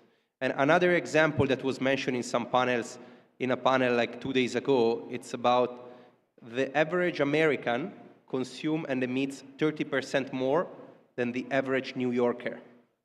Interesting. So this is obviously because of the space of the flat where they live in, the transportation, the efficiencies in general, mobility, last mile solutions, public transportation, and so on and so forth. So the two aspects they in fact comes together many times. Now, obviously, Saudi Arabia is growing at a rate that is impressive and unprecedented, as it was mentioned. So definitely there are some challenges of faster urbanization. For example, the strains of infrastructures, congestions, emissions in general of houses, transportation, many other topics. Now, in my experience, based on the experience I have, I see like 5 factors in order to address these and balance these two trends. First of all, it's about thinking since the beginning, especially in greenfield projects, about an integrated urban development. And this includes thinking ahead about mobility, green spaces, space for renewable energy, and in general, a wealthy and well transportation of the people. Second, it's about the assets themselves. So to really leverage the best practices on eco-friendly and green buildings. So when you build something, make sure at the design stage, where 80% of the impact can be done, to implement and think about the best practices. Here we're talking about passive design, for example, district cooling, and so on and so forth, that make the building very efficient, or net zero in the best cases. Now, the third factor is about, and we discussed sustainable transport solutions. So to really think about and leave space and encourage public transportation, last mile transportation, share mobility, and everything that will avoid for example, 90% of the people as of today in Riyadh to move with a private car. The fourth element is about a bit efficient resource and energy management. And here, obviously, we talk all about the technology, for example, that was mentioned in advance, to manage it from remote with technology and make sure that we consume less energy, but also in terms of waste and water, we really need to think about in a comprehensive manner. Last point, but not least, that was mentioned earlier, community engagement. Riyadh and Saudi in general is so rich of several communities. We need to make sure that the communities, they are not only taken into consideration, but they are included in our plan in a comprehensive and coherent way. Now, there are some examples in Saudi. King Abdullah Economic City have some of these elements we saw, so I think it's a good example. There are other mega projects that are thinking coherently about this, but overall, I think these are the 5 factors. So I'm going to summarize that into the strategy when you're thinking about this should be centered around 2 key, I would say, center box. First of all, the experience side of things, the human side of things, how we are going to create these whole environments in a way that we will give a good citizen experience or a user experience. But second is keeping environment in mind and the sustainability angles. So we should be looking at managing and balancing in such a way, whilst we want to give a great human experience, at the same time we want to make sure we protect our environment as well. I want to come to you in terms of Kenya and Africa generally. What do you see as the key challenges to going towards a sustainable way of living, buildings, etc.? I think because Africa is a reactive market, we tend to wait for the opportunity to present itself. And I think that mindset shift needs to happen where we proactively or aggressively go after the opportunities. And I think in the past, sustainability was framed as a cost issue and not an opportunity for us to unlock financing, to unlock the relevant partners. And I think with Riyadh, and the Riyadh project around greening Riyadh, and also the Saudi afforestation project, this presents, in my opinion, a key opportunity for Kenya to learn from Riyadh and look at what opportunities, Green Riyadh is creating for this city. That way, leaders get to learn from other leaders in a peer-to-peer approach on what they need to avoid and what they need to pursue. Thank you. Yeah. I think that's an important one, and there's a lot of great knowledge around the world and experiences. We don't need to reinvent the wheel, and often we start first before searching for any ideas of how others have maybe solved this. Peter, for you, I have an interesting one that I would like you to explore, because you kind of mentioned this in the beginning as well. The initial cost can be extremely high when you're looking at sustainability, the sustainable way of building your built environment. So how do we look at balancing that initial cost versus the long-term benefits of green buildings? Not easy to sell, We're kind of getting down to the real core of the challenge here, which is how do you actually finance this? And at the end of the day, you're absolutely right. There are some of the new technologies that are going to cost a bit more than usual. What I would say, and the analysis that we have done, is that if you take the long-term approach, net, you're going to end up in a more positive place. The question is how do you deal with the here and now? And I go back to my previous point, and this is, you get the value chain to start bearing some of the burden of that cost. Now, if we all sit in a world and say, well, actually, we're going to have the same business models, we're going to end up with the same EBITDA margin every year and still make this transition happen. Nothing will happen. So what we need to do is share that risk and share that cost across the value chain. And do you see intervention, or let's say from the policy regulating government perspective, do you see incentivization? So at the end of the day, I think the speed of this transition will be guided by how quickly commercial organizations move and the boldness. And the second is how that is supported by regulation. Got it. If there is incentives in place, that will speed up the new economies that need to be created. And behavioral change, of course, because we're talking about a mindset shift, not just about processes, etc. Eduardo, if we take this and build on it, and we look at it, that obviously at the heart is going to be innovation. So what are the key trends that you see that can support this drive towards a sustainable real estate, especially in Saudi Arabia? Yeah, no, that's exactly the core of the question, right? What innovations? I think in terms of trends, what I've been hearing in many of our mega projects, of many our, let's say, clients, is mainly three things. The first is really as a topic, right? The first thing is leading the request of having net zero buildings.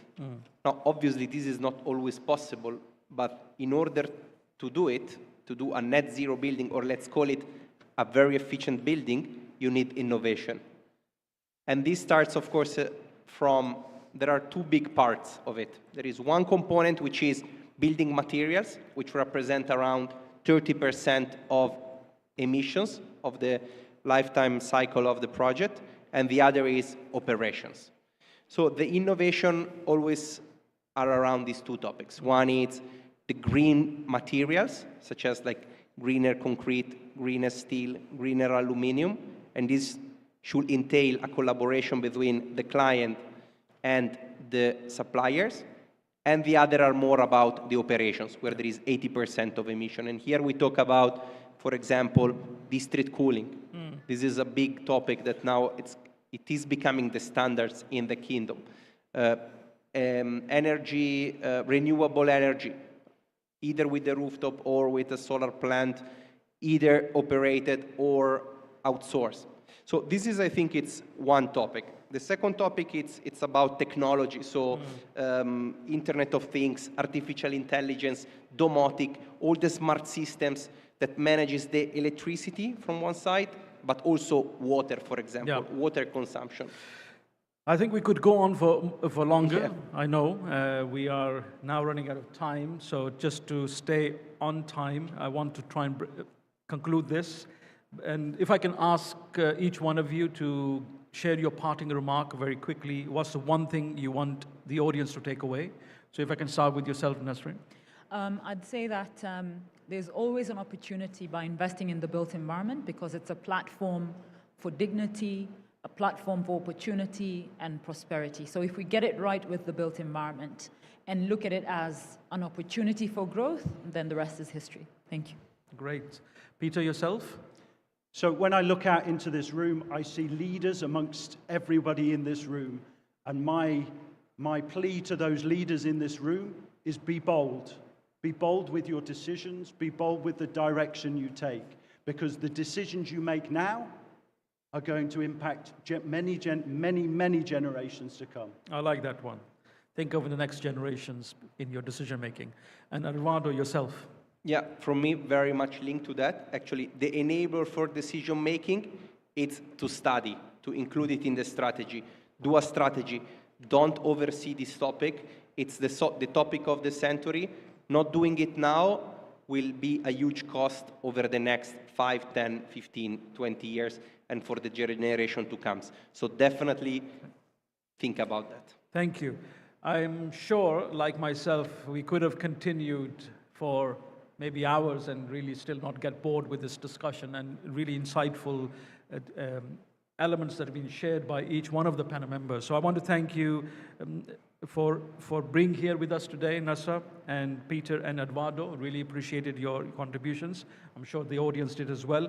I want to give a big thank you to RFF, because without you, we wouldn't have been here, and thank you for inviting us.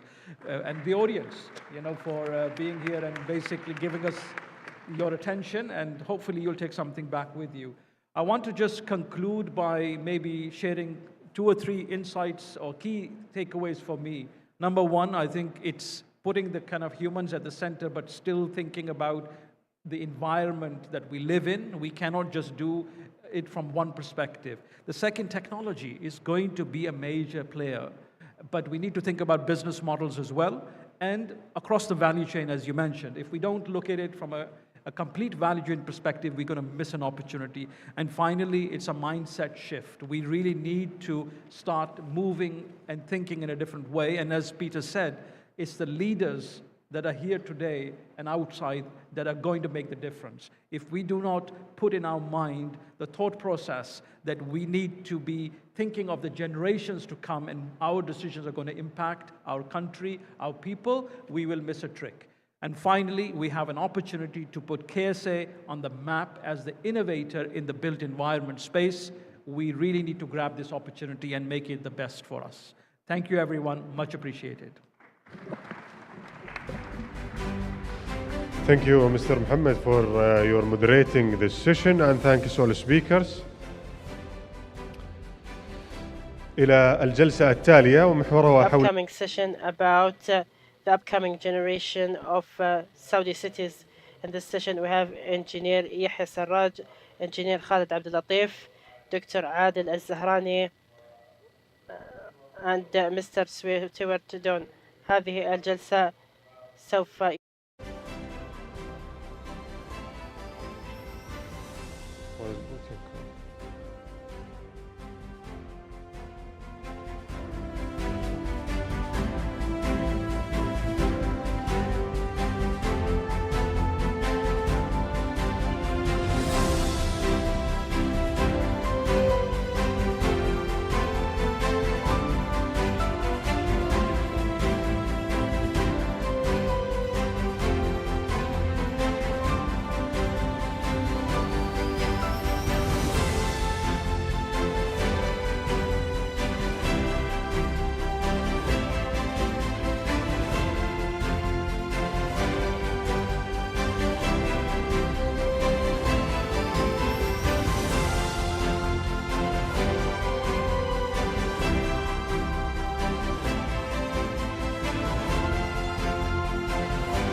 Okay, I think we can start.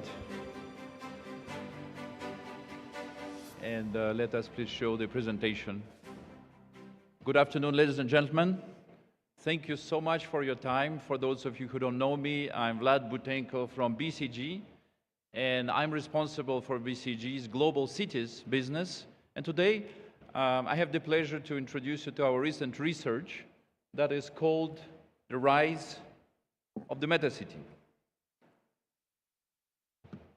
Ladies and gentlemen, allow me to start with a question. Why is Riyadh of this diameter of 25 to 30 kilometers?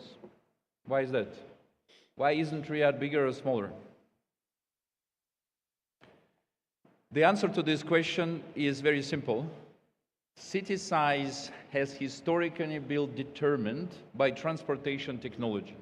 If you look at this slide, you see the small near circles. This is Rome and Paris a long time ago, and people would walk inside the city. And because people don't want to walk over 1 hour, you do 5 kilometers in 1 hour. This is why cities like Paris and Rome historically had the diameter of 5 kilometers. And then you see London and Chicago with the appearance of new transportation technologies, better than the transportation technology of our feet and legs, streetcar and subway. And you see that immediately the city size, or we call it the catchment area, has become bigger. And then you see Atlanta. Atlanta is a car-centric city. Atlanta has been built around the car and for the cars, and you see how big Atlanta has become. So city size has historically been determined by transportation. Today, two new technologies appearing. One is high-speed rail. This is Japan. Tokyo, Nagoya, Maglev will cover 350 kilometers with 5 stops in under 40 minutes. Expected completion in 3 years from now. And that is Japan on the transportation side. But Starflyer Airlines attracting Tokyo remote working to the south of Japan, offering them a subscription model. So an airline offers a subscription model to the passenger that includes an apartment, and unlimited flights. Why? Because they would like to have a full offering of remote working. So new technologies, high-speed rail innovation continue to reduce travel time. Telework actually reduced the travel to zero. So you can think about this as the virtual presence that reduced the travel time to zero. What we see today, and this is actual data, people living within 2 hours by public transport of the city center of London, door to door, by 9 a.m. on a weekday. So it's very precise, BCG analysis.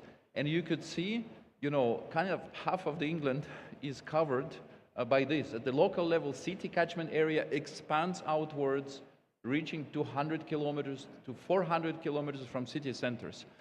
Allow me to share a personal example. I have colleagues within BCG in France. They do city analytics, and this small group of people lives in Nantes. Nantes is located 365 kilometers away from Paris, and these people live there with their families. Now, they come to Paris every week for a meeting, and when they come, they use Ouigo. Ouigo is a low coaster on the TGV rail.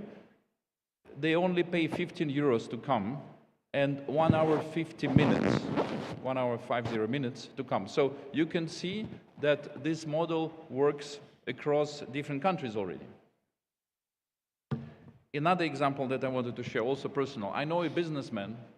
This businessman lives in Beirut. He spends time with family there. He is engaged in local community. His children are in Beirut. The primary healthcare is in Beirut, but this businessman works mostly in Riyadh. And the reason why this businessman works mostly in Riyadh is that Riyadh is more interesting than Beirut from the economic perspective, right? It's bigger projects, we're discussing them today. It's a better price point for his services. It's enormous networking, intellectual capital development in Riyadh. At the same time, his company is registered in Dubai. Why is that?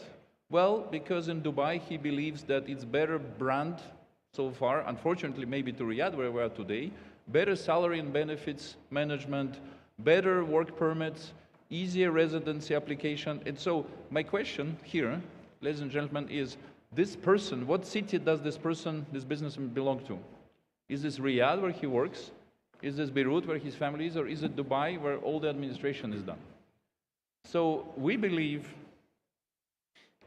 in a new strategic paradigm that is confirmed by BCG analysis.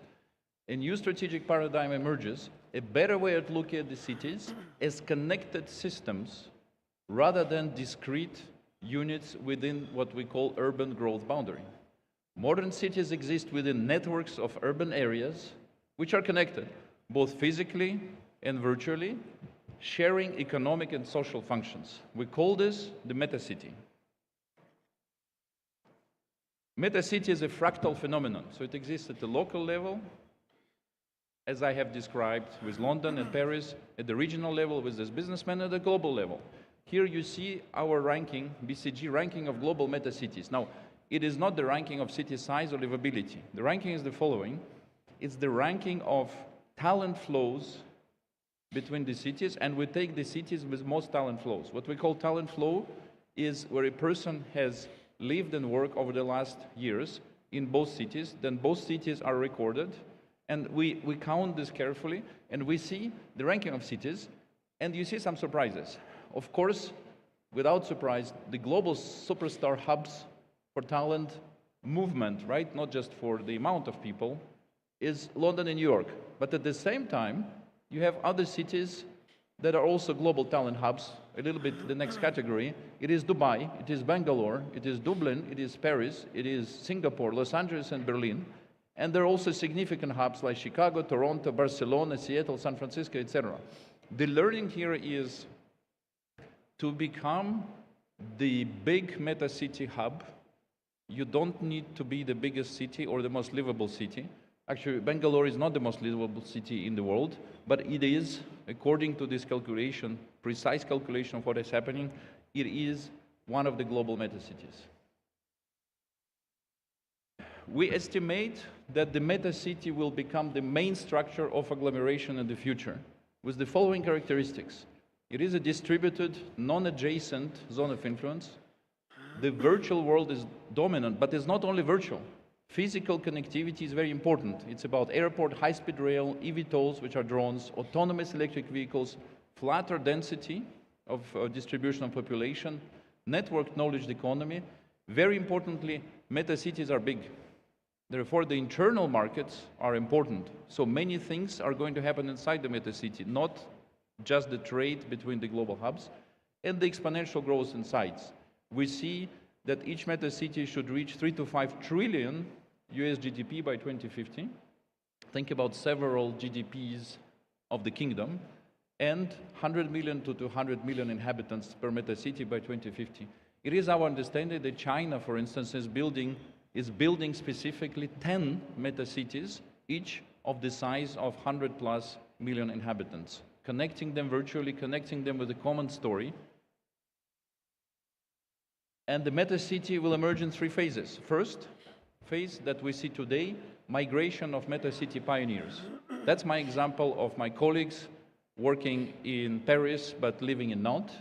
Once there is sufficient critical mass established there, the transportation companies follow. They see, we have big demand between Paris and Nantes.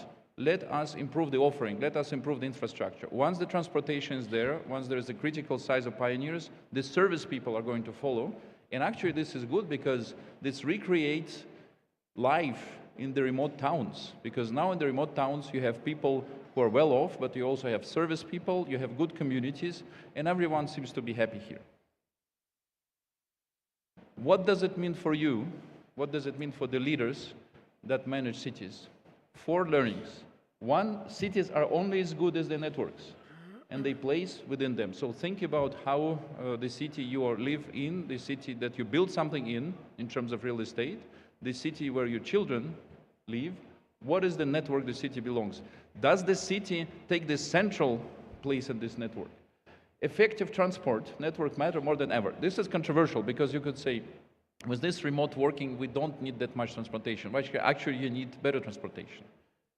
You need better transportation because people would like still to oscillate between where they live and the supercenter. Supercenters need less traditional office space, so we don't see a lot of B-class, C-class real estate in the big cities. We see more premium real estate in the big cities. We see flexible spaces for interaction. We see spaces where people can be really impressed and develop loyalty for the company with this office. And people will move where the quality of life is best. Cities and companies cannot longer buy them. It used to be, I work for a company, I don't move out of the company, I don't move out of the city. You cannot buy them anymore. People will choose, in my example with Nantes, well, for the price of a Paris 2-bedroom apartment, they move the extended family to Nantes in a house, same price. Why would they live in Paris? And this is my last slide that we're going to discuss. We're going to use this for our exciting discussion in the panel. In the center, you see the actual supercenter as a space to connect. So we're going to discuss what the center, the capital city, the big city needs to do. Then you have the towns, right? The towns that all connected virtually and physically to the supercenter. You have the suburbs, and then you have the infrastructure in between. For those of you, after this discussion, who would like to have more understanding of the meta city, to learn on this up-and-coming topic, see our latest publication. One is Harvard Business Review of December, The Rise of the Meta City. and the other one is Harvard Business Review in a book this year in Tech 2024. Thank you so much for your attention, and now let us move to the discussion. Thank you.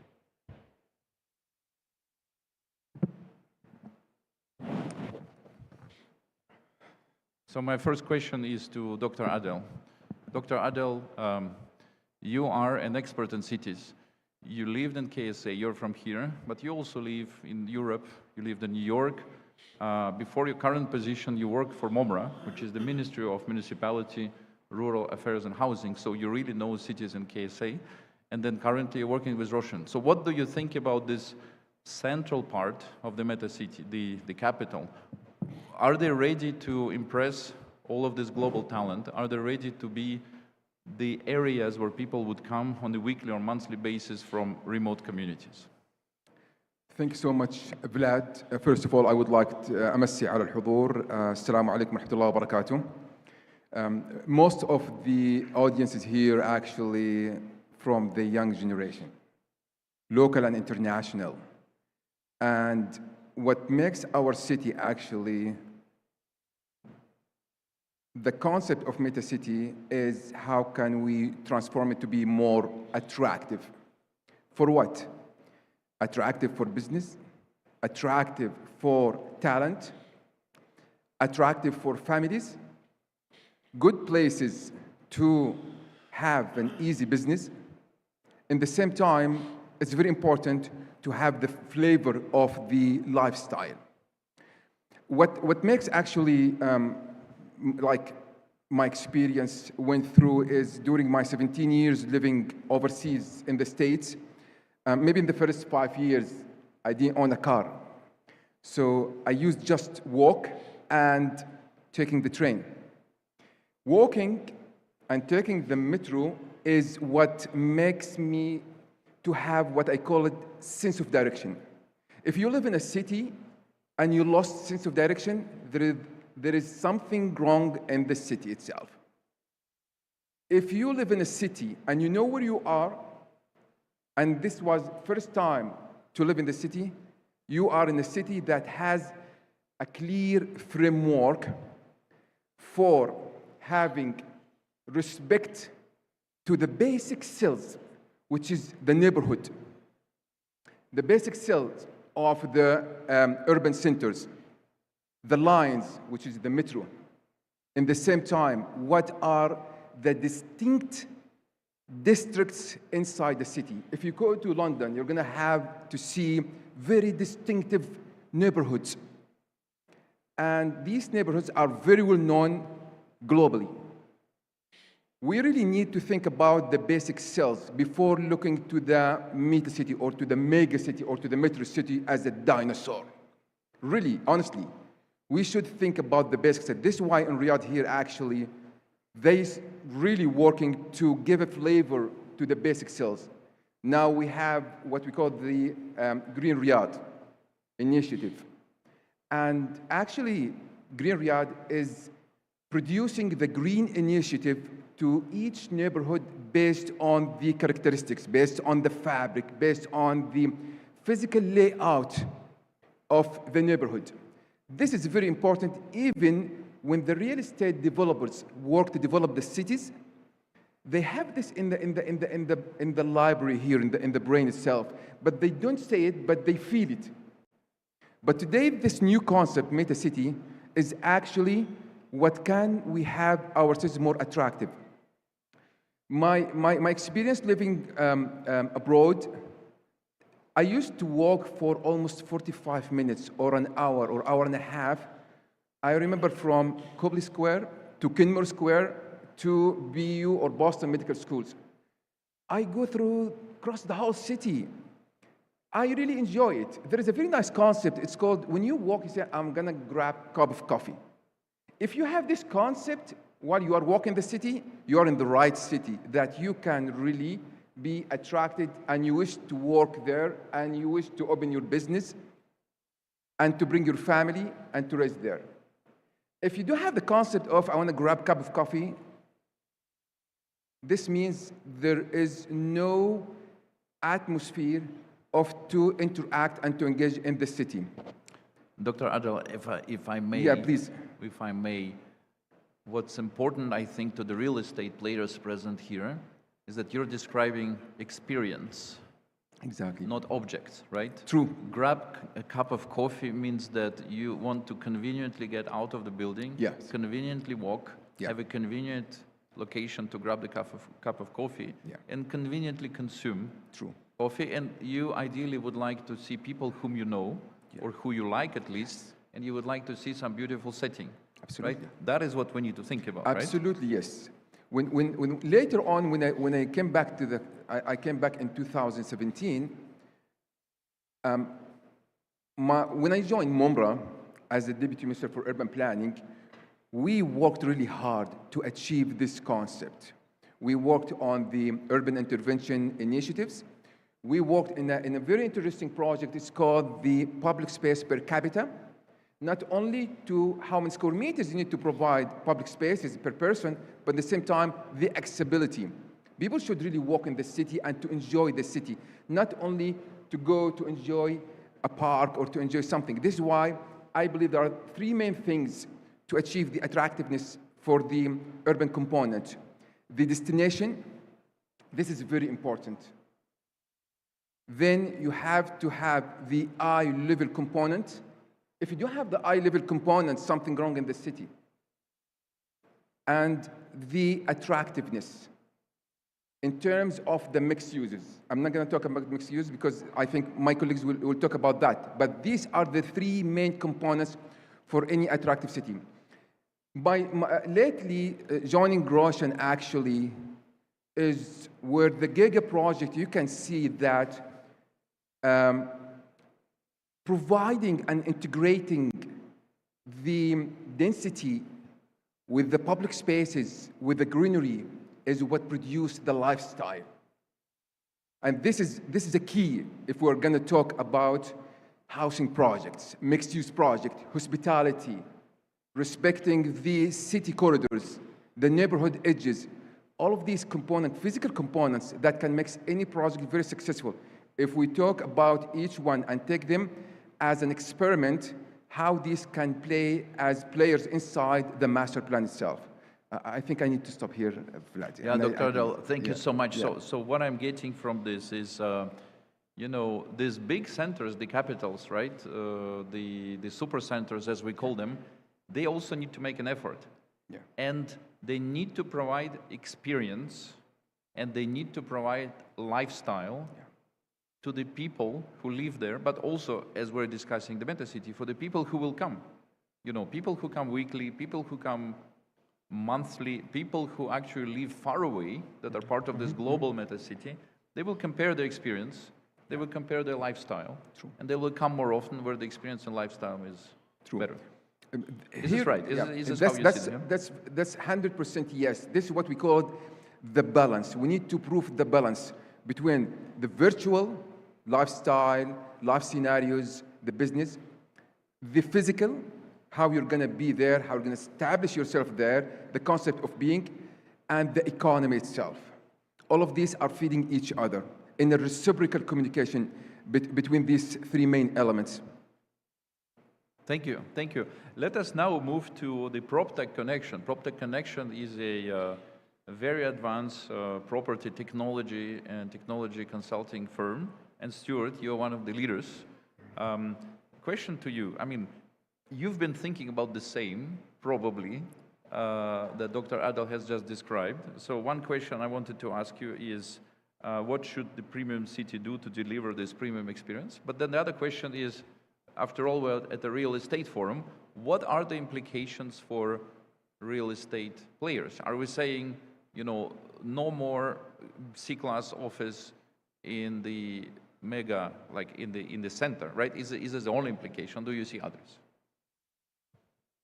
Okay, thank you for that. And I think we agree with some of your conclusions earlier about the real change in the workforce. So I think a statistic that I like is cell phone coverage in San Francisco these days is 40% down from where it was 5 years ago. And it really shows you that remote, that change in work. Move a little bit closer, please. No problem, thank you. So I thought what I'd talk about today is a specific use case, talk about the commercial aspect and office, because I think when you talk about quality of life and community, offices have an integral role in that. So I think one of the challenges we see in commercial real estate is the adaptation globally to that changing dynamic, the working from home. So I think, I'm not talking out of turn here, but globally commercial real estate is in a difficult place. There was a lot of hot money within the last 15 years or so, but I think what we've seen is it's not homogenous, and it's not as simple as saying grade A, grade B, grade C. I think we see three components. A little FT kind of summarized this recently and very similar to our thinking. At the top level is that premium, that grade A, the new builds. These buildings are not challenged, at top of the range. Everyone wants to work there. Everyone wants to be associated with it. And that's the likes of Hudson Yard, it'd be Park Avenue in New York. I work beside the Salesforce building in Sydney, which is again a top of the range building. The area where you identify real challenges is at the bottom, is that grade B, grade C, and there's real challenges there. But what are they? So if you're saying that we're going to depart from this simplistic categorization of grade A, grade B, grade C, but towards what? I think that's a good question. It's becomes a little bit more divergent. It's about the building itself. It's about its importance in the community. I think just looking at things narrowly on a grade A, grade B, grade C, it's quite shallow, and I don't think people will be doing that any longer. So what I would say is it's not homogenous. You almost need to look at the building and how it's configured. So that applies both for the... So do you mean it is the kind of the office and the building itself and the surroundings? Yeah, I do, yeah. So I think it's the office, the surroundings, the integration with the community, the appeal it has, and it's not necessarily that it's brand new or all singing, all dancing, but it's the thought process, the use of technology, the connectivity that helps do that. So I think that grade B, grade C challenge, I think a number of those in the established cities, and we don't have that challenge here, but London, you mentioned earlier on, only 30% of the grade B and grade C buildings there will meet energy certificate challenges by 2030. So there's a lot of CapEx involved, technology adoption to get somewhere meaningful there. What we see in the middle is some buildings and operators doing very well, but what they've done is pivoted away from a traditional B2B model, more to a B2C mindset. So they're thinking about the users, end users, and the journey. I kind of describe... And who should care about B2C aspect, right? Who should be the advocate of the consumer?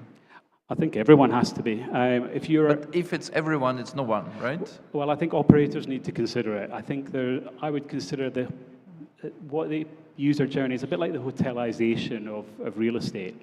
I think people expect now to be part of that user journey. They expect an element of self-serve, and they expect the data and understanding. So when the people that have done well in this space have done a really good job of building that user journey, building that experience, and they've used technology to support that. So I'll give you one interesting view, and just one of the offices that we've seen, and it's happening globally. The new offices that are picking up tenants very quickly, instead of 10% of space being flexible or communal or meeting space, those numbers are now nearing a 40%. So that really reflects, I think, your meta-city comment. People are coming not just to work at a desk. They're coming to meet colleagues, they're coming to collaborate, they're coming to build connections and understanding that. And I think that's very important. The other thing I think it's important for users is to understand their environmental footprint. And I think we've heard a lot about sustainability over the last couple of days, but people need to understand, both tenants as well as end users, how they can help. So giving visibility of data, environmental impact, carbon footprint, and then offering solutions. So maybe turning off lights, turning off air conditioning, moving people around the building for the best use. I think that has to be the modus operandi now. Question about investments. Real estate is a lot about funding and investment, right? We will probably say that this Class C, Grade C offices in the big cities is not really where you would invest today. Are you saying that investors should look at those offices that provide user journey and integration with community, rather than just a well-designed standalone building of cubicles? Yes, I am. I think it's fundamentally important. I think if you, I used to work in investment management, so you look at the stock rather than the sector sometimes. So I think in this particular case, you need to go down to look at the building, look at the developer, look at their tech stack. It's not as simple as doing a desk-based review anymore. And as you say, that I think there are pockets within that sort of A grade going down to B grade where they can be good investments. Very good.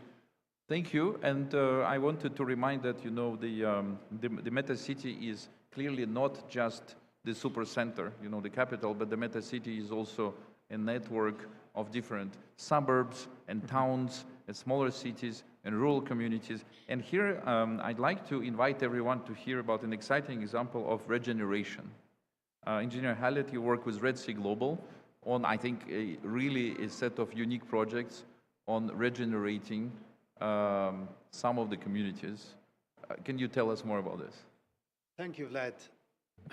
So, as a proud resident of the Kingdom of Saudi Arabia, I grew up during the 80s, 90s, worked in the early 2000s, and here I am now leading the urban planning department at Red Sea Global. We put a role and a principle for us to become a leader in regenerative development and regenerative tourism. And if I would love to simplify that, I would simplify it in two words: people and planet.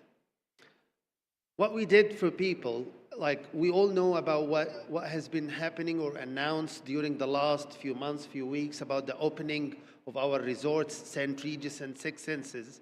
However, behind all this, if you look to the beautiful map of the Red Sea, you will start witnessing the following. This is what we are planning for the people.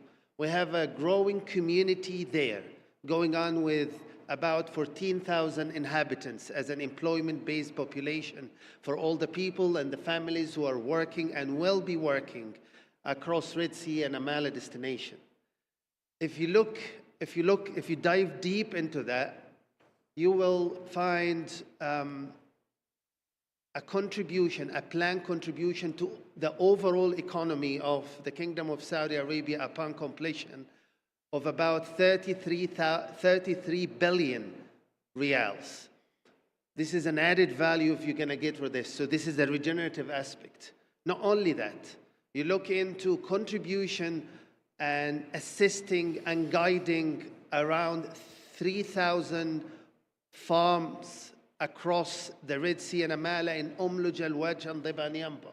This is another added value that we're doing to the community. If you look to these assets with the Red Sea airport, the international airport of Red Sea, if you look into all the solar panels, the 760,000 photovoltaic panels to make sure that we are leader in renewable energies in fueling our development, all that, we will ask ourselves a question: are we witnessing a birth of a new paradigm of towns and cities?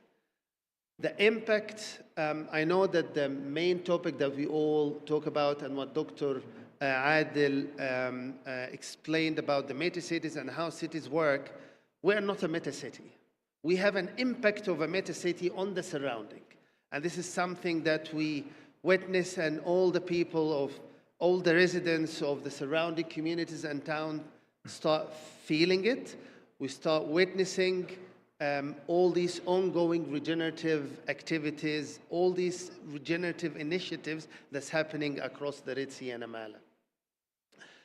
This is in a nutshell and in a brief about the regenerative town and the new paradigm of towns that we're introducing to the Kingdom of Saudi Arabia. Thank you. But of course, we have, you know, it's a very new and fresh and innovative concept. Can you tell us more, for instance, about, I think, two questions to start with. One is, what is the structure of the economy of this regenerative town? And the second is, what is the structure of talent? Do people work in the regenerative town and they live in, you mentioned Umluj and Al-Wajh. Do they live in Umluj and Al-Wajh, or do they live in Jeddah? Do they live in Riyadh? Or, you know, what is the economy and what is the structure of migration and people? Good question. I think as we discussed, towns and cities are evolving. and it will keep getting evolved. At the moment, our target is to diversify the economy. That's why even though we have we are a tourism destination, but you will see that we have community facilities to support the residents and the people who work there. This is also an indirect opportunities. We're talking about 120,000 direct and indirect job opportunities that will come out of Red Sea development in general. This will be generated within the 32,000 square kilometer, the area that Red Sea and Amala occupy, but also will have an impact on Omluj and Al-Waj and Diba. So we have supported facilities to make sure that the tourism destination is up to speed. You're talking about, in addition to the community facilities for schools, hospitals, recreational facilities, we also having a nursery that's considered the largest in the region, 1 million square meter, that has almost 30 million plants that will be serving this. This also may trigger in the future that we start thinking about the urban farming and contributing to the overall food security. So if you notice that we're taking things gradually, we make sure that tourism, we are focused on tourism destination, but at the same time, we need to support it with all the required facilities. Right, so it looks like an overall broad portfolio of economic activity. Tourism at the center, and then you have all the rest. Spearhead, so the tourism activities will be spearheading the growth and the economic, and we all know that we cannot rely only on this aspect. That's why the company and all of the teams across all departments working aggressively and productively to make this happen. And when you say regenerative town, right, can you explain us a little bit the term? So do you regenerate something that existed before? Do you build something new? Do you build something new in connection with what exists? Correct. So as I mentioned, like, it's all about the people and planet. So without these two parts, so if we are not making this better, if we're not making it better than it was before, that's not regeneration. And if you notice, of all the KPIs that we had, all the achievements that we did in terms of number, these are all aspects of future successful regenerative town that would be really a paradigm and a role model for all towns, especially the coastal towns that we're having. Very good, very good. So at this stage, we still have a few moments left for this discussion. Let me ask the esteemed panelists any further questions, any further observations. I would like just to highlight something here regarding the generative. I'm not going to speak on behalf of Riyadh because I think this is kind of like more RCRC and Riyadh municipality, but I'm going to speak overall as one of the inhabitants in this city. Riyadh is a city of opportunities. And I remember there is a very nice joke between the young creative and smart people here. They asked me in the beginning that, did you move to Riyadh or not yet? I said, no, not yet, actually, I'm coming from Jeddah. They said, oh, you're the last one. Everyone moved to Riyadh. This we have it here. What does it mean? It means all the opportunities that you really need to build your own legacy, especially you are still in the early age. The capital here, Riyadh, is the place where you can build yourself. This is number one. Number two, if we look to the technology in the whole kingdom, I'm not talking about the city, because this is a very important part actually for Meta City that can help how you can run the business and to make a mega business virtually. The technology is really advanced in the kingdom. And if we go back a couple years ago during COVID-19, why the education in the country did not got affected negatively? You know why? Because we were ready for the technology. Immediately, we fit in the system for virtual learning, virtual classes, virtual schools. So are we ready? Yes. Our cities are cities for opportunities? Yes. So what we're going to have by 2030, we're going to really be competitive in terms of the livability ranking, in terms of technology ranking, in terms of stability, security, and at the same time, we are ready to say that for any incident that happened a couple of years ago during COVID-19, we are ready, la samhallah, for any of this. So this is very important platform that we really need to understand that MetaCity is not only to run the business and to make it successful, but also to make it for a long time, to be the spine, Amud al-Faqari, for our country economy. Thank you so much. Thank you. Stuart. Yeah, that's fascinating. And I think one of the things as an outside observer is the thing that's most inspiring for me about Vision 2030 and is we've come to Riyadh. It's obviously the center, the economic center and the power. But what we've seen, and I think is the projects that are going outside of Riyadh are so compelling and so interesting. On a personal level, I think it's important that an economy has a multitude of centers.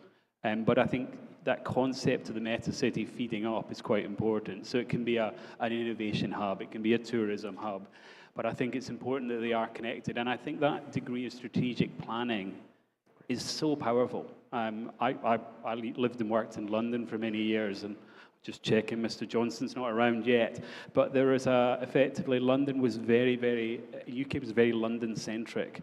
And effectively, innovation in some of the regions there happened almost by accident rather than design. And I think the Kingdom and the Vision 2030 is really pushing that, whether that's NEOM, whether that's innovation in Jeddah, whether it's the Red Sea project. And I think that's really compelling. And I agree with my counterpart here that I think technology has a really important part to play.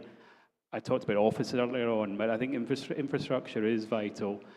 People are not going to want to sit in 90 minutes of traffic to get to an office, so that's not quality of life. So you need almost a hub and spoke model where people can work in the local community, they have the offices, they have the connectivity, but then when they need to go to Riyadh or Jeddah, that they have the power to do that quickly and integrate quite quickly, and it's a good experience for that business setting. Thank you, mate. I believe that because one of your questions about if people will be staying there, will be working somewhere else, or staying somewhere else and work at Red Sea. For a city or a town to survive and build a legacy, there will have residents, and it's going to be active and livable. That's one thing. Another one that the future really is now, of where once we're witnessing all this development that is happening across the Red Sea destinations in Amala. I would like to avoid the word Red Sea project because we have many projects now that come, and I believe that when we meet next year, there will be more promising news about the towns and the development that we are bringing back to the Kingdom of Saudi Arabia. Thank you. Thank you. The discussion is amazing. Now I'm also looking at the clock. We have just a couple of minutes to finish this.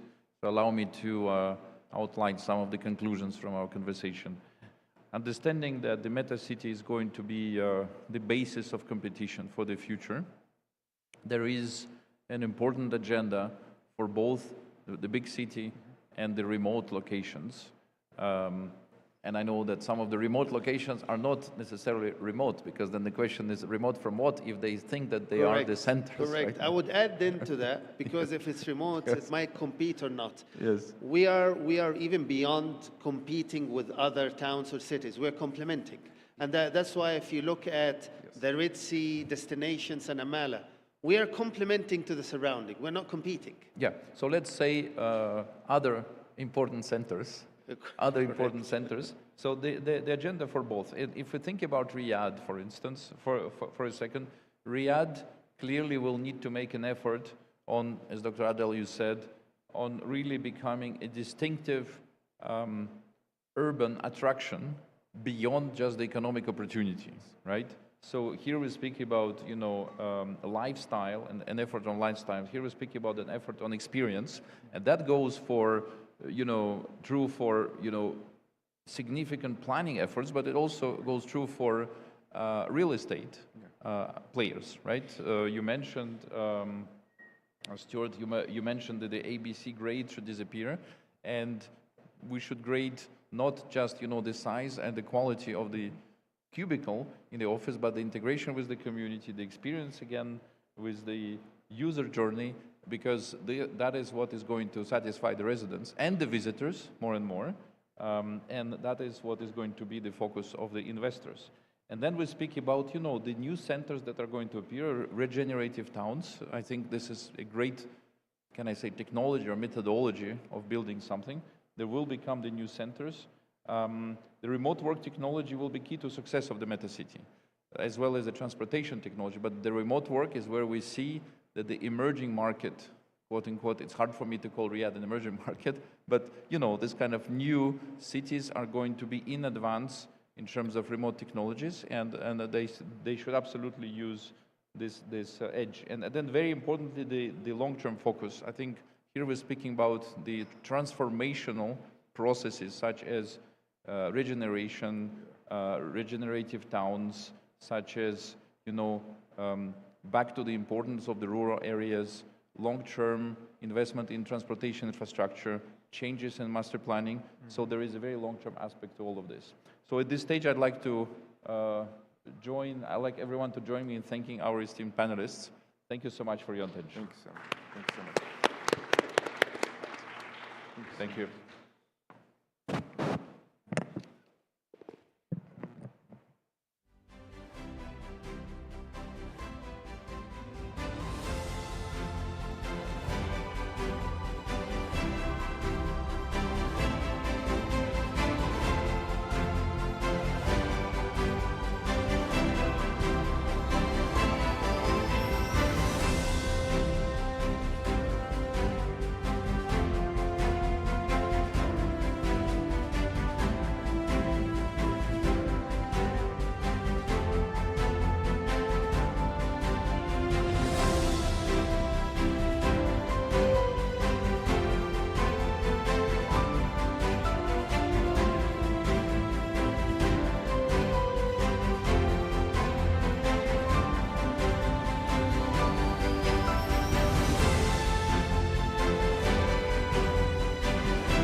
أهلا بكم من جديد في جدول أعمال اليوم الثالث من to the Real Future Forum. We're going to talk about a new session, how the innovation and technology, how can innovation technology form the future of real estate. In this session, we're going to get together with Dr. Alan Al-Harbi, the advisor to His Excellency the Minister of Housing and Rural Affairs, Mr. Brooklyn, Mr. Umar Abbas, Mr. Huzaifa Afana, and I'm the session moderator, Michael Senderby. The session moderator, Mudir al-Jalsa, Michael Senderby.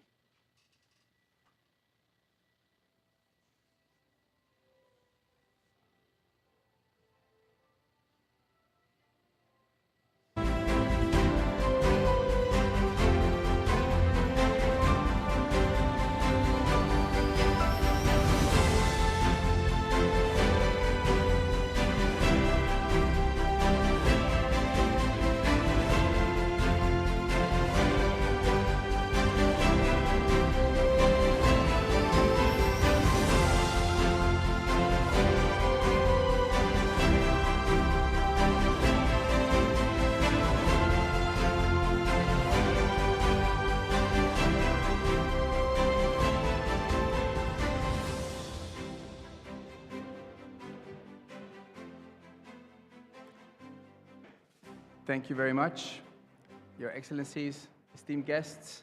What a great turnout. I hope the conference has been a useful and fruitful one. I hope it continues on this panel. My name is Michael Sonderby. I'm Managing Director and partner with BCGX, BCG's digital build team. Normally, I work trainers.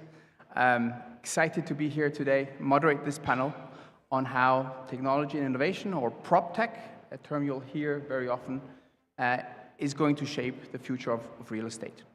I'd just like to set the context for our panel today.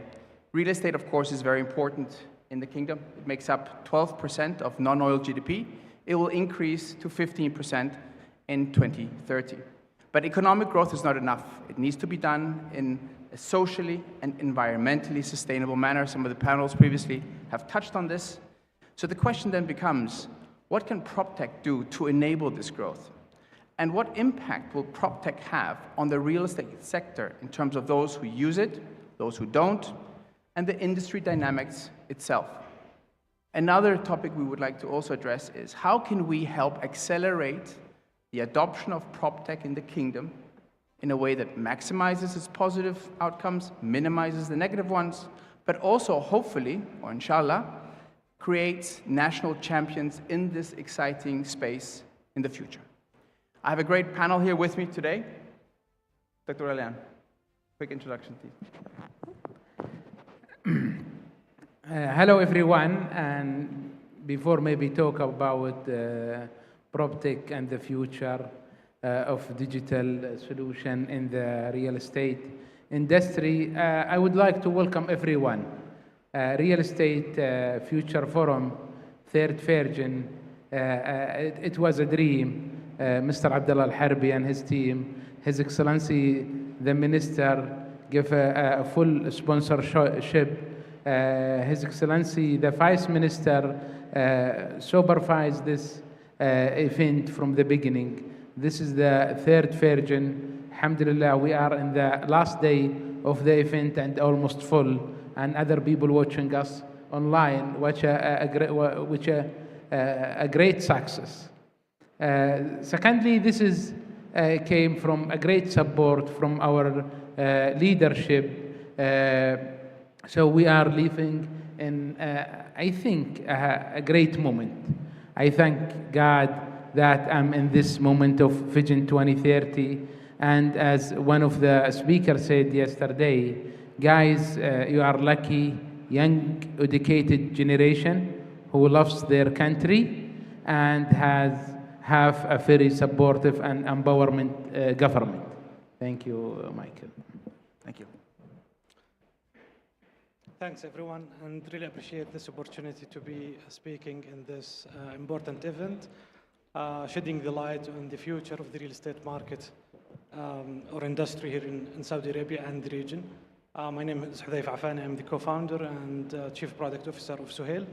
We are working on providing the real estate market players with insights and analytics, hoping to democratize the access to real estate data in the market. Thank you. Assalamu alaikum. My name is Ivo van Broekelen.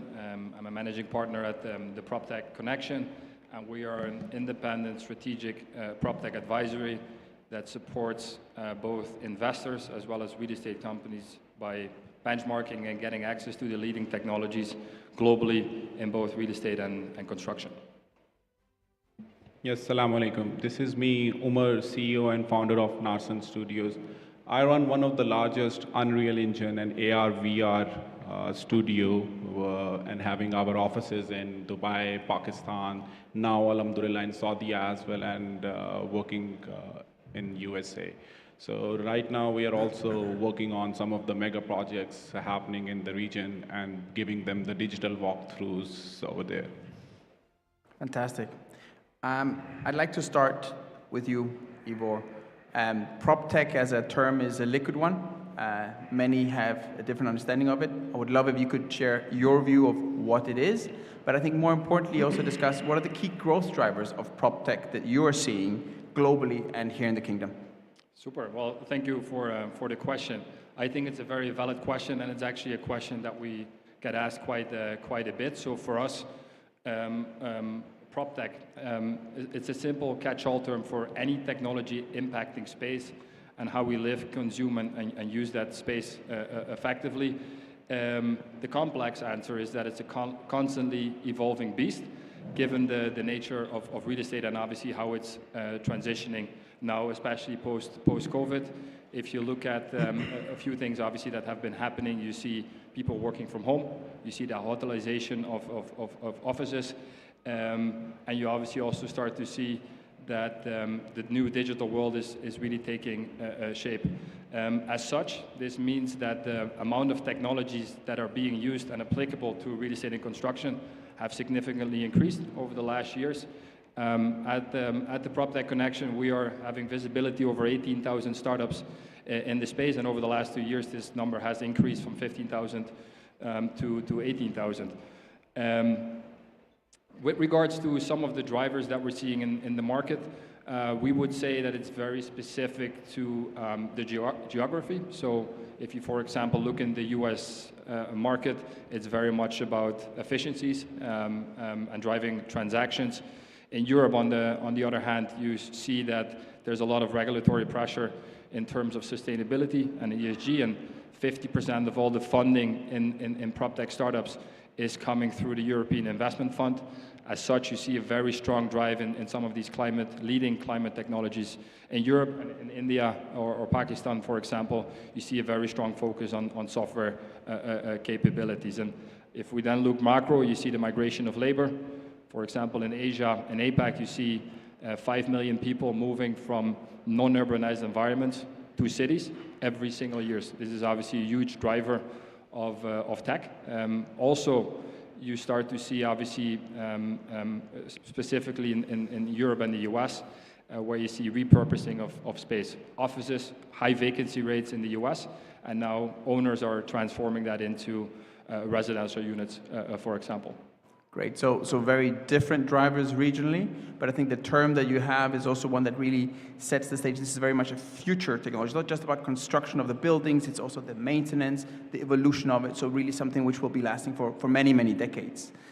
Umar, I would like to go into the technology realm here. I mean, you are a prop tech player. Tech is obviously a big part of that. In your opinion, what do you see as the key technologies and I think also use cases that will really shape real estate in the future? Yeah, so regarding to the use cases, I'll put my point on two major points which are evolving around is generative AI and metaverses. So talking about the metaverses, it has multiple use cases. So like having up a virtual walkthrough, as previously there was just like bad quality 3D videos, which normally sales agents used to send to their customers. So now they can ultimately give them the ultra-realistic experience to have them the virtual walkthroughs over there. And even though when you go to the sales center, and majorly for the off-plan projects, they don't have anything to showcase to them because nothing is built up over there. So now they can have the big screens over there and create the whole walkthrough as a virtual and showcase them what exactly is going to build up after 3 to 4 years and give them the experience over there.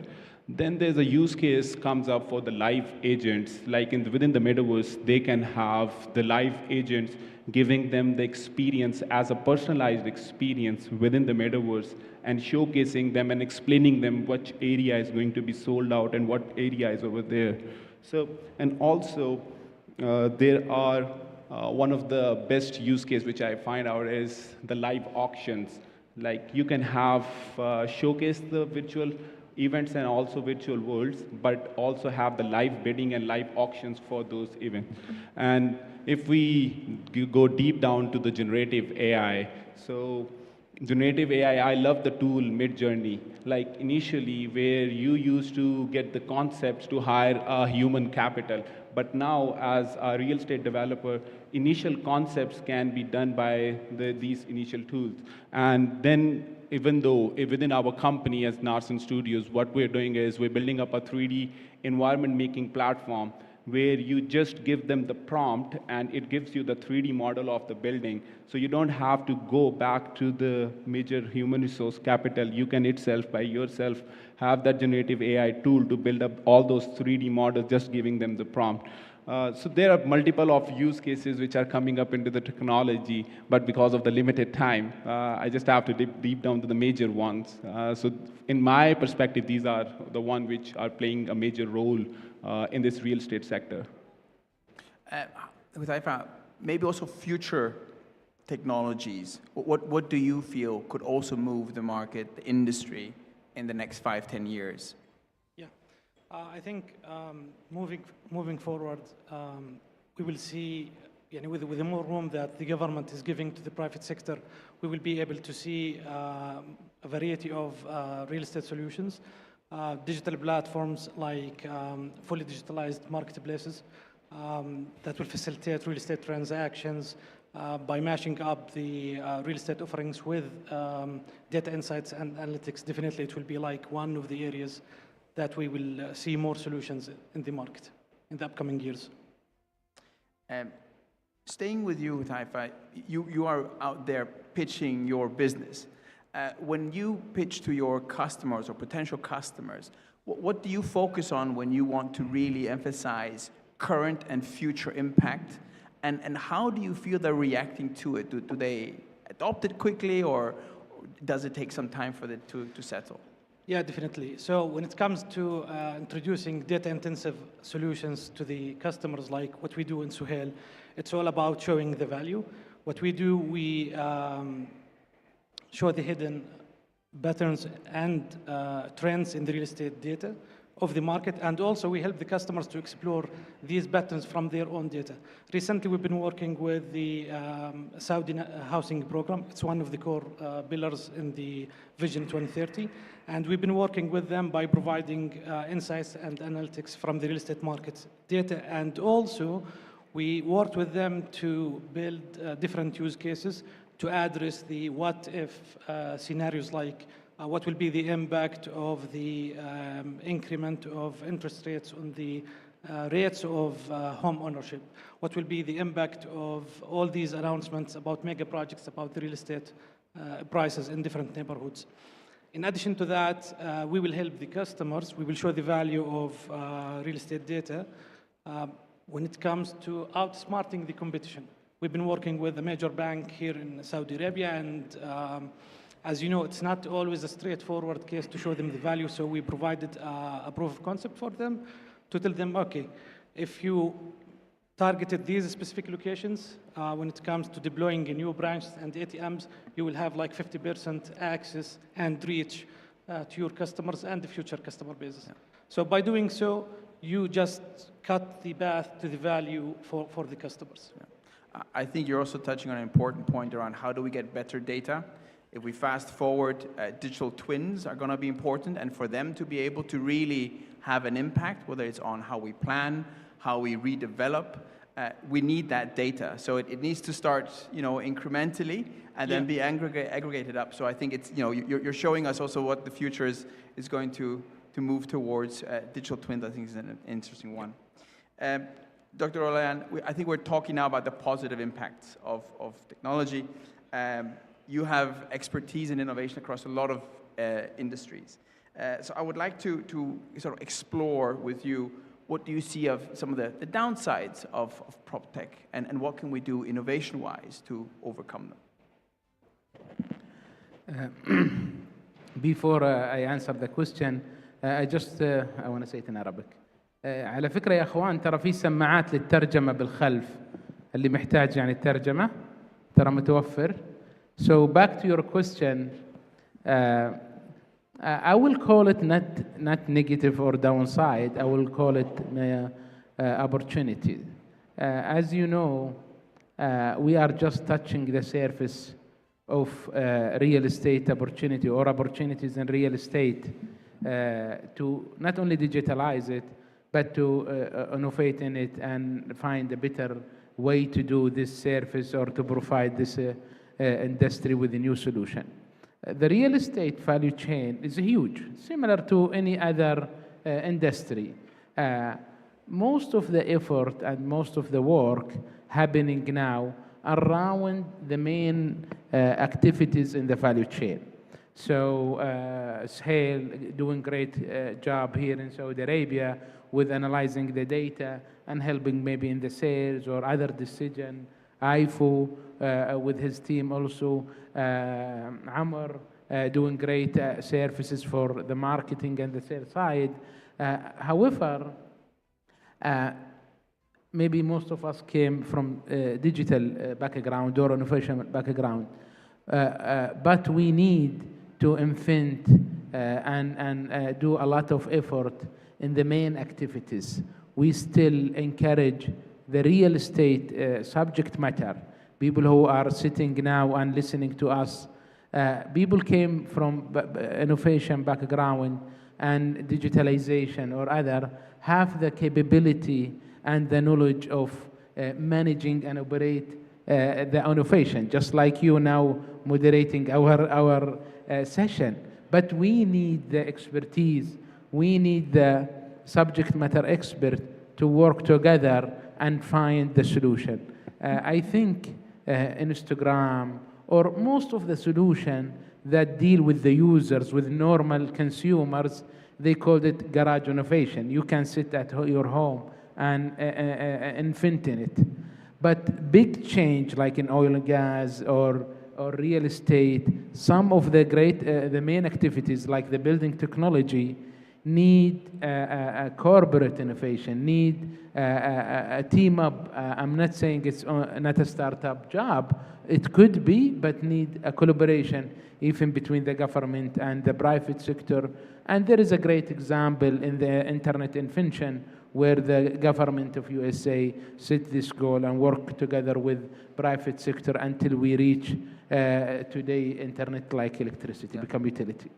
Thank you. I think you're touching on an important point across all industries and digital, which is there has to be a mindset shift in order to really tap into the potential here and overcome some of the challenges. Just very quickly, Ivo, from your perspective, prop tech and its impact on real estate, do you think that the players can adopt what Dr. Olayan is sharing in terms of that mindset, or do you see that there's going to be a big shift because of these disruptive technologies and ways of working and mindset? So I think from our perspective at the PropTech Connection, sourcing technology without an ROI is absolutely pointless. So what we see with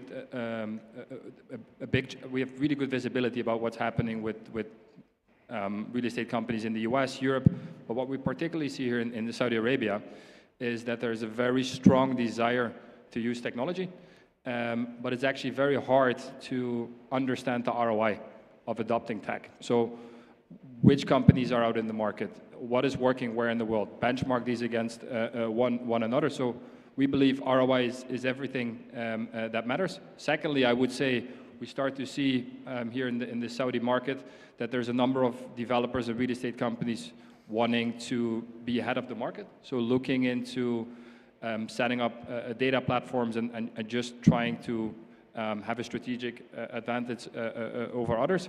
But then thirdly, it's also very hard if you're looking to source tech.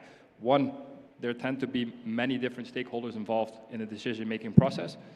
And two, it's very difficult to get access to the market, because where do you start? And one of the challenges that we see here in the Saudi market, there's a very strong desire to use technology, but the local ecosystem is pretty small. So you need to look into foreign businesses and understanding which technologies are best suited for you. And finding that ROI is often challenging. But also at the same time, we believe that Saudi Arabia, given their significant real estate pipeline, has an incredible opportunity to become the real estate technology leader globally, leveraging obviously all these new projects that are in the pipeline. And lastly, what I would say is, while working on that ROI and looking for suitable tech, what we believe it's really important to ask the right questions early on the process. When you're sourcing for technology, the best prop tech adopters are the companies that are able to identify what is most important to them, put a hierarchy of need in place, and then match that with all the suitable solutions in the market. Fantastic. I'd like to move on to what we see as some of the barriers of prop tech adoption and what we can do to really accelerate it. Ivo, again with you, what do you see as the key barriers to adoption globally and in KSA, very briefly? I think it's a really good question. I would start here locally. I think here is a matter of access. There's many companies in our network that are very interested to enter the Saudi market, tech companies, but they don't know where to start. There's cultural changes, there's language barriers, legally don't know where to start. So we think being able to bridge those two worlds, we think is really important. And then two, I think it's working with advisory businesses that have a good understanding on the market, giving insights what's happening and using that tech locally. From a global perspective, what I will say is that we see a lot of large asset owners in the US, but also Asia and Europe, spending significant amount of capital in technology, oftentimes with very mixed results. As a result of that, we think that technology companies are going to become real estate companies instead of real estate companies becoming tech companies. I think you're also touching on what you were mentioning before. I mean, the importance of a mindset, for them to come here and also for the local ecosystem to begin to explore what they can actually add in terms of the value. I think if you allow me maybe a comment here. Agree with you, I 400%. And I think one of the challenge, PropTech is new, and it need people to try it and test it. But in Saudi Arabia, alhamdulillah, we have, let me say, positive barriers or positive or great challenge, because most of the people in delivery mode. People are fast and they want to deliver. I remember in one of the visits to one of the Giga project CEO, the CEO said, I'm in delivery mode, I need somebody to help me. But to adapt a new technology or a new solution, need R&D, need, especially for real estate, you cannot apply a new solution without testing. So that challenge is, people are in delivery mode and we are providing a new technology. So I think we need, from the PropTech side, maybe we need to be patient with them and do the test for them and come with the result. Yeah, I think you're absolutely right. And if we look at other industries, you can take, for example, the shipping industry, a very traditional asset-heavy industry. It took a long time for them to really take on digital. Yes. It took a couple of big players, prove the value, and then sort of the wave sort of, just grew with it. And I think that the analogy you have here is exactly that. So as a final question to all the panelists, I mean, we're talking about some of the barriers, but sort of, if you could just individually just share, what do you feel is the one big unlock to really help prop tech companies grow? But I think just as important, if not more, their customers to see the value of it and really build a more sort of symbiotic relationship where the disruption that you mentioned, Ivo, is minimized and is preempted, because that was essentially what's happened in many other industries. Would you? You should put me last to cheat from them. I mentioned already one opportunity, that closing the gap between engineers, between subject matter expert and digital people. I think, in my opinion, one of the opportunity, or one thing that if we unlock it, big belief from the VC side, from the venture capital, there is a huge focus on other solution, platform solution, and other heavily industry solution are not the focus of the investors yet.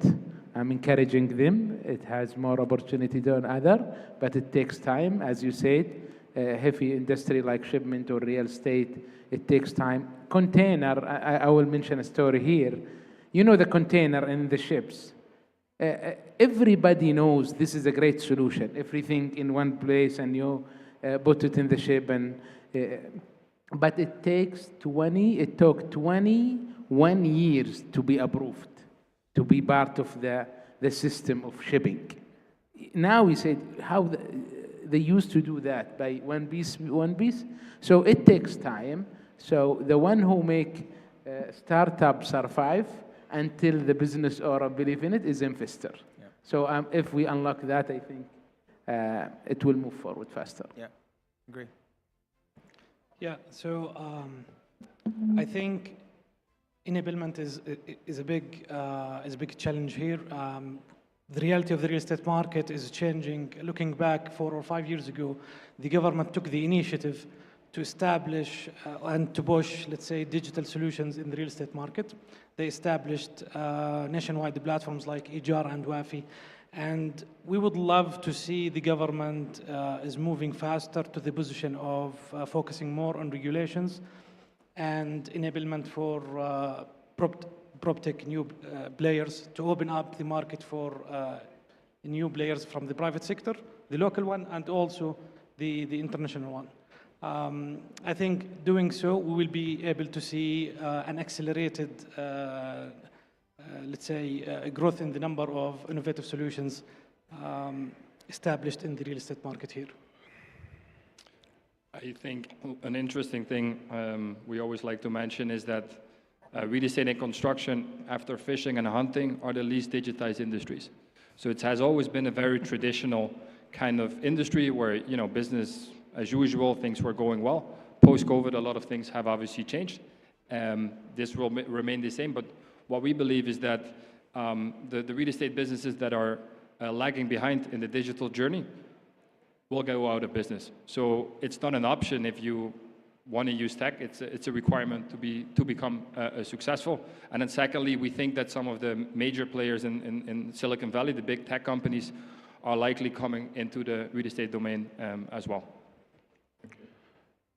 As being ourselves working into different countries like US, Dubai, and other ones, what I love about this country is there's a lot of opportunities right now, and this nation is so ambitious. And we see ambition in the giga projects like NEOM and Qiddiya, which is happening in the region. So there is a lot of opportunities, even though provider like us, and also like all of us as a panelist, that we have to collaborate together to work on the nation ambition and work on the vision of 2030. And also I love about this nation is that this nation is always craving for the new technologies, and they are really easy to adopt, and they're so much tech savvy about it. And the last thing is about the government support and regulations. So they are also so helping into hand because we just finished our processes with the Ministry of Investment to establish the company. And the processes were so smoother and the regulations were also helping us in throughout it, that it ultimately gave us an opportunity to establish the studio here and start working for the ambition. So a good measure of patience, but also incentivizing the private sector at the same time, continuing what the public sector is doing in terms of really motivating, supporting, and then having a good holistic approach also from the developer, the contractor side to make sure that it's being adopted and used. I think that all makes a lot of sense. I think a good proxy, an interesting number is VC investments in PropTech was $50 million last year and expected to be 75 in 2030. So there is something to be done, yes. A lot of potential, a lot of opportunity. And with that, I'd like to wrap up the panel. Thank you very much to the panelists for the great inputs, the preparation, to the organizers for this amazing stage, and of course, above all, this fantastic audience for your time and your interest. Thank you. Thank you. Thank you.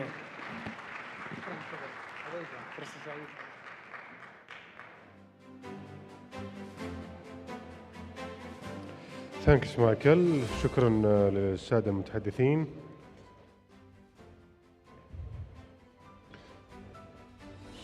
شكرا.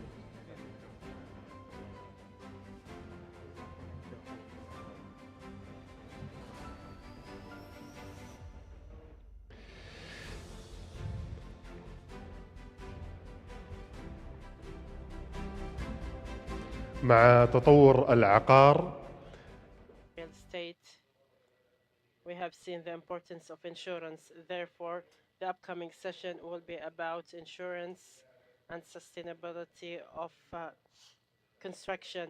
Mr. Fawaz Al-Hajji, Mr. Mohammed Al-Turki, and Dr. Waheem Youngust will take part in this session.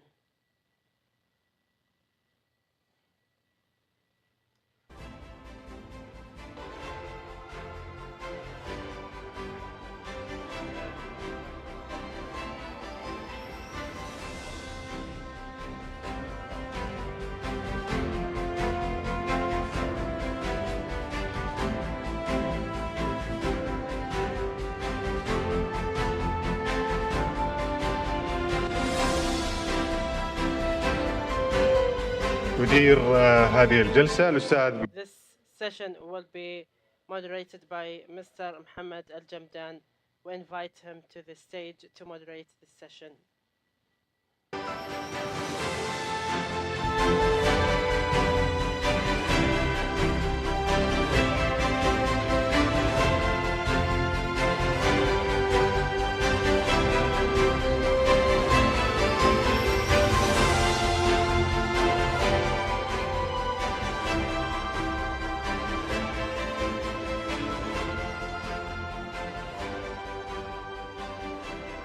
السلام عليكم ورحمة الله وبركاته.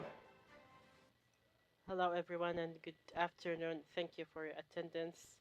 I'm honored to be with influential figures in the kingdom, and hopefully we will try to cover over our session with the panelists to focus on the real estate industry, a basic component which is insurance and sustainability in construction, which is the title of our session.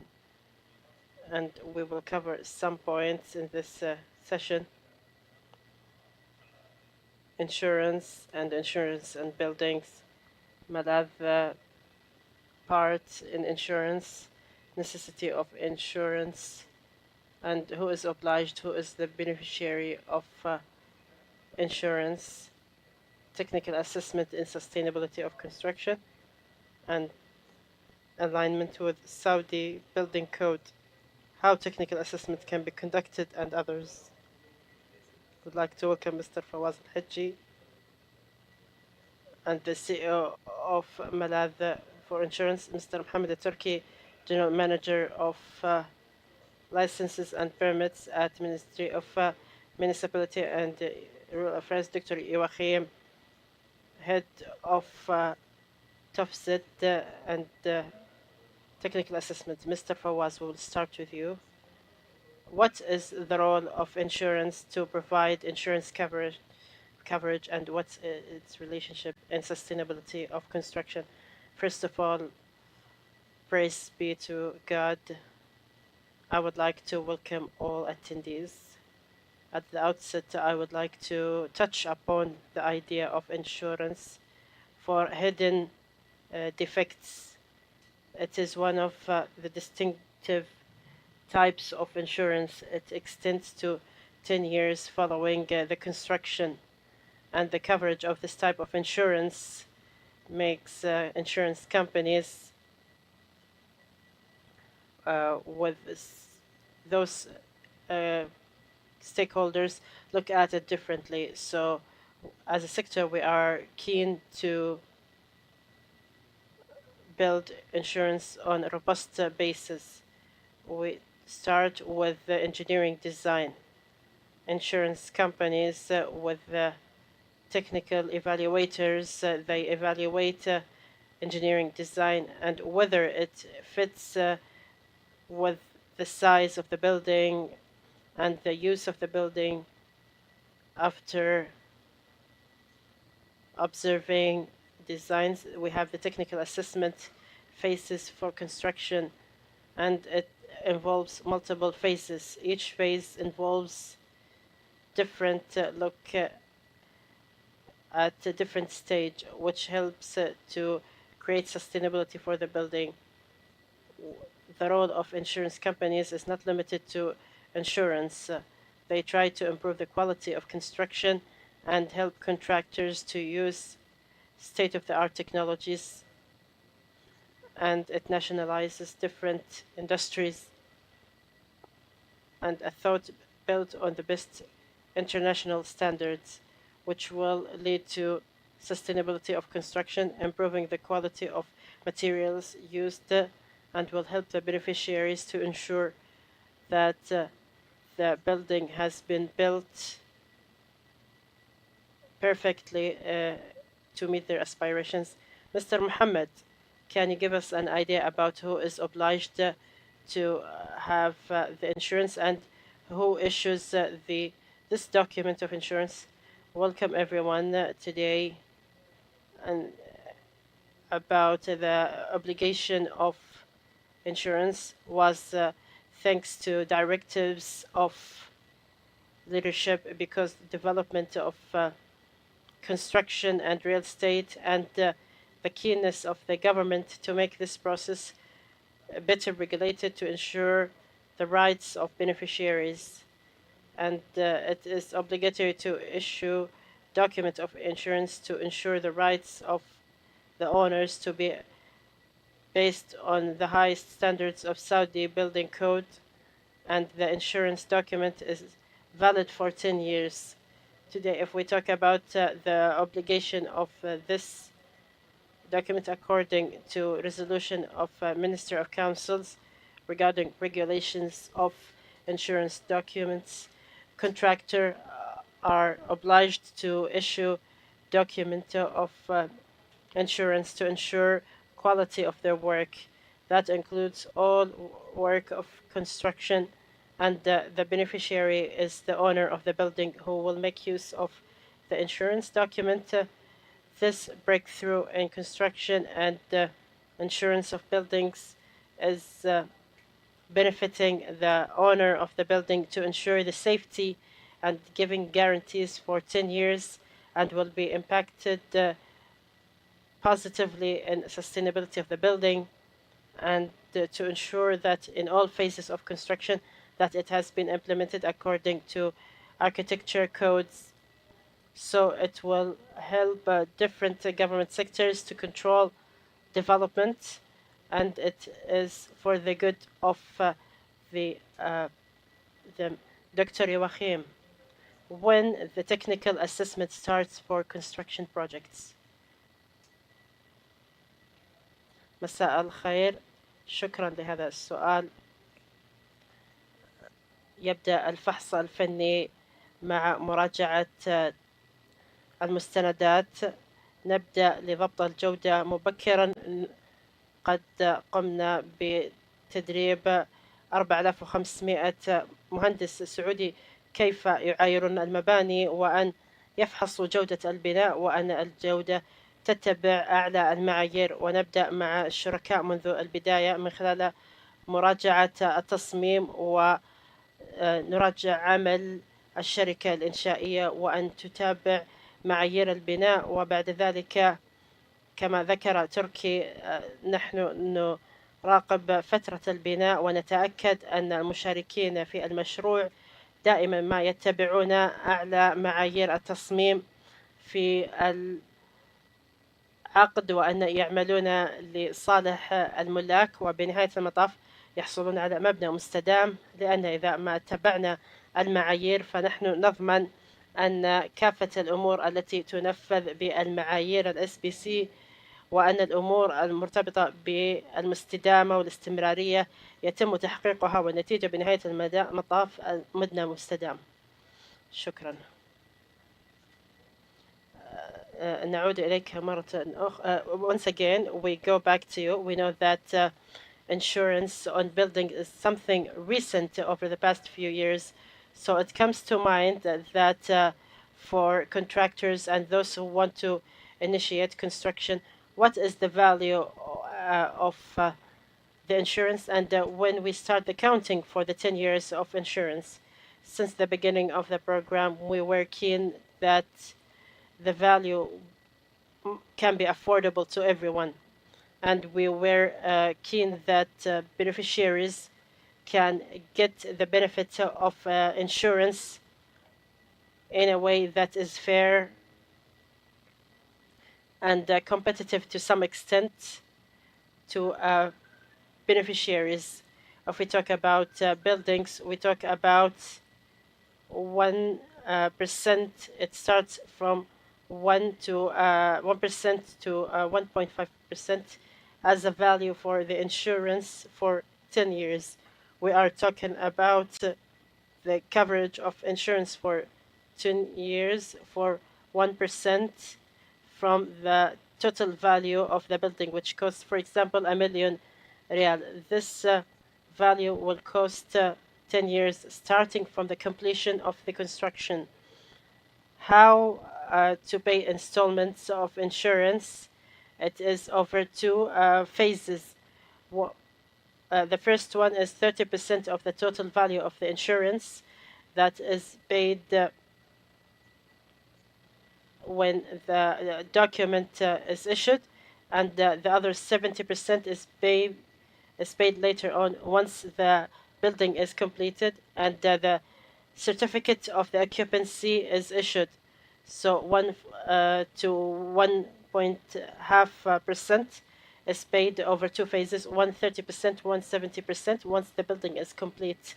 And what matters the most is since the beginning of the construction, we want the price to be affordable to everyone and for everyone to feel the value of the insurance, because it's not just for 1 year, it will cover and be valid for 10 years. For insurance on residential and commercial buildings, we want to understand the outlines of insurance and give us a brief overview. If we want to talk about the ambitious vision, the leadership, on top of that, His Majesty the King and His Royal Highness the Crown Prince adopted an enormous vision, and that has many pipeline projects. If we talk about projects in the kingdom, we have giga and mega projects.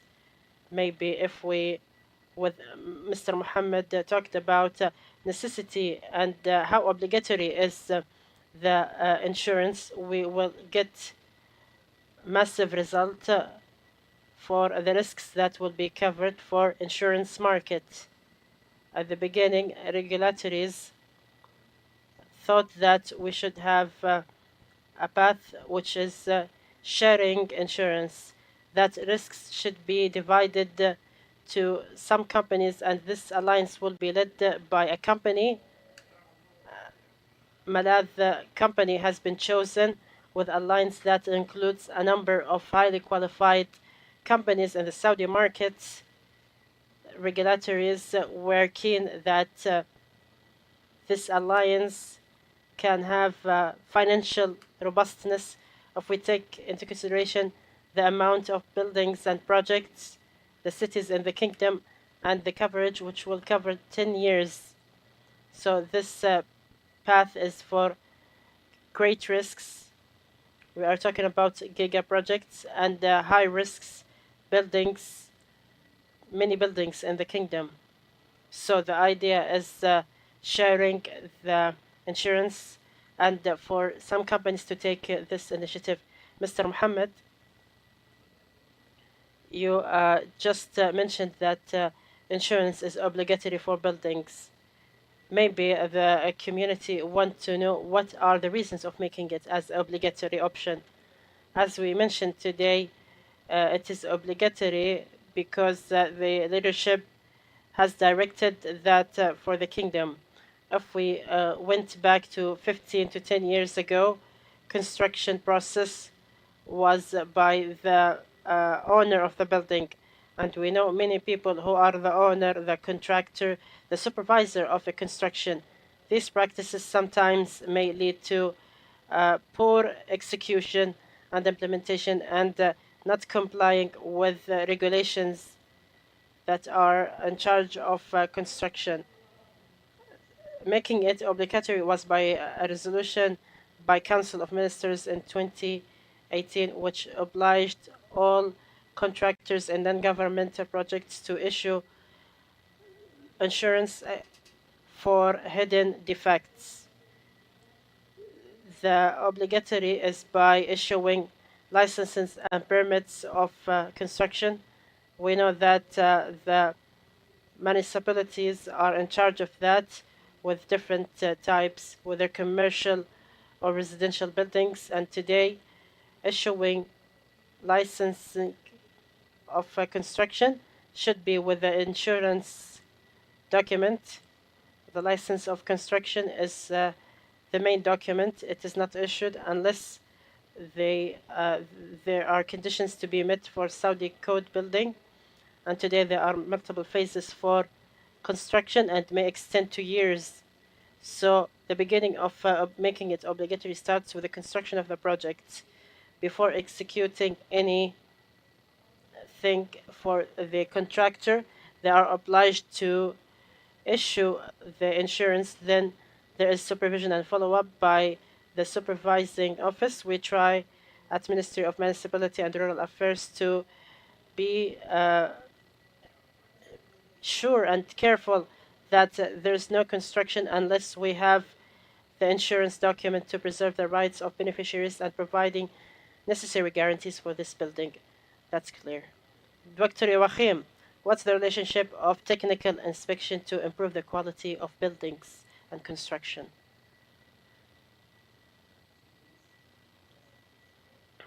نحن طرف ثالث يدفع لنا عن طريق العميل ونحن مسؤولون ضد التأمين. لذلك نحن نعمل فقط لفائدة المالك حتى نضمن جودة البناء. وإذا ما نظرنا أن غالب ملاك المباني يبنون المباني على مدى الحياة ولا يعرفون العمليات، لا يعرفون حقوقهم، لا يعرفون ما ممكن أن يتوقعونه، ولا يعرفون ما يعني أن يتبعوا هذه المعايير. ونحن موجودون ونتفقد كل شيء لمساعدتهم، خصوصا أن نساعد شركات البناء الصغيرة والتي تبني الفلل والشركات الاستشارية التي تتبع المعايير. هذه أحيانا يخافون حيال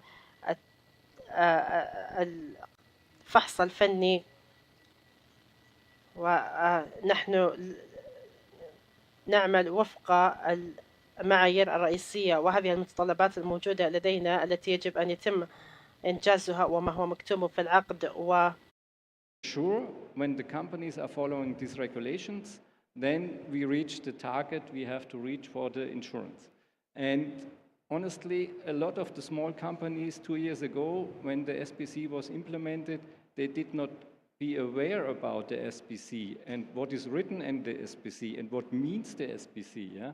And we can see really now a huge development in the market with the IDI and the technical inspection services, that the companies know now there is a SPC and what it means, how to make a formwork, for example, yeah? How to patch the concrete, how to cure the concrete to reach the quality. Yeah?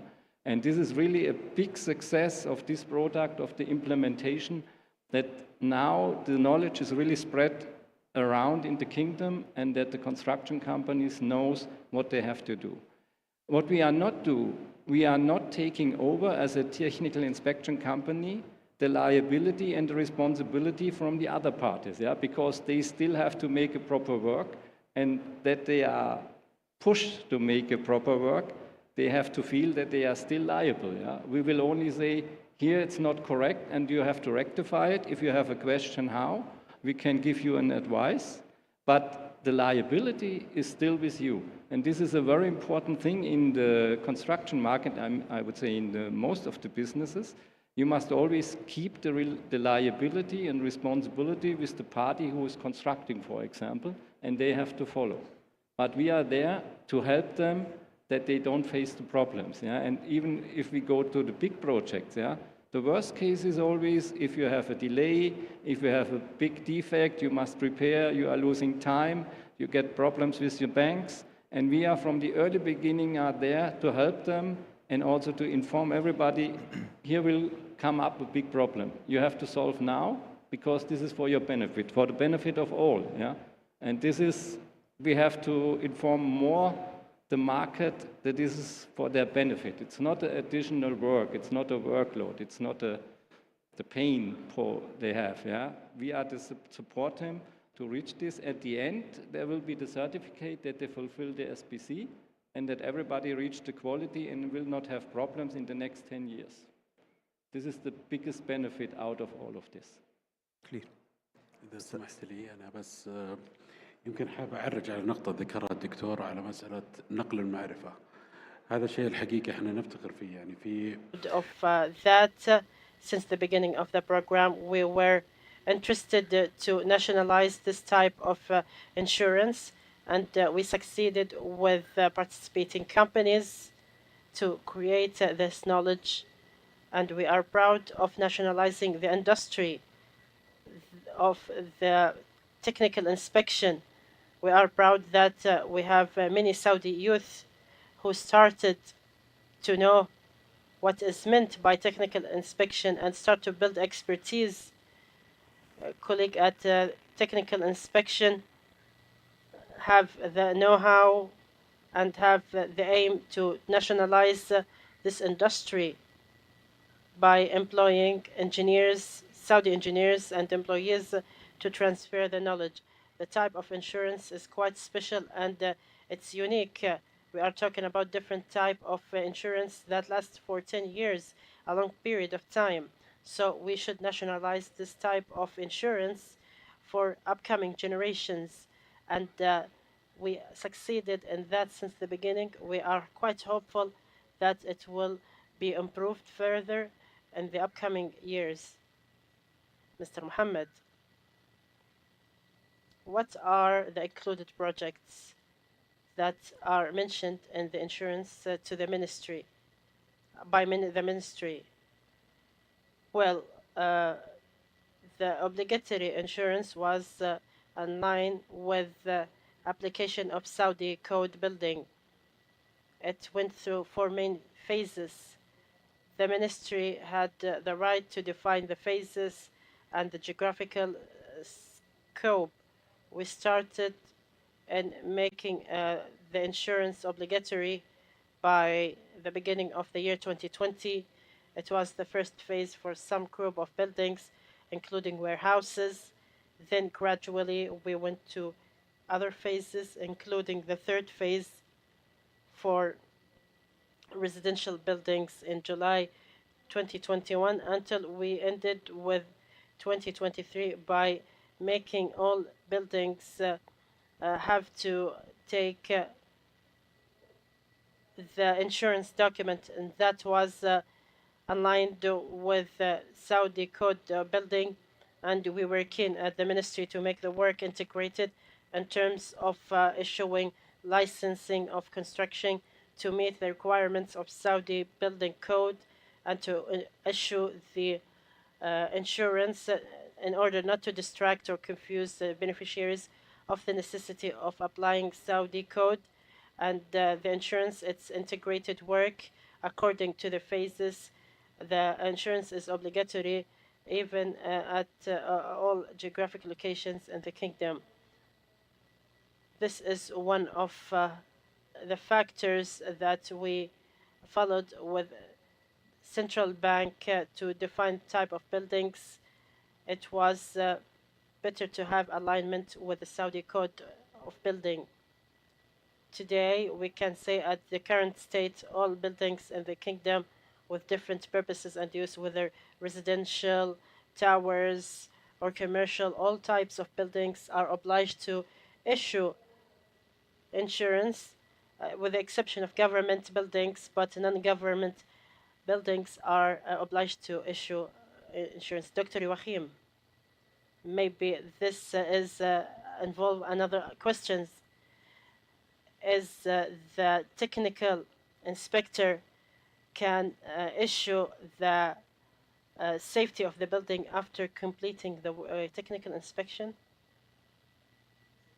نعم نعم لأن This is the core of our work, yeah, that we inspect the building and that we make sure that the requirements of the Saudi building code for the safety, the structural calculation, the structural design, the structural concept behind is followed, and that the construction company on site did construct the building according to these design drawings. Sometimes rebars are missing, sometimes the concrete did not reach the quality, and we check this. And if we are not sure, for example, for the visual construction, visual inspection, we do simple tests at the beginning and say, no, give us the evidence, otherwise you have to remove it and have to make it new. So at the end of the process, we can really assure with the certificate we gave to the insurance, and the insurance gives the insurance policy, the certificate to the client, that the building is safe, that there are no hidden defects, especially regarding, and this is very important, regarding the structure. This is the most important thing. People must be safe in their buildings. And this is really independently checked by us and certified by us and promised to the insurance, and the insurance gives the policy to the client that this really happened on site and that the workmanship is done properly. And let me jump back to the knowledge transfer. Yeah?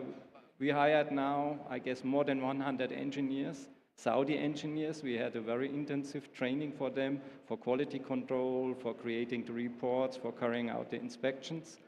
And I'm very proud of that. Yeah? They are very good engineers, they are hardworking, they are very interested to learn, they are learning very fast, and unfortunately the construction industry now see this, yeah, and they recognize that we have these good engineers and I have to fight for my engineers. Yeah? But for the Saudi market, definitely it's a big benefit, what we are providing now with this knowledge transfer, also from the international parts of my company to the Saudi engineers. Thank you. Mr. Fawaz, as we began, we conclude with the last question with you. We just wanted to give us a brief overview about the coverage of insurance and the areas of coverage for hidden defects. Definitely, I will not tell you all of them one by one, but I can summarize them with the title of the insurance. It covers any defects, any hidden defects that may emerge after the insurance is issued and the completion of the building and construction. For example, the voids that can appear on the building after 10 years. This is the basis of the coverage. Any sort of hidden defects as a result of any defects in the building, or any issue with the design, or any defects that can appear in the building after 10 years, here comes the role of the insurance. It covers these risks, and we are quite interested and keen to make a peace of mind for beneficiaries. This is the most important thing that any owner or any person who is about to own a house is to ensure that this building has been built on a correct basis, and its sustainability and quality of its construction are good enough. And this insurance covers thinking of any defects in construction that may cause voids or cracks or any issues that may not appear in the first few years of the construction of the building. This is in general the areas that the insurance cover that they need to know. At the end of the day, we have to cover the defects that may not appear to you, but which may appear as a risk. Here comes our role, and here comes the coverage of the insurance. Thank you so much, our guests. We conclude and wrap up this session. Thank you for your time. Thank you for your patience and attention. Would like to thank the guests.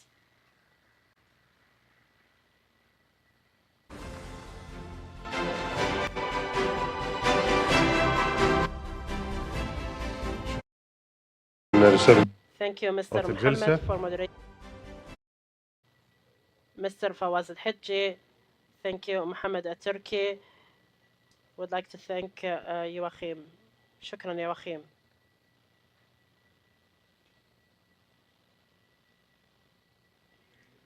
سيداتي وسادتي. Move to presentation. Please join me welcoming Dr. John Sandwick.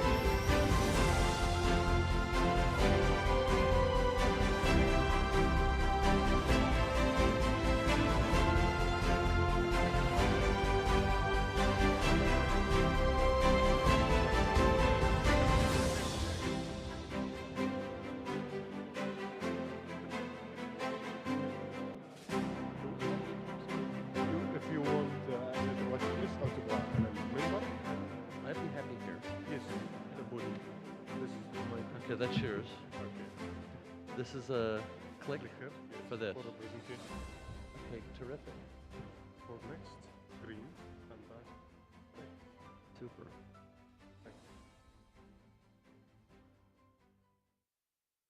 Good afternoon, ladies and gentlemen. My name is Dr. John Sandwick, and while I'm originally from Northern California, sometimes I feel like I'm Nejdi. I've been spending a lot of time in Saudi Arabia for a long time. My first visit to Riyadh was in 1975. I was a teenager. I was here alone with my brother, and I was able to witness this city when it only had 700,000 people. And what is today's population of Riyadh? Is it 8 million yet? Are we 8 million? We're close to it, if not. So I've witnessed this town, the city, this urban fabric grow to a size that nobody imagined 20, 30, 40 years ago. And more important is in the last 5 or 6 years, I've seen what the Crown Prince, Mohammed bin Salman, has done to change not only the physical infrastructure of this country, but the way people think about their built environment. And I've had sitting across from me Saudi, who are now some of the world's finest professionals in every profession. So it's quite a transformation this country has gone through. And I can say that with honesty because I've been here. I've been here in Saudi for more than 40 years, and I can tell you this country has been put on fire, and I love it. Today I want to talk to you about infrastructure, finance. Now, when we think about infrastructure, we think about metros and roads and tunnels and bridges, but it's more than that. And infrastructure itself has gone through a real change worldwide. So when we talk about the word infrastructure, we're not just talking about the physical single asset, but the entire urban area around that asset. And I'll start my presentation and tell you about, wait, there we go.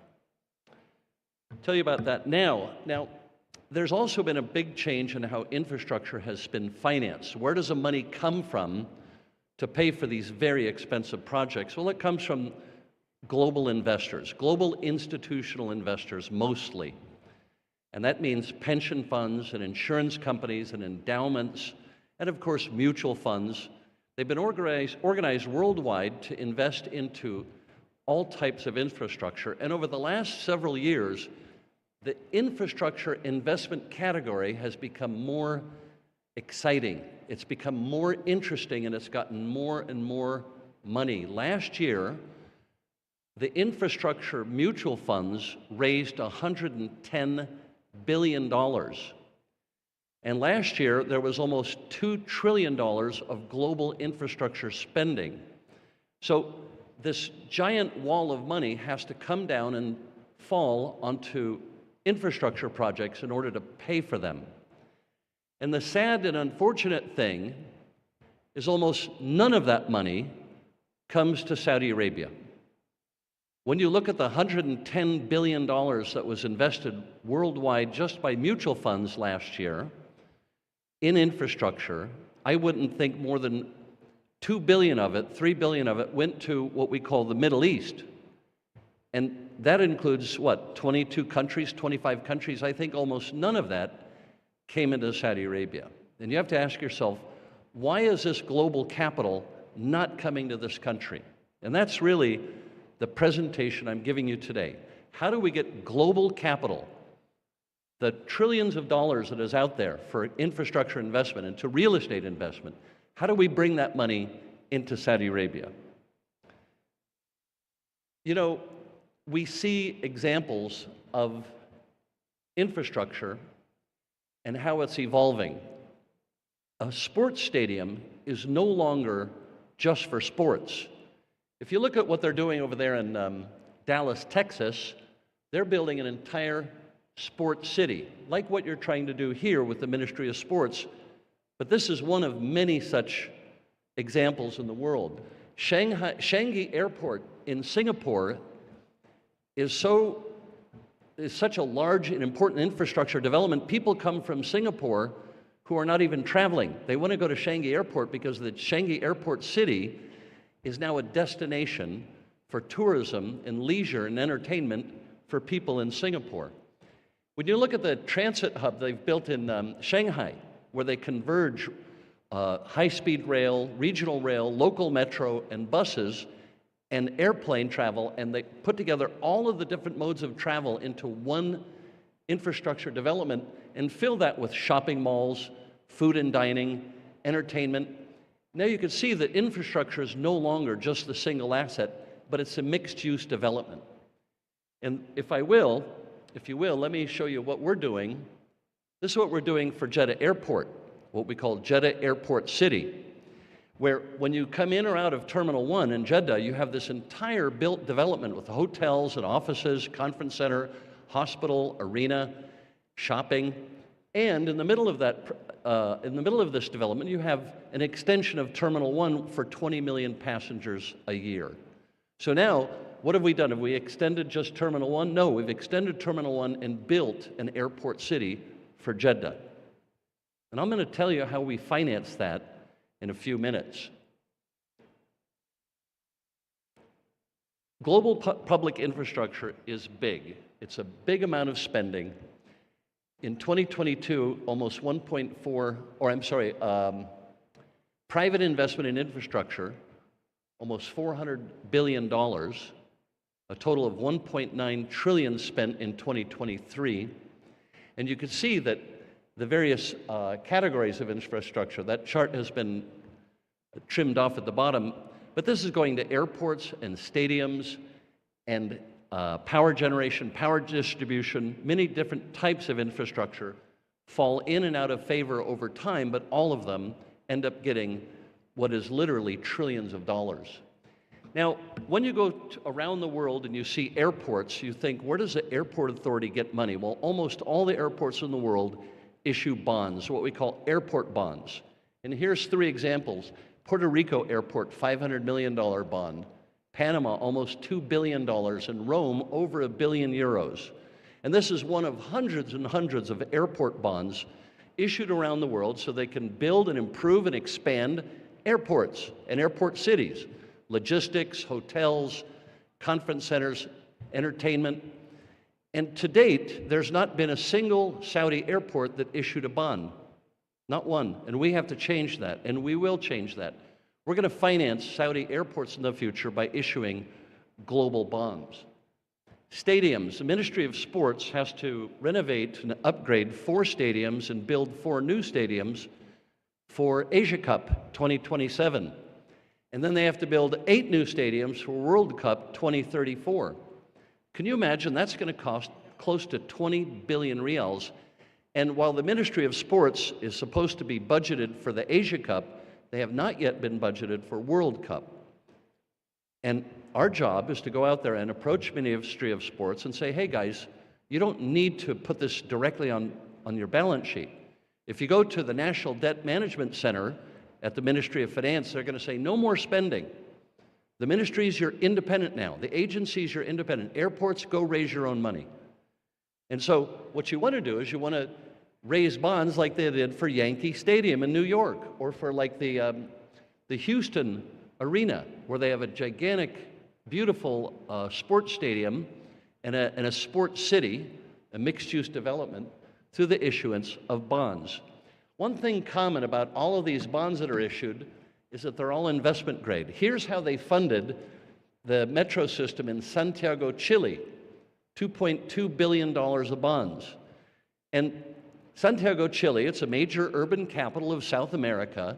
They needed money to build out their metro system. They issued $2.2 billion in bonds, and importantly, the government only guarantees 13% of these bonds. And the other 87% is not guaranteed by the government. It's only guaranteed by the Metro Authority. And when they write the ratings to give it AAA, or I'm sorry, in this case, a single A minus, they say, well, the government guarantees the first 13% of these bonds. That shows us the government cares. The government is committed. So if you're going to go build Metro Jeddah, which is 45 billion riyals for their first line, you don't need 100% government sponsorship of that. If you do it like Metro Santiago did, you only need 13% of that 45 billion riyals from the government to kickstart the whole project. Metro Hong Kong is AA minus. I mean, those guys, it's one of the most efficient metro systems in the world, and they issue a lot of bonds, $7.5 billion for Metro Hong Kong. So you see there's a common thing happening here. Infrastructure around the world, whether it's airports or metros or stadiums or any other kind of infrastructure project, they commonly issue bonds. And in our case, we're not going to issue bonds, we're going to issue the Sharia equivalent, sukuk. Now, where could we issue sukuk for Saudi infrastructure project? Well, certainly water, power, education, roads, tunnels, railway, plus of course stadiums, metros, airports. And what do we need to do this? Well, the government agency that's going to sponsor this infrastructure has to give you what we call an offtake agreement. With Jeddah Airport, we're getting Jeddah Airport Company to give us 20 million passengers a year. Now that's not a financial commitment. There's no financial guarantee there. It's an operating commitment. It's very different from a financial guarantee. We say, give us 20 million passengers a year and we will collect the passenger fee, which is 110 riyals per passenger. And we're going to take over all of the Hajj and Umrah passengers on international departures. 20 million passengers, 110 riyals per passengers, that's 2.2 billion riyals of revenue. That's more than enough to cover all the costs of an international bond issuance. So with an offtake agreement, what you're finding is that on these large infrastructure projects, you can get very, very high debt service coverage ratios, which is the absolutely most important factor of the credit rating, to get yourself a high investment grade rating. The other thing that's good about a stadium or a metro system or an airport is they're a monopoly. They don't have any competition in their region. Who competes for Hajj and Umrah passenger traffic for international travelers that arrive and do Hajj and Umrah for Mecca? Nobody but Jeddah Airport. There is no other airport that's in immediate proximity of the holy city, so we find a monopoly position. Jeddah Metro Jeddah, will be the only metro in town. There is not a second metro. And the same goes true with every other infrastructure around the world when it serves public transportation. And finally, what we're seeing also is mixed-use development, as I pointed out earlier, is absolutely critical to diversify revenue bases. The ratings agencies who rate these bonds, whether it's Sukuk or conventional bonds, they want to see that it's more than just a single operating asset. So hotels, apartment buildings, office buildings, and entertainment venues, all of these contribute to the urban fabric of your public infrastructure. Of course, the big words now is social development and green initiatives. You know, I live in Europe, I live in Switzerland, and the European Union and Switzerland have signed internal treaties where we will stop selling diesel-powered automobiles and trucks in 2030, and we'll stop selling gasoline-powered vehicles in 2035. They want to have carbon zero by 2050, and I think by my calendar, that's 26 years from now. So there's been a real shift now amongst corporates and governments to reorganize themselves toward the carbon zero targets. To do that costs a huge amount of money. So you're going to see more and more green bonds, bonds that are being issued because they're going to offset carbon. They're going to clean up the environment. They're going to avoid using fossil fuels. Maybe not so good for oil producers, but very good for the environment. And that's become, right now, about a third of the total issuance size of all the bonds in the world, somehow related to social development goals or green initiatives. So what I'd like to think is that we can take the technologies of global capital markets, issuing bonds for Saudi infrastructure, and bring it into this country. Well, how do we do that? Well, this is an example of what we're doing for Jeddah Airport. We're going to issue over 10 billion riyals of Sukuk. Our major partners who are doing the construction will be giving 15% of project costs on a deferred basis of their invoices, in which we pay after construction is completed. Now that creates a cushion of 15% below what we call the senior secured debt. So if I buy these Sukuk, and I'm holding the Sukuk and I look down, everything to me is equity. I'm not taking first equity risk, I'm taking senior secured lending risk. And so that's a very comfortable position for me to sell these bonds. They'll sell easily because of this capital structure. But notice how much equity is in this transaction. There's 0% equity. We have no equity. That means we don't have to mobilize $1 billion or $2 billion or 5 billion riyals in order to do this magnificent project, because we have an offtake agreement with the airport authority. What comes out of that when you do your debt service coverage, your cash flow to your debt obligations? Well, you can see. Just the city terminal, the extension of Terminal 1 alone gives us over 2 times debt service coverage. That alone gives you a single A minus rating, and you'll sell those bonds all day long.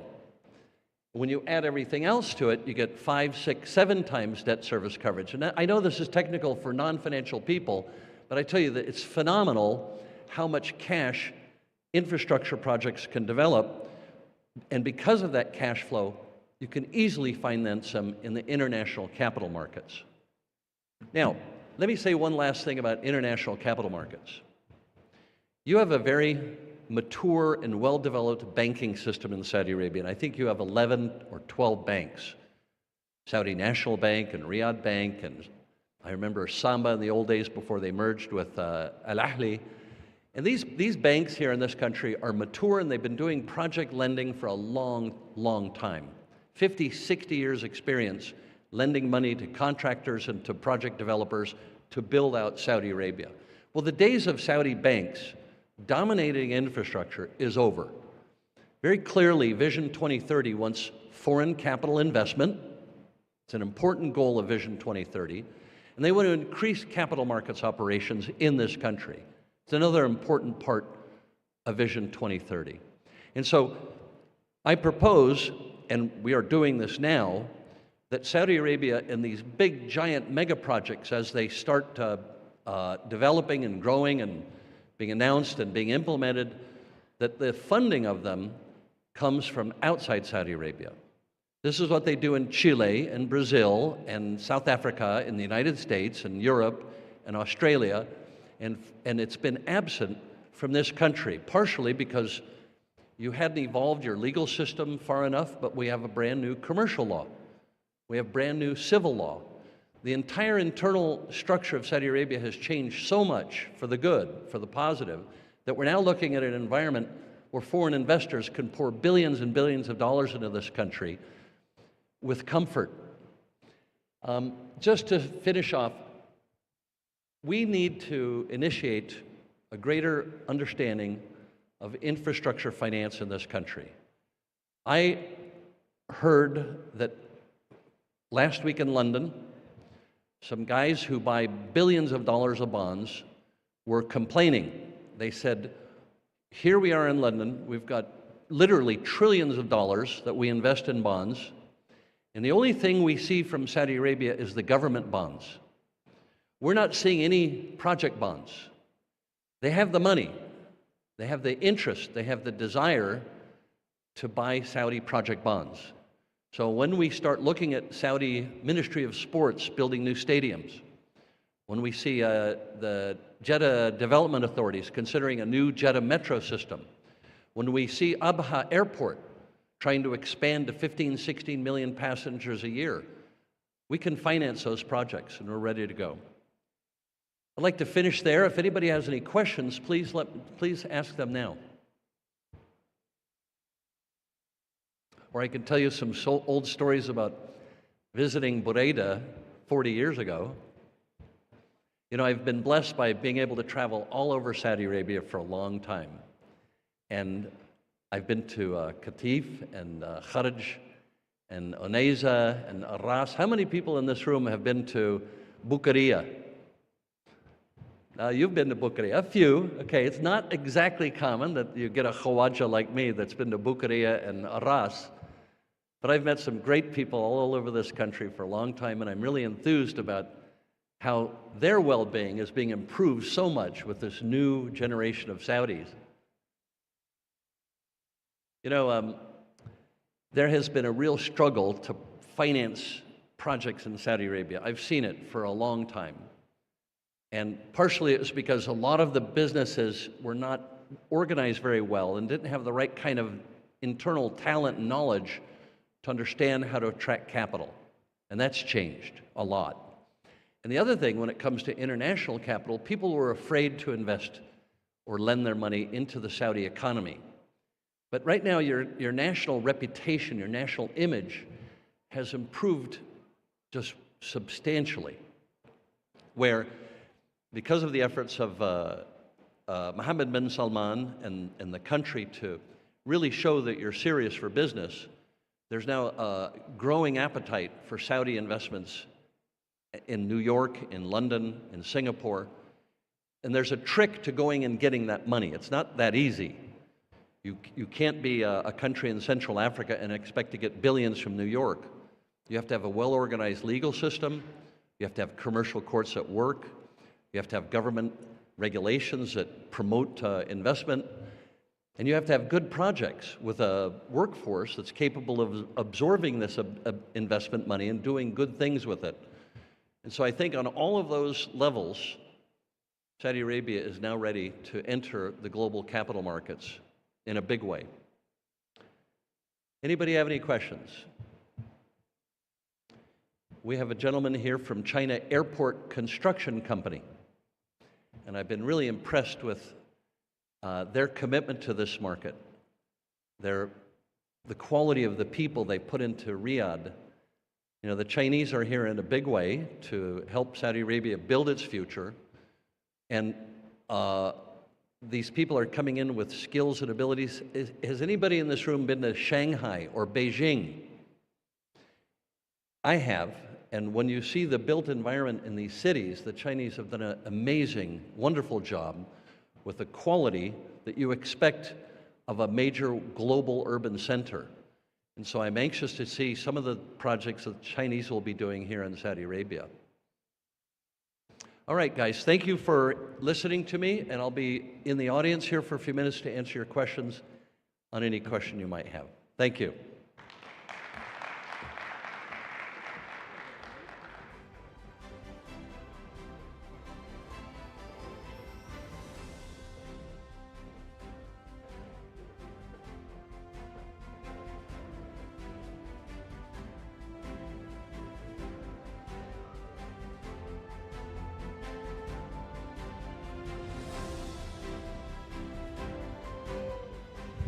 Thank you, Dr. John, for your presentation. إلى جلسة محورها حول الدور التكاملي للقطاع غير الربحي. Creation of a non-profit sector to help the desperate families. This participation of the session will be Mr. Abdulrahman Aqil, Vice Governor for Endowment Authority, Engineer Abdul Wahab Al-Rajhi, Chairman of Board of Directors for Saudi Rajhi Group, Mr. Yazid and Nafisa, Vice CEO of Finance and Shared Services at National Housing Company, Dr. Aib Al-Qahtani at Board of Directors, Sumo. This session will be moderated by Abdul Majid Al-Anizi. I invite them to the stage to start the session.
Distinguished guests, ladies and gentlemen, once again, we welcome the panelists in this important session about the integrated role of the non-profit sector, for example, to serve the most native families. I mean, His Excellency Engineer Abdulhab Al-Rajhi Yazid Al-Nafisa, Dr. Al-Qahtani, and the session moderator Abdul Majid Al-Anzi. Please invite them all to come to the stage so as to kick off this important session about the integral role of the non-profit sector and how it plays an important role in changing the lives of the native families.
God's peace and mercy be upon all of you, ladies and gentlemen, distinguished guests. Good afternoon.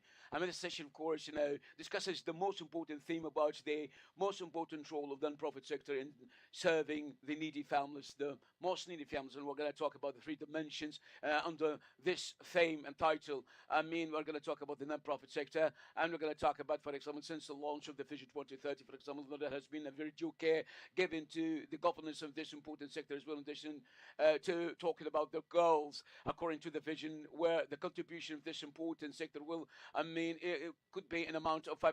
We're going to talk about from 1 to 2% of the contribution of this important sector, the non-profit sector. The second dimension, we're going to talk about serving the needy families. As you know, that today, for example, we're going to talk about the motivation, the charity-related works, in addition to the societal participation as regarding this dimension. The third pillar, or the third concept is to save, to provide the house for the needy families, the most needy families. That's the reason why we have ultimate goal. We have a very noble goal to talk about the social security, and it gives me much pleasure to have Dr. Aid Al-Qahtani, the board of the chairman of Simil Company. Thank you very much for having you with us, Dr. Engineer Abdulwahab Al-Rajhi, the main board chairman of Al-Rajhi Group, and Mr. Yazid and the Faisa, the head of the executive committee of the national housing institution or company. So today, at the beginning, let's talk about the need. We talk about the need. Here comes comes the integration between non-profit sector, in addition to real estate sector as well, through securing a house. For the needy, the most needy families as well. Families in the bad need of houses. So, Dr. Aid, how do you see this integration being a real estate developer in the light of the needs of these families? So, God's peace and mercy be upon Prophet Muhammad. And actually, praise be to Allah, and great thanks to Allah. Our timing. Our time in this session, of course, this is the time for us. This is the time for real estate developers. We have been actually serving this important sector based and inspired by the Vision 2030. This division as well is written in numbers, and this actually will put in a more responsibility over our shoulders as well. Thanks to God that the Ministry of Housing, in addition to the other related entities in the Ministry of Housing, in the third, in addition to enabling, for example, the third sector sector, in addition to all of the housing institutions. This helped us a lot as men, as businessmen and developers as well, to play an important role in this important regard. And I think and I believe the next future approach, between the developers and the related entities will has been based on, right and proper principles. And I will try to give an example. The vision is very clear. I mean, from 21, 25, that we need, for example, to build 40,000 residential units. Because this is, as it sits forth in the vision, this shall never happen unless there is a coordination, a high level of coordination among all the players. For example, the real estate developers and the government entities, in addition to other players as well, concerned parties. And I represent two entities being responsible for example, the industry of real estate for development. And at the same time, I'm very much honored to become the board chairman of MAWA for a society for housing for the needy families. And thanks to God, praise be to God, that we early started, for example, with all the concerned parties and entities as well, in the collaboration with developers, for example, to finish more than 460 residential units and the infrastructure that we need before 10 minutes, for example, is signed an agreement, and then to establish 120 residential units were under construction. And to emphasize the cooperation among all the parties is that in 2023 there has been an achievement actually of 16,000 residential units. The costs that I'm going to raise for the future, the past has been pretty wonderful and amazing as well. But I appeal to all the players to cooperate as public sector and private sector and the third sector as well, so as to establish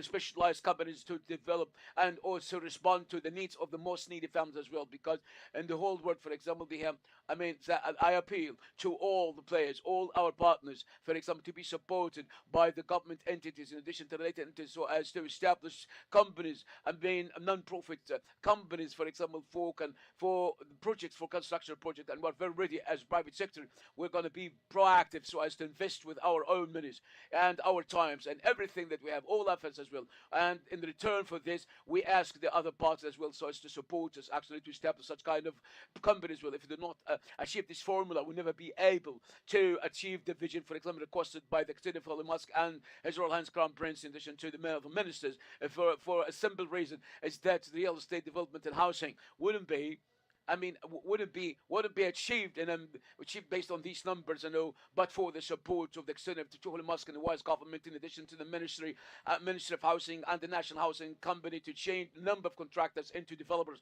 to become developers. This has made, for example, developers in big numbers, and we're still in about need of more developers because the country is Saudi Arabia in this regard is an emerging country. So I'm talking, for example, we need, for example, to have the participation of the three parties, the three sectors, public or private, addition to the non-profit sector, to work all together, one umbrella, to achieve the goals for providing residential units for the most needy people here. Now we're talking about securing a less costly house. This is a priority as well. How can we achieve this formula so as to secure a house with a low price, with a low value as well, within, for example, very harsh economic conditions? The kind of Saudi Arabia is not so far from, for example, high inflation, in addition to high cost of logistics services, in addition to the high cost of prices of construction materials, while we are looking forward to achieving the goal, the ultimate goal for the family, for the needy families. For example, how can we do this? How can we achieve this formula with high quality, with good quality, with good prices as well? God's peace and mercy be upon the Prophet Muhammad. First of all, let us know that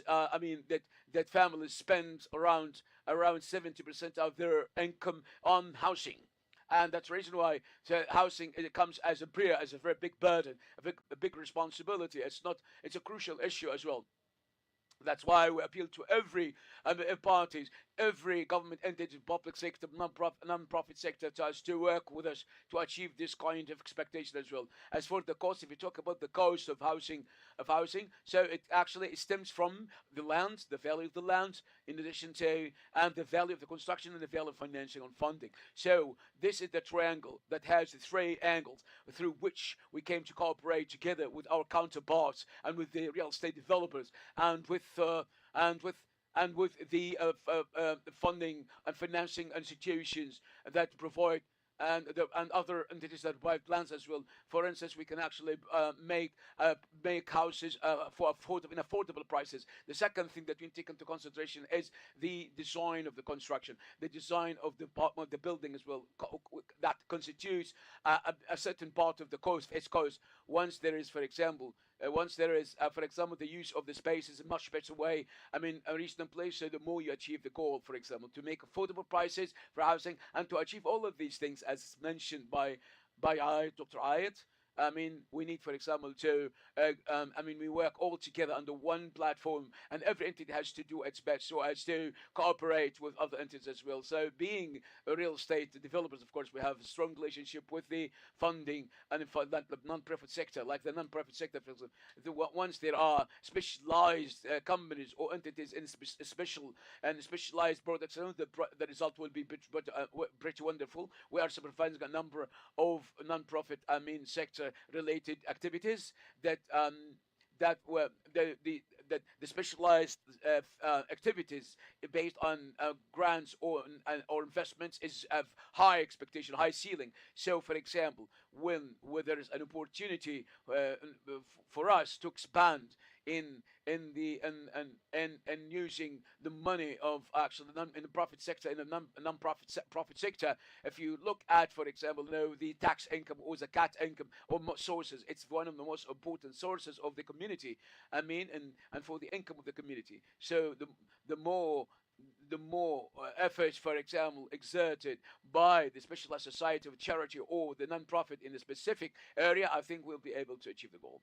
And I personally believe, praise be to God, we have collaborative efforts from every entity and the unlimited support that comes from the governments. I think that really, if we have a very comprehensive plan through workshops to achieve this goal, within 2 years we're going to achieve our goal. If you compare, for example, so the rate of income and the cost rate as well in other countries, you see some other countries, for example, they're achieving great results and outcomes in housing issues, and all the costs, for example, is the same.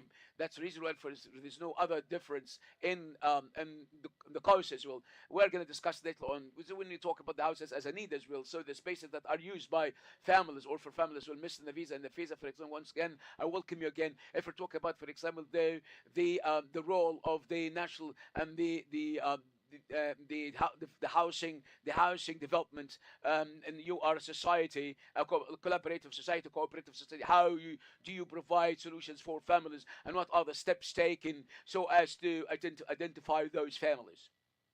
In the name of Allah, most compassionate, God, peace and mercy be upon Prophet Muhammad. First, I think that really the housing program or the development housing program has a number of intersecting points. For example, it's a part of the housing initiative. The ministry is leading this program as well, in collaboration with the main 3 sectors who are who are our main players as well to achieve the goals. The most important sector was the public sector, that can be seen through financing and funding, and to identify the families and their documents and information, in addition to providing financial solutions. Well, we're going to talk about the human resources ministry, in addition to the Ministry of Finance. We'll talk about the real estate fund, and we're going to talk about its work to organize and regulate some of the financing products as well that will meet the expectation of those families. The goal of this initiative, this program, is to provide residential units for the most needy families, well, who are included in the social guarantee. In addition, the security as well. So this is one of the most important pillars as well, so as to achieve this initiative as well. I mean, in collaboration with for example, the easy housing, institutions, and in addition to the non-profit, real estate specialized societies. They play different roles. We're going to talk about the contribution of ownership. We'll talk about, for example, the needy families. We'll talk about managing utilities and operating some of the utilities, delivering these units as well. There is high level of coordination between the public sector and the non-profit sector. And the third one is the private sector, which is has been represented in the National Housing Company as the largest arm of investments of the Ministry of Housing and providing residential units, in addition to the contracting sector and the real estate development sector as well. Mr. Abdul Wahab, Engineer Abdul Wahab, mentioned a very important remark. He said that today the house, for example, constitutes a very big burden for families through installments. As developers, how do you look at this at this point, and how today Tasil can respond to provide such kind of house to the families, especially the most needy families, and reducing the pressure and the burdens over the shoulders with those families. We're talking about, for example, we're going to talk about, this great, financial burden. Some of the families, for example, represents 50% of their annual income, and this is a very remarkable point. How can we relieve? How can we mitigate, these burdens? And these actually, precious as well. And the real estate developers is the one that provides such kind of houses. And in return for this, we have seen this year, for example, largely talk about the stability of the interest rate and interest prices, and there are very less supply than before. And I think that really the real estate developers in the Kingdom of Saudi Arabia today, all of them, for example, they cannot provide a service, for example, for this specific class of people or citizens, the most needy, because it's not actually visible, economically visible as well, and the costs are very high for companies. But the role, for example, to establish new emerging companies that have been based on the non-profit concept, and this is a big solution. I can set you an example in Matwa. It's a charity society, and I give you an example. For example, building more than 460 resident units. The cost of each is 300,000 riyals, and we are doing our best as possible so as to build houses in their own villages, because we cannot actually move people to big cities. That's the reason why we came to discuss this point as well with our related entities as well, and telling them that I choose the place of living for them, for the most needy people. For example, we do not have to exploit their severe need. We need to go to their provinces. We need to secure houses in their own provinces to live in the same environment as well. This is a kind of psychological stability, and we don't want, for example, to have cantons and only a specific class of people living in one place, and they don't want any other people living beside them. We want to avoid problems, for example. So the cost is 300,000, might be less or more. However, the program that we started with Jude, that 50% of the first of all, that the most needy, they don't pay for the installments, and the no other commitments. 50% based on one of the programs, 50% out of the philanthropists who are cooperating with us in the society, and 50% is paid from Jude. May Allah bless them and may Allah reward them. That's the reason why we give a very beautiful house to the citizens, through which he can achieve all his inspirations. The other thing is that we have an issue. We need if we are working so fast just to find real estate development companies that like Matwa will face a number of problems in the future. That's why, and persistingly, I insist, as done by the National Housing Company of the Ministry of Housing, to change the contractors into developers, real estate developers. If we are not able to find, for example, non-profit in real estate developers to do this, we'll never be able to accomplish all the goals. I would like to stress the fact that the unit is costing 300,000 with stakeholders. The citizen is very satisfied, but he avoids any installments because he cannot pay for any installment as well. To be honest with you, and for the next years, you will gonna hear very positive news about this regard. And this is not new, by the way. We are coming. If we came back to the strategy or the vision 2030, one of the most important pillars of this vision is to focus on the most needy people in the community. There is another marker point as well. There is a problem, for example, in remote provinces. You're talking about Jeddah, Dammam. Of course, there will be more cost as well. I want to talk about this with Mr. Abdul Wahab. What about the challenges facing, for example, the real estate developers so as to secure the house for the most needy within the challenges that we're facing today? Because there's inflation, the prices of lands is very high. So what about the solutions for today and to secure the house, for example, in the list coast, and to avoid any burdens and financial burdens for that will face the needy people as well. So the high price comes from the price of the land. The land is the most important part in the whole ecosystem. But if you look at the implementation, when we talk about the implementation of the property, it depends on specification and design. If you take into consideration economic considerations, then the price will be appropriate as well. The other problem is financing and the cost of financing. The cost of financing cost. It's very difficult. It's very difficult, for example, to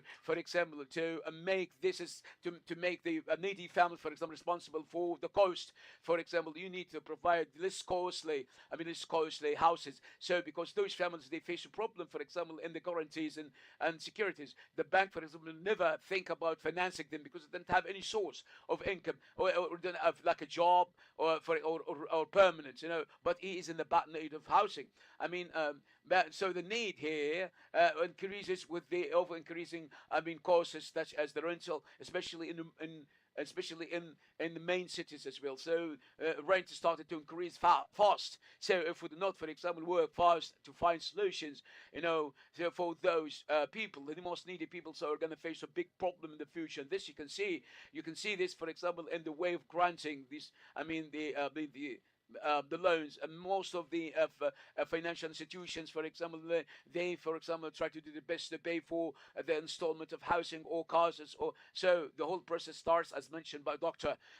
When you go to the houses, I think that Chile, you have to build these houses in their own environments. And then if you go to these provinces as well, you have to think about building the residential unit for much more than doing the same thing for us in big cities. You will achieve a higher percentage in the small cities or remote cities as a cost. So what you need to do is to, for example, to mitigate costs and reduce costs and try, for example, to control costs. Any extra cost in the space of the house or financing or the value of the land as well. As we said, developers, if there are, for example, specialized companies in developing the non-profit related issues that, for example, that takes what covers only sustainability, not only profit. They are not seeking for profit as well. If it covers sustainability, I think, and we can reach, for example, we'll be able to reach the goals and to fulfill the needs of the most needy people and to cover the need, for example, for those people. So then let's welcome Mr. Abdurrahman Al-Aqil, the Deputy Governor of the General Authority of Awqaf of Endowment. Mr. Abdurrahman, welcome. I think actually I've been suffering from, crowd traffic, traffic crowdedness.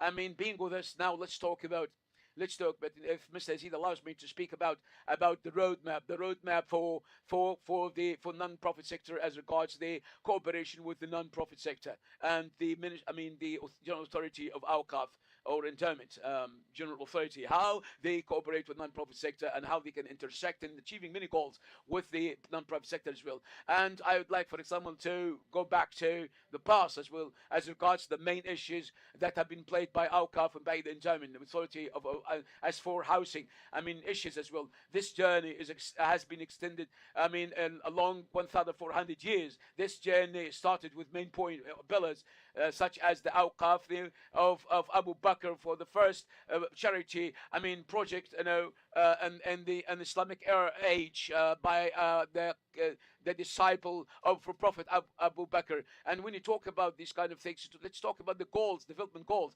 Awqaf as well has been playing an important role in the development process of the Kingdom of Saudi Arabia. This is a great transfer. The very stereotyped image or the very negative image, they were always concentrating on some different concept as well. Whenever we talk about endowment or charity work that has been related to mosques or doing charitable works.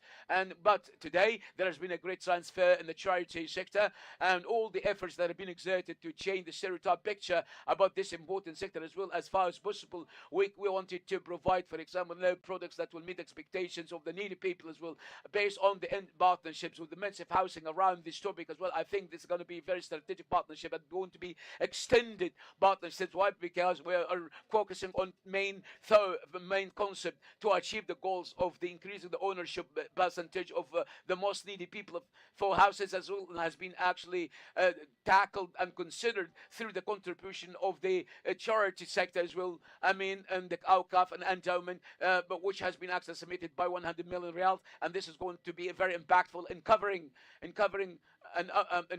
for example, covering the needs of the most needy people. The other thing that we need to focus on today, for example, we need to ask ourselves, now we're achieving sustainability in collaboration with the stakeholders, and so as to achieve the sustainability of saving and ensuring houses for the most needy people, and this requires coordination and harmonization as well, for example, as regards the products in the private sector, such as, for example, the investment portfolios or investment projects as well. Now, when we recall all. And remember, a model, for example, in town today is, for example, now the Awqaf, and have been working with the National Housing Company so as to focus on the properties owned and to sort out all of these properties. And these properties as well are extended since the dawn of history and can be seen through finding the shelter for the divorced ladies and the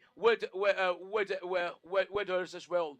And we have been working so hard in the Western region and here as well. The General Authority for Awqaf as well working so hard with its stakeholders so as to develop this model, working side by side beside all the players, for example, to contribute to increasing the number of ownership of houses for the most needy people as well. Today, we have great extended partnerships with the non-NGOs along the provinces of the Kingdom of Saudi Arabia. I mean, we have been intervening a lot actually in so many overpopulated places in Jeddah and Mecca, and we provided a number of opportunities to develop such kind of projects as well. In addition to, I mean, rehabilitating all the houses for the most needy, to restore their houses, and in a way to continue playing an important role so as to ensure and to secure the proper and appropriate house for those needy people as well, with our collaborators. Mr. Yazid as well, the most important point, as mentioned by Mr. Dr. Ayed and Engineer Abdul Wahab, that there are challenges in main cities in return for this. I mean, we can actually ensure the number of houses in old and small cities. Now you are, as a society, our establishment, for example, under which there are so many cooperative societies. How do you see the challenges that face the most needy families in main cities? And in the language of numbers, we talk about this in the Kingdom of Saudi Arabia. We have for every 10,000 we have a society. We talk about the international, the global indices. For 3,000 people, there is a society for them. So that's why you have a long journey in the private, non-profit sector. Dr. Ayed talk about the Jude platform so as to create the ownership of houses for the citizens as well. What about the applicable solutions, the successful solutions so as to overcome these challenges as regards increasing the percentage of the houses, ownership of houses for citizens? And the first question we came to answer through, for example, the integration among all the government entities today, a great deal of the problem treatment to secure houses is to identify, for example, the volume of needs. There's the need for, I mean, all data is available. We have a mechanism, we have governance, for example, to identify the priorities of these families and in agreement with and coordination with the ministry. The ministry, for example, has laid down the foundations, for example, and classified those families and put priorities and identified the volume of the needs as well, and put a criterion called this criterion, the need, the criterion of the need that measures, for example, the family, I mean, per income, the number of families, for example, the condition of the house where they're living, the costs, for example, and for example, the responsibilities, the installments that they have to pay. Based on these criteria, there will be the identification of priority might be very high. Some families, for instance, they are of high need, average need, or low, or very low need, and there are some other families as well that do not need at all. According to these criteria standards, we identify the priorities of the ministry or the government, for example, has done a lot to dedicate or allocate a lot of budgets, for example, as to provide 95,000 residential units as well until 2025. So to 95,000 residential units working with the non-profit sectors in addition to other stakeholders, so as to have a work model so as to contribute to increasing the ownership of the house as well.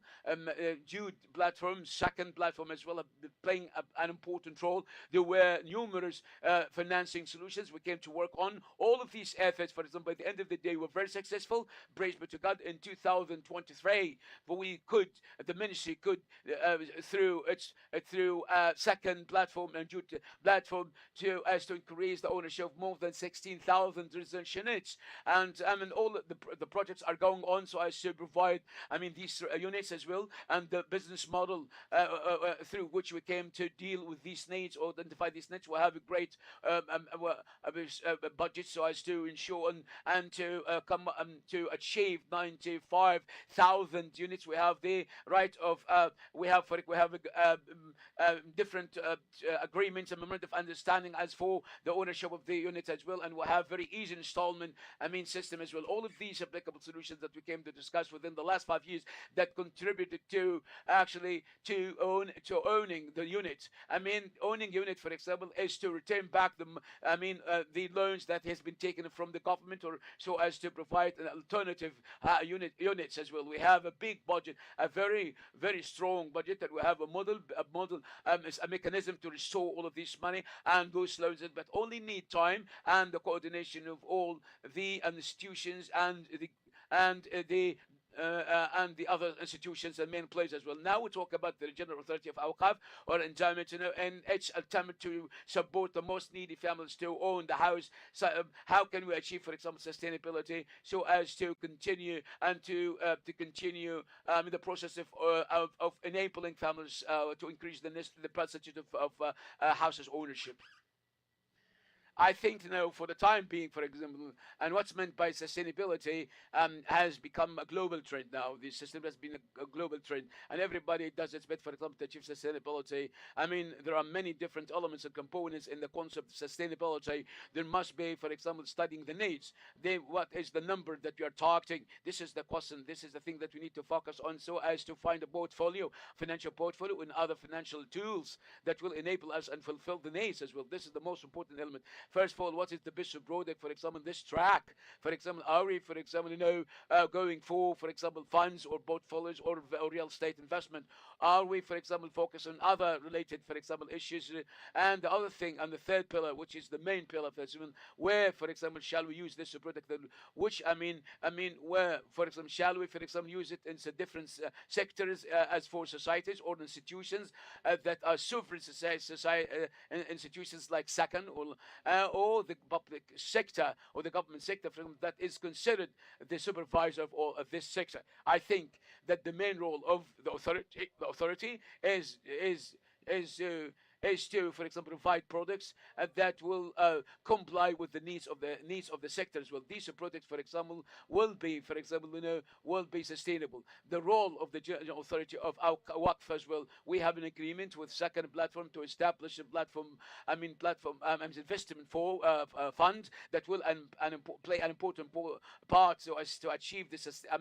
The financial sustainability, and there will be this marketing strategy among all the stakeholders, for example, to mobilize all, for example, resources so be added to the funds, and to the funds that are specialized for housing. And today, for example, how can we manage this is the question, how can we manage, for example, this fund professionally through a financial company that can achieve returns that will reflect its impact on the beneficiary as well. This is the main thing. And the other thing that we need to take into consideration as regards to dedicating lands for housing, that such as the Waqf and the General Authority of Endowment, in addition to many other endowment sectors, that are not under the supervision of General Authority of Awqaf or endowments. They have big numbers of properties as well, and only they are based on housing as well. How can we bring real estate developers, for instance, so as to sign agreements among all the players so as to develop such kind of a model?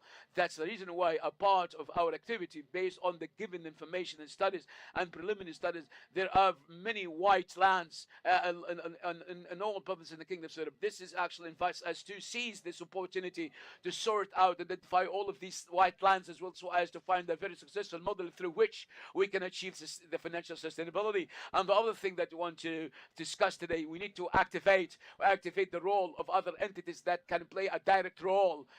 With the most needy families, especially we talk about societies. And how can we cooperate with the societies, non-NGOs, so as to achieve the financial sustainability for this track, and this requires common goal, common efforts among all the stakeholders so as to achieve the model. So that's why we are looking forward to, for example, to trying our best as well in the future, and so as to have self-sufficiency for those needy people through, very important products as well that will fulfill the needs of those people as well. Today, the time is over. Now the time is over. We cannot actually spend very little time to discuss that important issue in 30 minutes. And the non-profit sector plays an important role. It have multiple roles, and the most important, crucial issue here is that those needy families must be productive as well. And don't give him a fish, but teach me how to catch fish. This is the principle. This is the common. We must make those families as well productive as well, so as to be self-dependent and so complete the efforts to comply with the efforts of the government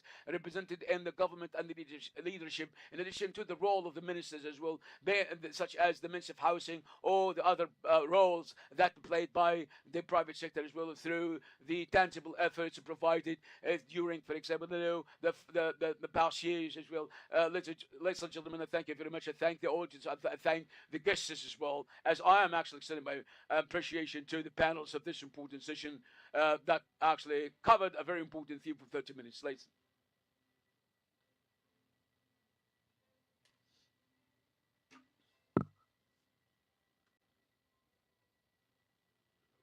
Thanks very much. Actually, we thank Mr. Abdelmajid in addition to the panels as well in this important session, ladies and gentlemen.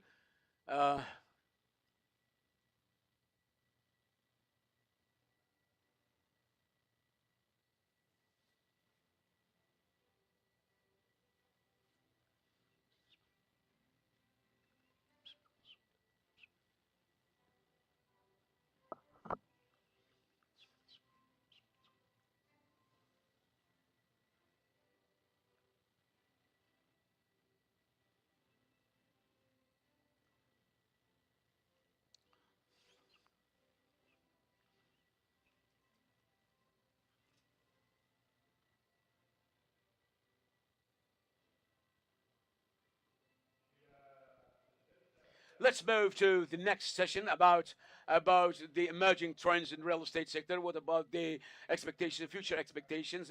This session is going to be moderated by Mr. Isabel Ansari. I invite him so as to make for the stage so as to kick off this next session. Mr. Isabel Ansari.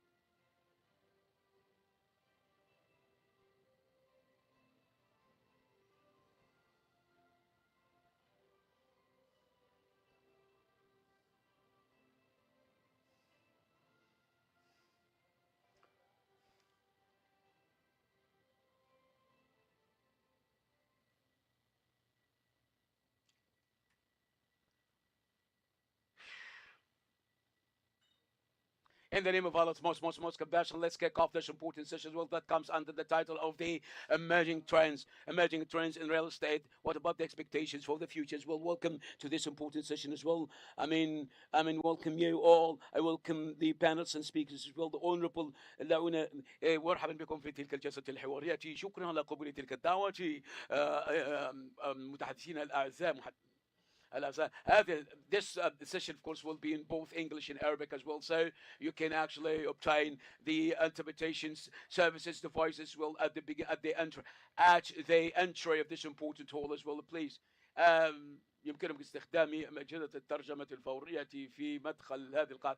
In a time that has been actually witnessing very fast growing in technology and affected by the economic transformations, and the real estate sector, for example, is facing a number of challenges and a number of crucial issues as well. Today, we're going to talk about this dynamic sector as well, to talk about the different trends and the future trends. And we are going, for example, to explore the innovative technologies that have been actually causing a very disruptive change and such as artificial intelligence and the big data, in addition to the green, building practices as well. We're going to talk about the change in the behaviors of consumers as well, in addition to the dynamics of market as well. How can we for example visualize, for example, how using the spaces in commercial units as well as in other types of in communities as well. Let's discuss this important thing where, for example, the real estate sector is going to face a number of challenges. Well, they have a group of speakers, Mr. Stephen Borcher, where he is actually the head of the real estate department, Deloitte, Mr. Philip Connat, and he is the head of the cities department, in addition to the tourism in Boston consulting group, and Mr. Khaldoun Napolsi, he's the head of the investment department in the National Housing Company. And دعونا نبدا تلك الجلسه. يا ستيفن هانز الان لمده 9 سنوات في قطاع العقار ايضا، اللي ولديكم خبره امتدت 90 عاما، من جزءا من هذه الخبره الطويله في الشرق الاوسط، ولذلك لقد قمتم بتقديم الخدمات الشهريه فيما يتعلق بالخدمات القطاع العقاري، بالاضافه الى الاسبق، وايضا قدمت المساعدات للعديد من الشركات. ايضا هو عضو من المعهد الملكي للسبياناتي، والآن يقود الفريق الشرق الأوسطي المتخصص في العقار. وستيفن، في الدور الذي قمت بلعبه في الشرق الأوسط، كيف شاهدتم تأثير التقنيات الناشئة حول كافة تلك الأنشطة المتعلقة، وبالإضافة إلى إدارة الأصول في القطاع العقار على الفترة الممتدة الطويلة؟ أريد أن أوجه شكر للجميع وللمنظمين،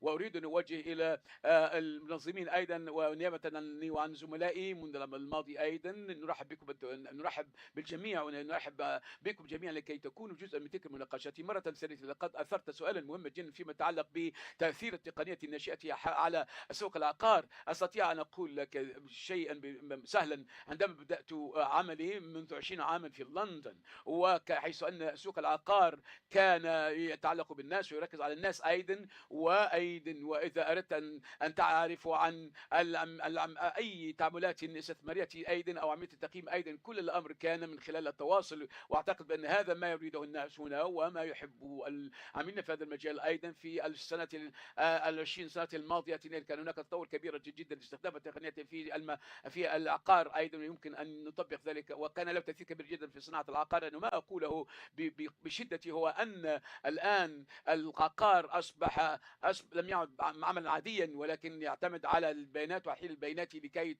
تجدوا ولكي تدركوا أو جودة أفضل فيما يتعلق ببيئة البناء والإنشاء. ولذلك هذا الأمر ينطبق بدرجة كبيرة من الصحة على السوق الاستثماري، وأقول أيضا أو على السوق البناء أيضا، وكيف على سبيل المثال يمكن أن تدير الأصول أيضا بمستوى عالي من الاحترافية من العمل من خلال العمل مع العملاء، ومن خلال المعلومات الرصينة والتحقق من تلك، حتى أن تقدم لهم تلك البيانات لكي يقوموا بفهم كل ما يتعلق بالمؤشرات الأداء أيضا، وتلك المؤشرات الأداء أيضا، وكل شيء حول التغيرات اللي يمكن أن تحدث، بالإضافة إلى المدخلات المختلفة أيضا. أعتقد بأن هذا المجال مجال ديناميكي ومتحرك بدرجة كبيرة جدا، إذا لم يكن بمقدورة فهم البيانات والمعلومات أيضا، ولذلك سوف يؤثر ذلك على الاستنتاجات أيضا، وستكون في الخلف في الركب. ولذلك بما أننا نمضي قدما في استخدام تلك التقنية، الأمر لا يعتمد الآن أولا وأخيرا على البيانات. يا ستيفن،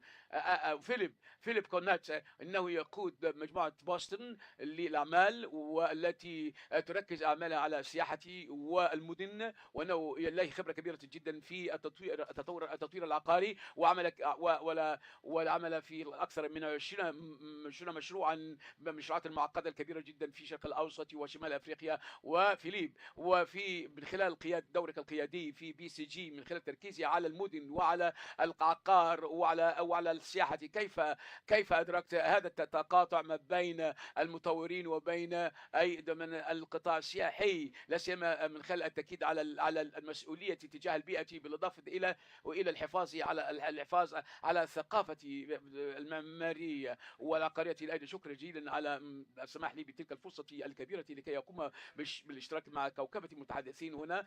لقد شاهد الموقع بالسعودية تطورات كبيرة جدا في المجال، العديد من المجالات في الطرق المختلفة. دعوني أتوقف لحظتي لأتكلم عن التوازن، والتوازن من ثلاثة نقاط: كيف نستطيع أن نقوم بقيادة النمو، كيف يمكن على سبيل المثال أن يكون هناك المسؤولية في تحديد المسؤولية. النقطة الثالثة بنفس الوقت كيف يمكن أن يكون هناك الحفاظ على المحتوى الثقافي والحضاري والتراثي. وإذا نظرنا للسنوات الماضية وطريقة التعامل مع كافة المشروعات العقارية، لقد كان هناك نمو كبير جدا فيما يتعلق بالنواحي المالية والاستثمارية، وأيضا وكل تلك العناصر قد اكتملت ومن أجل الحفاظ على البيئة. وأيضا أريد أيضا أن نتكلم عن ثلاثة عناصر أساسية أيضا لعبت دور كبيرا في الأعوام الماضية أيضا، التكامل من البداية من خلال ممارسات الاستدامة، بالإضافة لا سيما في تطوير من خلال المطورين العقاريين، بالإضافة إلى أيضا المطورين السياحيين. أيضا أعطيك أمثلة كبيرة جدا حيث يمكن أن نرى ذلك واضحا وشاهدا في المملكة العربية السعودية، وننظر كيف أن العلا على سبيل المثال تقوم ببناء اقتصادها الثاني، وكيف يقومون بدمج كافة تلك العناصر الأساسية في تطوير البيئة الحضرية، وبالتالي فسوف يحققون من خلال ذلك مفهوم السياحة المستدامة، يعرجون على كافة تلك المواضيع المتعلقة بالتنمية أيضا، وذلك لديهم تلك القدرة على ملكية تلك الأواتي، وأيضا والذي يجعل النسبة إسهام السياحة في الناتج المحلي مرتفعا. أيضا ما نراه أيضا قد حدث وبطريقة متسارعة هو الحفاظ على التراث والحفاظ على التراث، وأن نجعل التراث والثقافة في قلب أي عملية تطويرية أو لتطوير السياحة.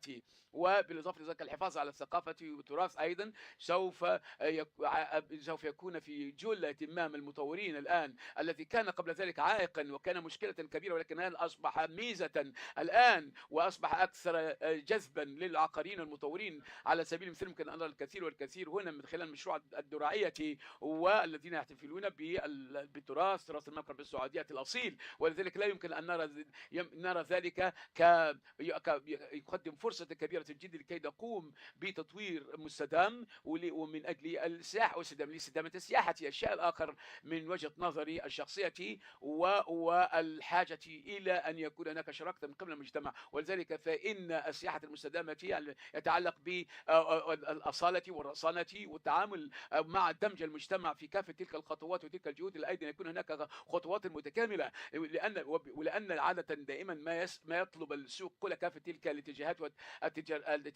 فلذلك فهذا كيف يمكن أن نجعل المجتمع مشاركا في عملية التنمية السياحية والتنمية المستدامة. هذا السؤال يجب أن تقوم بذلك. السؤال ليس كيف، ولكن عليك أن تقوم به. إنه لم يعد خيارا، الآن أصبح واجبا وأصبح أمرا لا محالة منه، ولذلك عندما نفكر في تطوير أي مشروع عليك أن تفكر في تطوير مرة ثانية، أعود مرة ثانية إلى تطوير المدينة بأسرها، ويجب أن لديك طريقتين مختلفتين أيضا يمكن أن تقوم ذلك من خلال التطوير العقاري والذي أو بطريقة منفصلة، أو يمكن أن يكون هناك خلق قيمة من أجل المجتمع. هذا الذي سوف يشجع الناس أن ينظرون إلى تلك الأمور من نظرة اهتمام، وذلك من خلال كيف يمكن أن تقوم بذلك. أيضا هذا يستغرق وقتا ومالا، ويجب أن يكون هناك حلول وسيطة أجل، ولكن هذا حاسما ومهما. شكرا يا فيلي. Khaldun is working in the National Housing Company, which is leading all the investment activities of the company for the different assets, real estate assets. I mean, and he specialized. He has great expertise. For 20 years, has been working for the most important leading, real estate developers in the region. Mr. Khaldun is with the over increasing demand on the low cost, houses. How, for example, do you work in your project as well, where you can achieve the three elements for sustainability, such as sustainability and quality? So, what are the most important components to achieve such kind of a goal?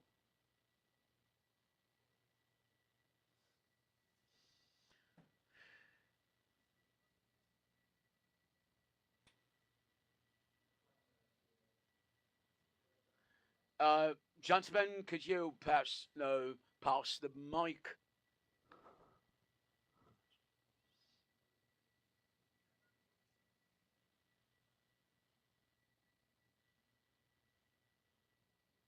First of all, Osama, let me extend my appreciation to the organizer of this important conference, in addition to the sponsors. As a matter of fact, generally speaking, so it's very useful to mention to all of you that we need to clarify for them the concept, the traditional concept of the easy housing, facility, which is the low cost and the low quality, where, for example, it's located in low surfaces, in places in places with low surfaces. In the national housing community, we do not believe in such traditional affordable housing.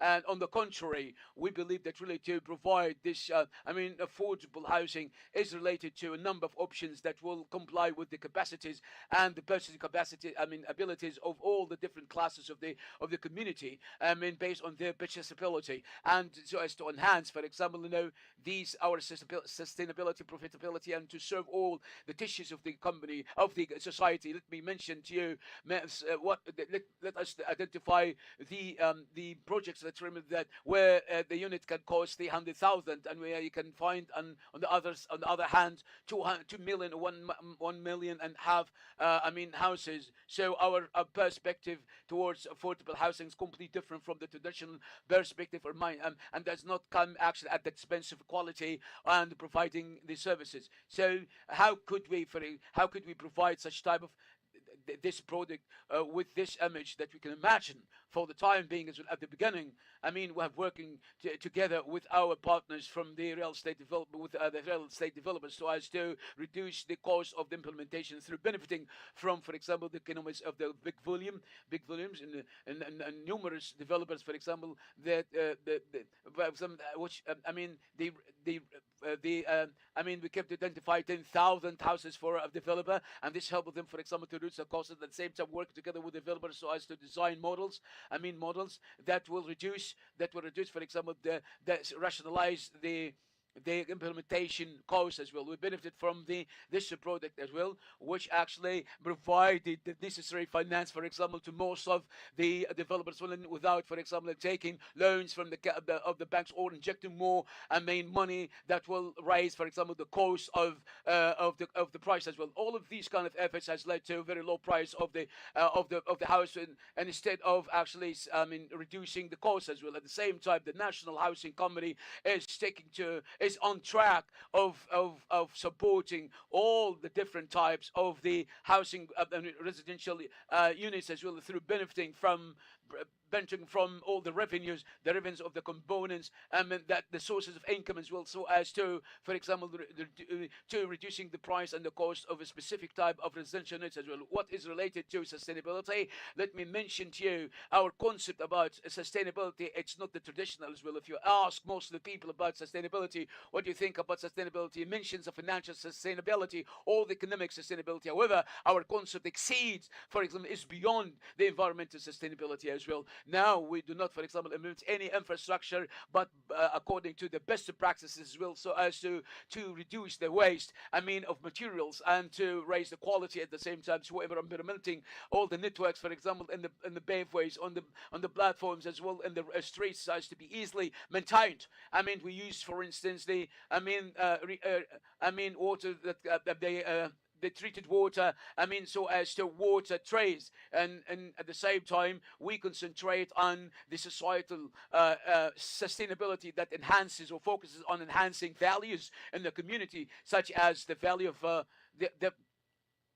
the value or the importance of the cleanliness in the community. In one of our projects, we launched an initiative that, for example, the observer, the society observer, where we raise the awareness of the people towards keeping the streets clean. So at the same time, we invest in the capital, in the human capital as well, that can be seen through investing in all the components and elements of the projects, for example, such as the commercial components, entertainment components, and the different types of components. Well, and here I want to repeat again my words.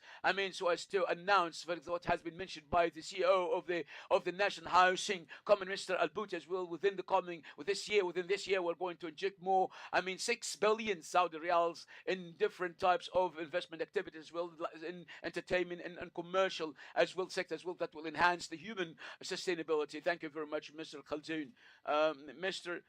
ستيفن أعود مرة إليك مرة ثانية من خلال الثقافة التي قد اكتسبتها من خلال عملك في الشرق الأوسط. ما هي الاتجاهات التي لديكم فيما يتعلق بتطوير الاستثمارات في المنطقة في العقد القادم، وكيف يجب أن competitive and sustainable? Yeah, that's a good question, and I think it, again, quite simple. For my money, it's all about mixed-use communities. I think if you look back over the past 10, 15, 20 years, the development of the urban environment across the kingdom has really been dominated by standalone real estate uses. So you go to a mall, you can do some shopping, you go to an office building, you can go to your work. I think that has got to change, and it's already changing. And it's two things really. It's how people want to live, work, play, but it's also how developers and owners can build more accretion of value through their products. So you actually get sort of synergistic value through your development. And I think that is definitely going to dominate the landscape as we go forward. If you look at other well-developed, mature cities, they aren't sort of monolithic cities. They are cities of villages that all have their different characteristics. And I think already, and we've heard David Henry earlier from MISC, and we all know the good work that the guys at Diriyah are doing. This is already happening in Riyadh. CAFT. We've seen CAFT develop over the years, and now it's becoming this sort of fully functioning mixed-use product. And I think that's really key. And look, this had to happen. I remember writing an article about 10 years ago saying that the way forward for the market in order to generate more value and get up the sort of value curve is adopting better quality mixed-use development. And I think whilst we have changed our habits in terms of work from home and etc., I think COVID has primed that a bit, but it was going to happen anyway. And I think Philip makes a really good point about engaging with communities, engaging with history and culture. And I think he's right in terms of people buy authenticity. And I think as the city develops, there's a sort of an amazing ability to sort of tap into that historic knowledge and build some really, really well-apportioned products that are market-facing, but also do something more for the community as well. And I think that's important as we go forward. Yeah, thank you indeed. Back to you, Philippe. Considering your extensive experience with cities and real estate at a global level, what are the key strategies that you recommend for urban planners and real estate developers to effectively balance the demands of rapid urbanization with the needs for sustainability or sustainable, livable city environments? Yeah, thank you so much. I actually don't see a contradiction between rapid urbanization and sustainability and livability. Actually, I see risks, but I see opportunities to make them work really well together.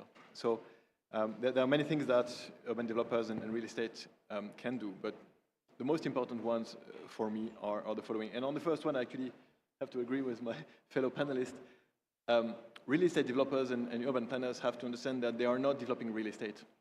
They're actually developing communities, right? And the earlier they understand that, the stronger their products will be, the more successful their developments will be. It's all about understanding at the core how people live, how they want to live, how the ways in which they live have evolved over time, and how to adapt to that. So there's no such a thing as developing residential, or as developing offices, or as developing retail. It has to work all together as one community. And there's a lot of thinking indeed in the kingdom about that happening here. I think the kingdom is really at the forefront of transforming the thinking of real estate development to actually community development. The second aspect is, in doing so,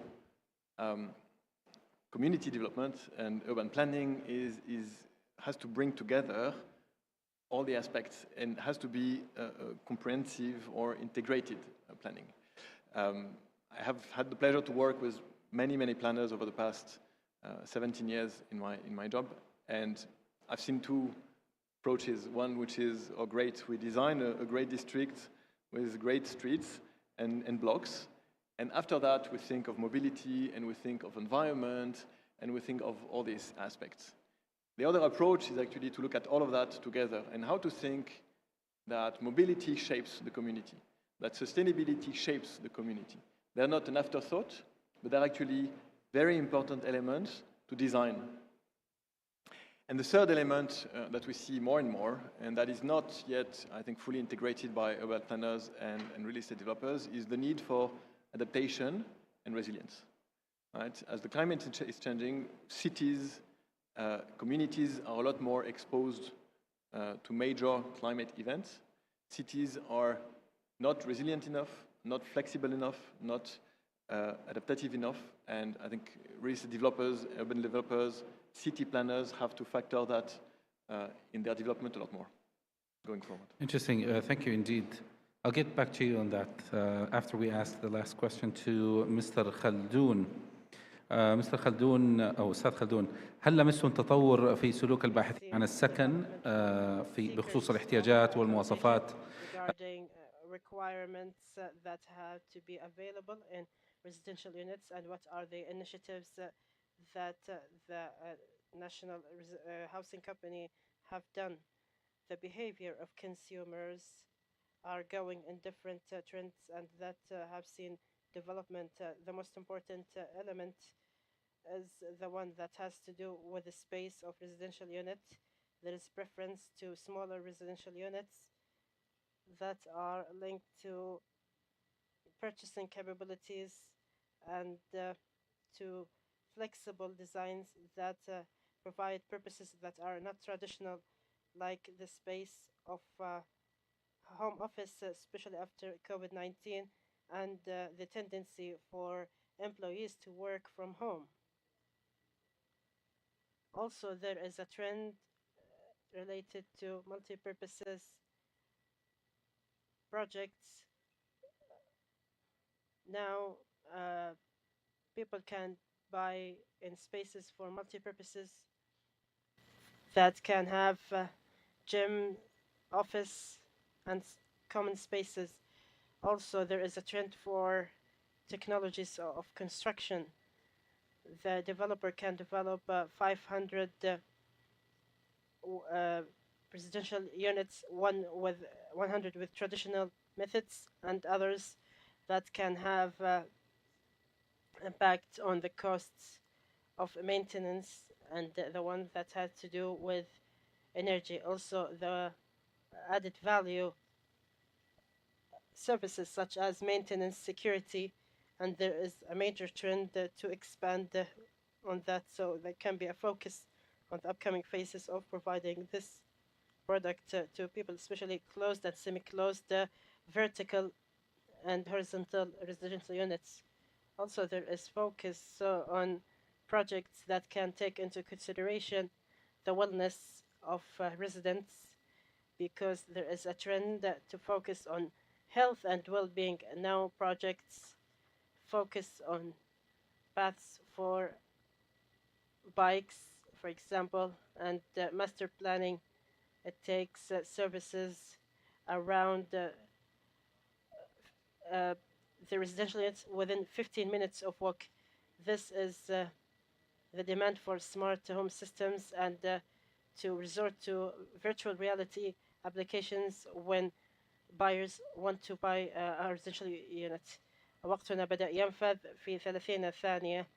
أريد كل واحد منكم أن يعطينا خاتمة عن real estate, emerging trends of real estate. Starting with you. Gosh, it's a big question for no time to go. Look, I think I'd say the same thing. It's about mixed-use development, but I think we've got to a really interesting point in the market where you've got this intersection of value, but also affordability. So I think Khaldoun's right about unit sizes coming down, and I think people can give that kind of space away if developers put better quality stock into the market, which is mixed use, and you can live workplace, so you don't need so much environment within your own domain. So for my money, it's quality and it's more efficiency in terms of product that is put into the market. Thank you indeed, Stefan. Felipe, you mentioned that communities drive the change and they create the trends. Would you like to conclude with a 30 minutes conclusion? Go ahead. Great. So, first of all, I think looking back at how real estate has evolved and how cities have evolved over the past decades, I think makes us all very humble when it comes to predicting the future of real estate, right? And I wish I had a crystal ball that would really give us visibility on that. So look, my view is it's all about putting back the people and the community at the core of real estate and urban development. And the second element is also about creating a system that is flexible, adaptable, and resilient, right? And the past years have taught us that resilience and that ability to adapt to a changing world are very essential. Thank you indeed. خلدون تفضل. بعتقد أعتقد أن المطورون I think real estate developers should think what they can make available for outside more than what they can provide inside the home itself. Thank you so much. So I invite you to thank the speakers. Thank you so much.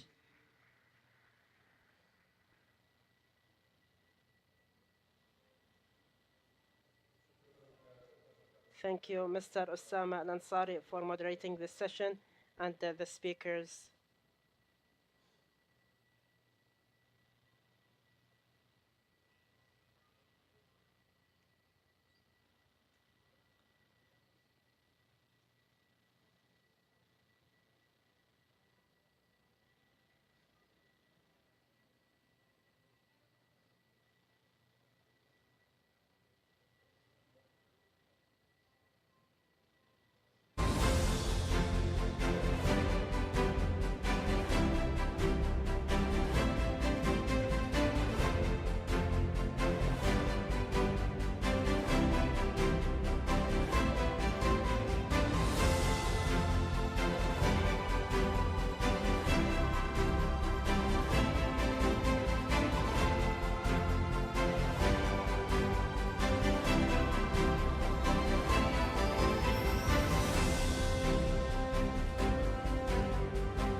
Ladies and gentlemen, welcome back. Now, ننتقل إلى الجلسة القادمة برعاية PwC. المتحدثون فيشاك راجات ونبيل البابا. الجلسة يدورها أوليفر سايكس.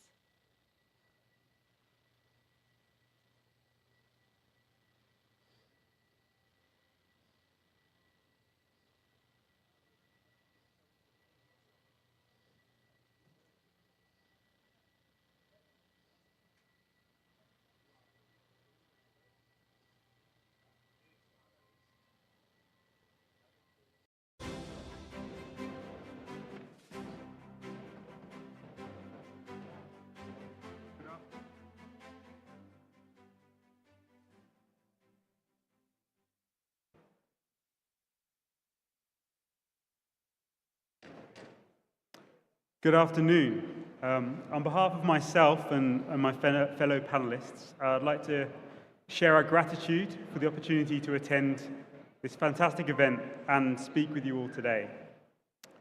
My name is Oliver Sykes. I'm a partner at PwC, and I'm very passionate about building resilience in people, technology, organizations, and society more broadly. The beauty of events like this is that we have a meeting of minds between leaders in their respective industries and disciplines. And from this, we learn from a convergence of different perspectives. A few weeks ago, I was at COP28, and depending on which forum I was in, I experienced many different views on a range of different topics relating to sustainability. But one area where there was universal consensus was with the need to build resilience in technology, infrastructure, our cities, and living environments in order to protect society from disruption.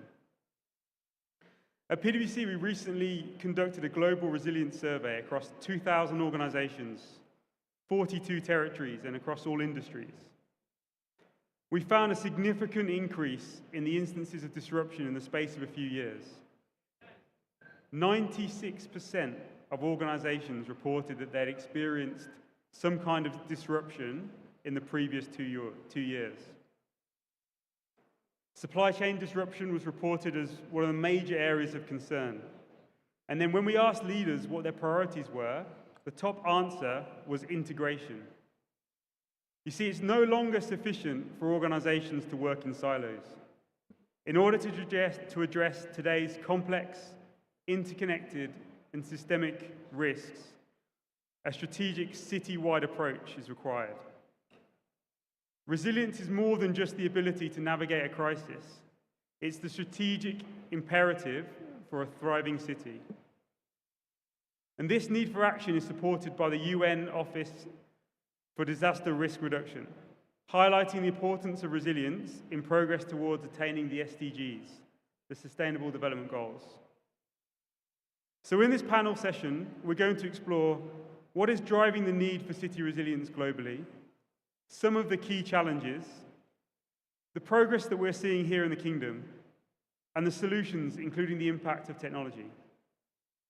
Before we begin the conversation, I'd like to ask my fellow panelists to introduce themselves. Assalamu alaikum Jamian. I'm Vishak Jayakumar. I'm a partner with PwC focusing on resilience. I'm a subject matter expert in and advise key organizations and executives in establishing resilience for organizations and building resilience from a city perspective as well. Absolute pleasure to be here and looking forward to the conversation. Thank you, Vish. Nabil Baba, PwC Director. I'm mainly currently focusing on the major resilience projects, focusing on the major sector-wide types of resiliency. I'm happy to be part here and just to share our experience with you guys.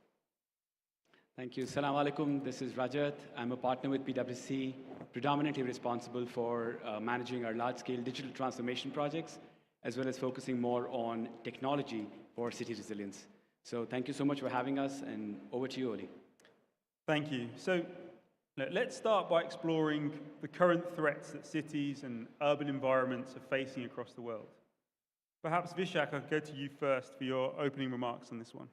Thanks, Oli, for the question. So, the whole concept of city resilience has emerged because of, as humans, we have a tendency to live in cities which are much more stable, reliable from a services perspective, and overall contributing to a better quality of life.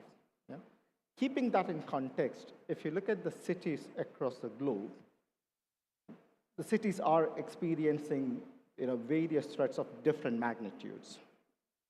If you look at, as you've touched upon earlier, the climate change agenda and the COP28 focusing on how to address the climate change related challenges, the cities experience much bigger threats than just climate change. If you look at financial crisis, we often see, as in we have heard about multiple cities in Europe, including cities such as London, going through financial crisis, right? And very recently, a city from UK, Nottingham Council, announcing bankruptcy.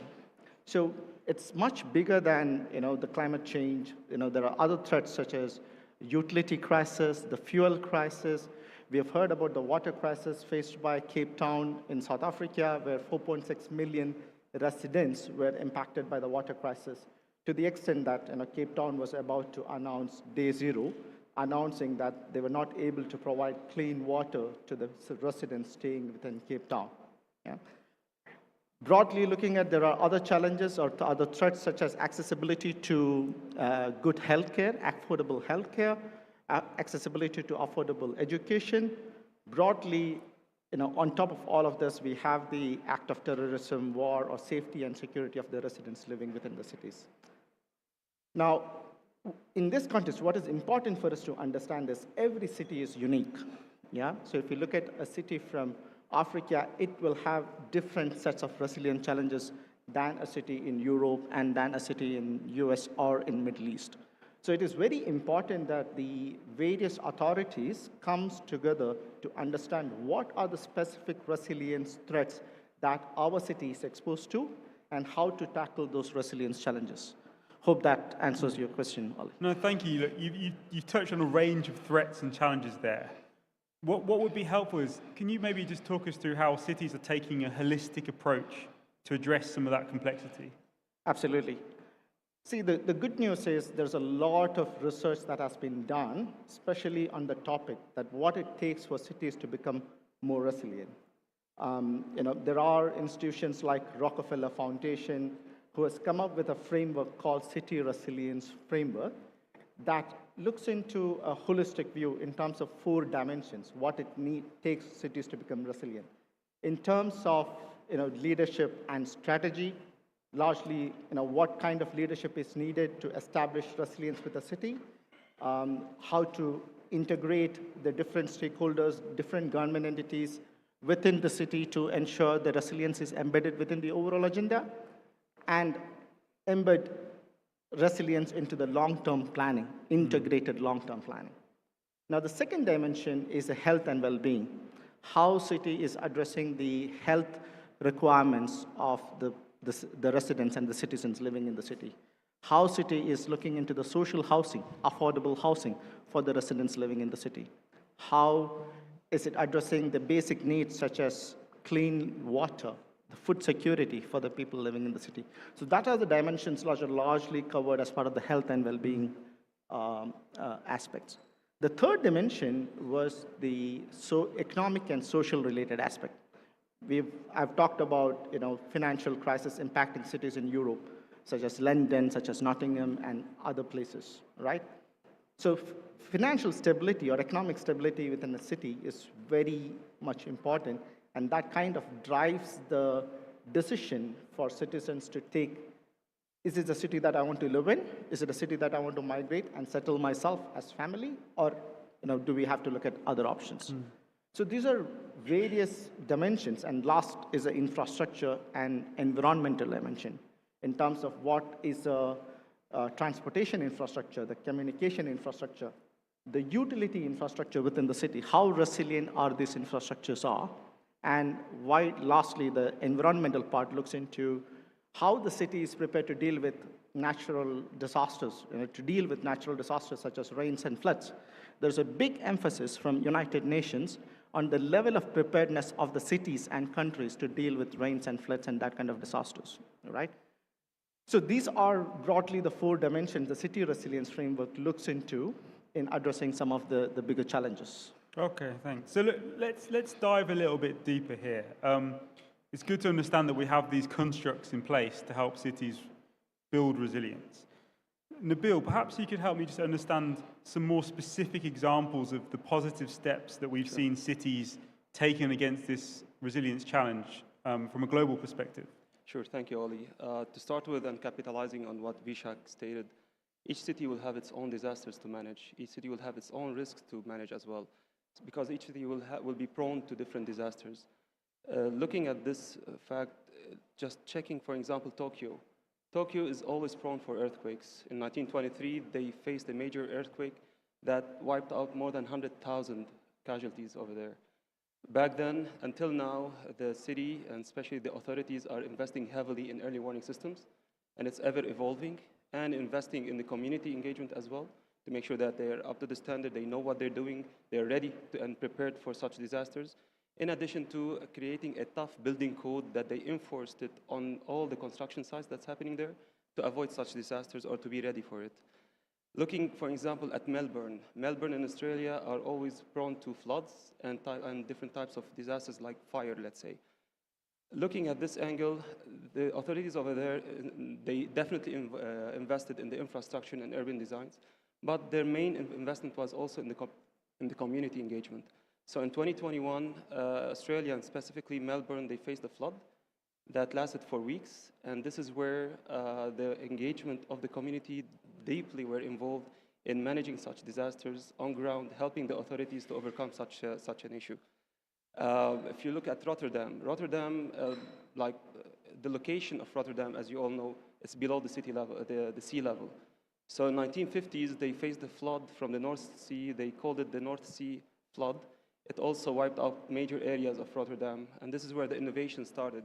They invested in the R&D, the research and development, to create adaptive technology and adaptive architecture to be able to control such floods and water management as well. Looking at Denmark, Copenhagen, the landscape is totally different, and they also faced some floods. So their focus was on major climate resilience, focusing on green type of infrastructure over there just to overcome such issues. London, on the other hand, they invested heavily in the critical infrastructure and in the research and development for emergency and crisis management framework and preparedness. Definitely all of this impacted positively the public and private sectors as well. The public sector, at least they were effective governance. This helped them a lot to have proper effective governance on ground, to be able to respond properly, enhanced type of emergency and crisis management preparedness, responsiveness, better infrastructure, enhanced architecture. That's always been the major issues behind any type of disaster such as floods and others. Definitely this helped in stabilizing the economy and attracting more investors on ground. Looking at the private sectors, on top of all the public sectors benefits that they helped in such cases, the private sector's main benefit was actually stabilizing their businesses. They are now living in a resilient city. Their business is more stable. They have a better business continuity, and now they're able to focus on innovating their business and taking it into the second steps and moving forward. This definitely will be capitalized to get more investors to invest in the private sectors as well, and creating some partnerships between the private and public sectors in the whole. Obviously, the ultimate beneficiary is the community itself. They are in a better position. They are living in a quality of life different than before. They have better healthcare system, public safety, transportation, definitely different infrastructures. And for me, the most important benefit for the community is because they will be engaged in this preparedness and disaster management, their maturity is actually now in a better place to be able to respond back and support the authorities and the city itself. Okay. Look, that's a really good insight into what's happening globally. But I'm conscious that we're sat here in the Kingdom of Saudi Arabia. So, Vishak, perhaps you could share some insight into some of the progress that we're seeing here.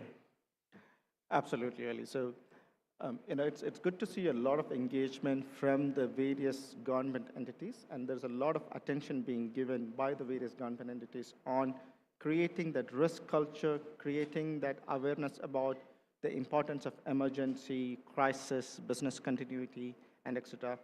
Really great efforts from entities like NRC in coming out with regulations and frameworks focusing on risk, emergency, and crisis. The whole intention, which I'm seeing from the market, is the regulators really want to enhance the maturity of enterprises when it comes to risk, emergencies, and crisis. But what is clearly lacking is probably a city-wide integrated approach. We see a lot of government organizations or government entities taking sector-wide initiatives. Say, for example, MCIT looking into the technology sector, and Ministry of Energy looking into the energy sector. But these are all isolated efforts. We need a coordinated effort at a city level to make the cities more resilient, and especially if you look at Saudi, the amount of investments that we are having on giga projects like NEOM, Red Sea, Amala. So there is a need, while we are in those greenfield development, there's a need to embed resilience at the design stage for our cities to become more resilient and attract more people to come and live in the infrastructure that we are establishing within the kingdom. We're hearing a lot of complexity here. So I'm going to turn to Raja and see if he can tell us about how we can leverage emerging technology, such as digital twin, to help us navigate through some of this complexity. Thank you, Oli. And I think you've just mentioned one of the most relevant emerging technologies, which is digital twin, which is helping solve a lot of problems around the city resilience. Digital twin, as the word suggests, is a virtual replica of a real-time asset. Could be a building, a community, or the whole city as a whole, right?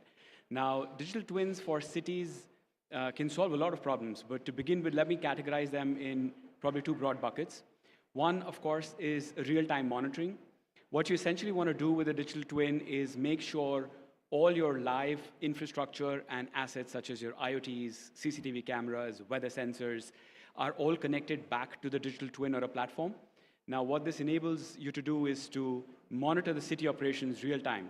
This could be your traffic status, could be your status of emergencies, how people are moving, how are gatherings happening. All of that helps you determine what's happening in the city real time. You could monitor it. You could understand what's happening in the city. Now, that's the basis. That's not very helpful when it gets to resilience or crisis management. But the next thing that the digital twin can enable is essentially running simulations and predicting events in a city, right? And which is where the whole managing of resilience comes into play. To give you an example, I could, for maybe the city of Jeddah, run a digital twin which accounts for all hydrological studies, the culverts, the drainage systems, the waste management, etc., which is all taken care of as underlying layers of data in the digital twin. And I could now simulate or predict any inclement weather, or maybe a flood, or maybe heavy rains. And this could help me understand how it will put the city at stake when an event happens, right? So I could predict where will the water be logged, what will happen with the traffic, how will I respond back, what are the routes that people should take and avoid. Now, several things. So this is one part of simulation, which is around maybe crisis management. There's several others. So you could talk about also using your resources more relevantly. How do I collect waste in the city? Now, the entire route that your vans take for waste management could be planned, monitored, optimized on a digital twin. You could have another use case of emergency management or emergency crisis management. How will I respond to a certain level or crisis that happens in the city? And you could plan so many things. You could predict things. You could also understand how your infrastructure or the street furniture would wear out. How are people using it? When are the buses traveling? What is the most optimal time to avoid pollution on streets? You could simulate so many things. There are hundreds of use cases you could run, which help make the right decisions for becoming more resilient as a city. And one of the added advantages that we've also seen globally, maybe in cities like Seoul and Singapore, is the whole community engagement. We're looking at how people now absorb this as a single source of truth to understand how the communities would react in case of crisis. And it helps them become more resilient because people would know this is coming, they would know how to plan for it, and then they start trusting the system because they know that the resources and the authorities would have managed this much, much better. So, short answer to your question, I think digital twin has now become as a benchmark for planning and for dealing with city resilience, and we're going to see a lot of it being adopted by several cities, including several here in Saudi Arabia. Okay. So while we're on the topic of technology, it would be good just to go into some different versions of how we can tackle this resilience challenge. So to you, how important is the role of emergency and crisis command centers and early warning systems in enabling resilience?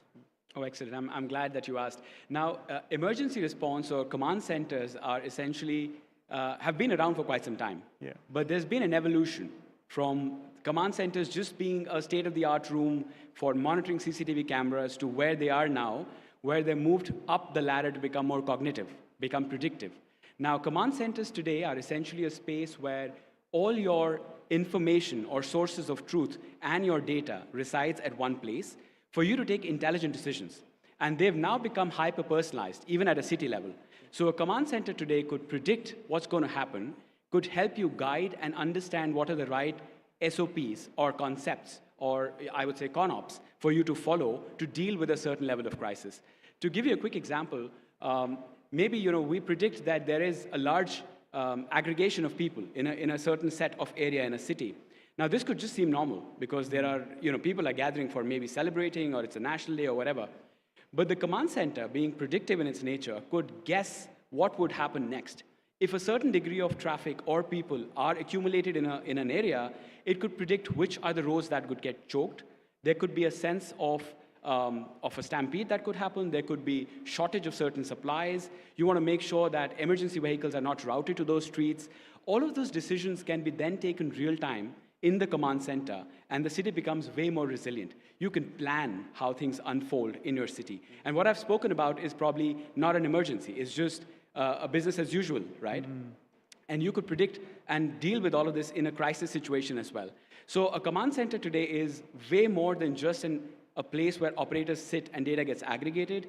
It's become cognitive, it's become intelligent, it can help you predict, and it can help you take more personalized decisions at that level. So absolutely, it's one of the most quintessential things for a city to have.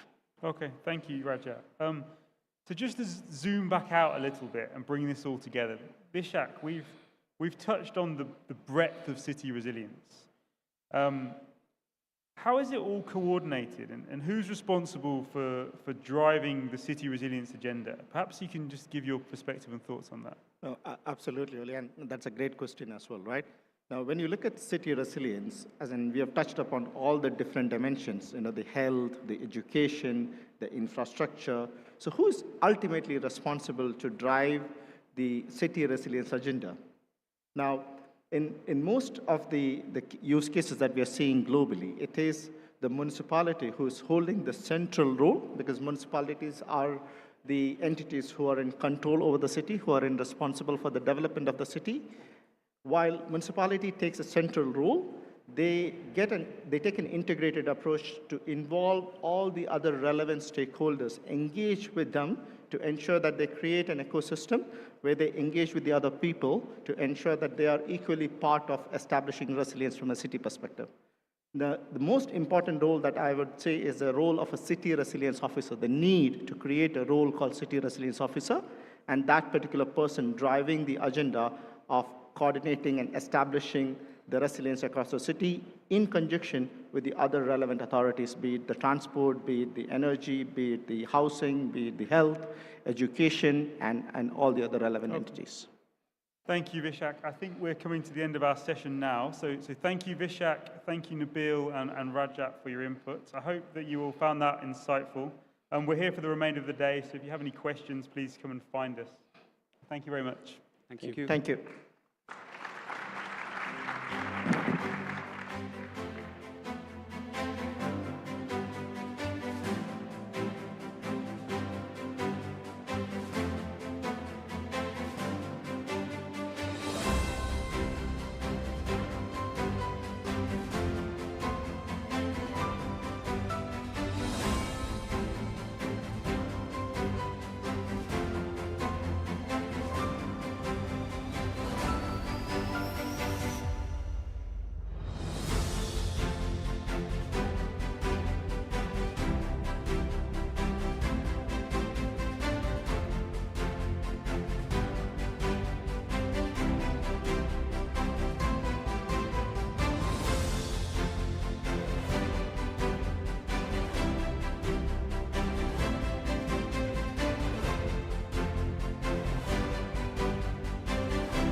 Welcome back, everybody, to our final session.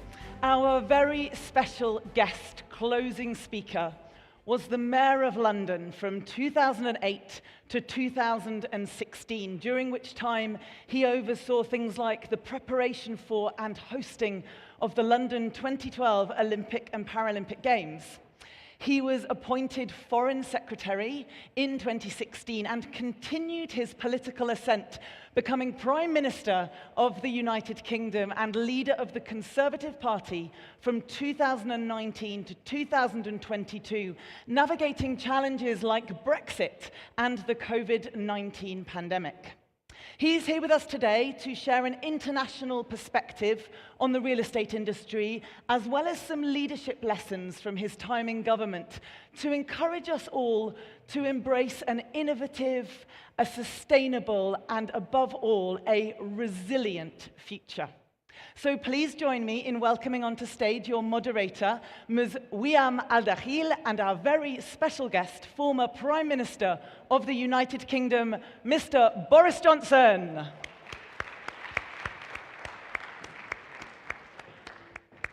Nice to see you. Nice to see you. How are you? Thank you very much. Hello. Welcome. Nice to see you. Great to have you with nice us. Nice to see you. Nice to see you. Good afternoon, everybody. Good afternoon. Hello.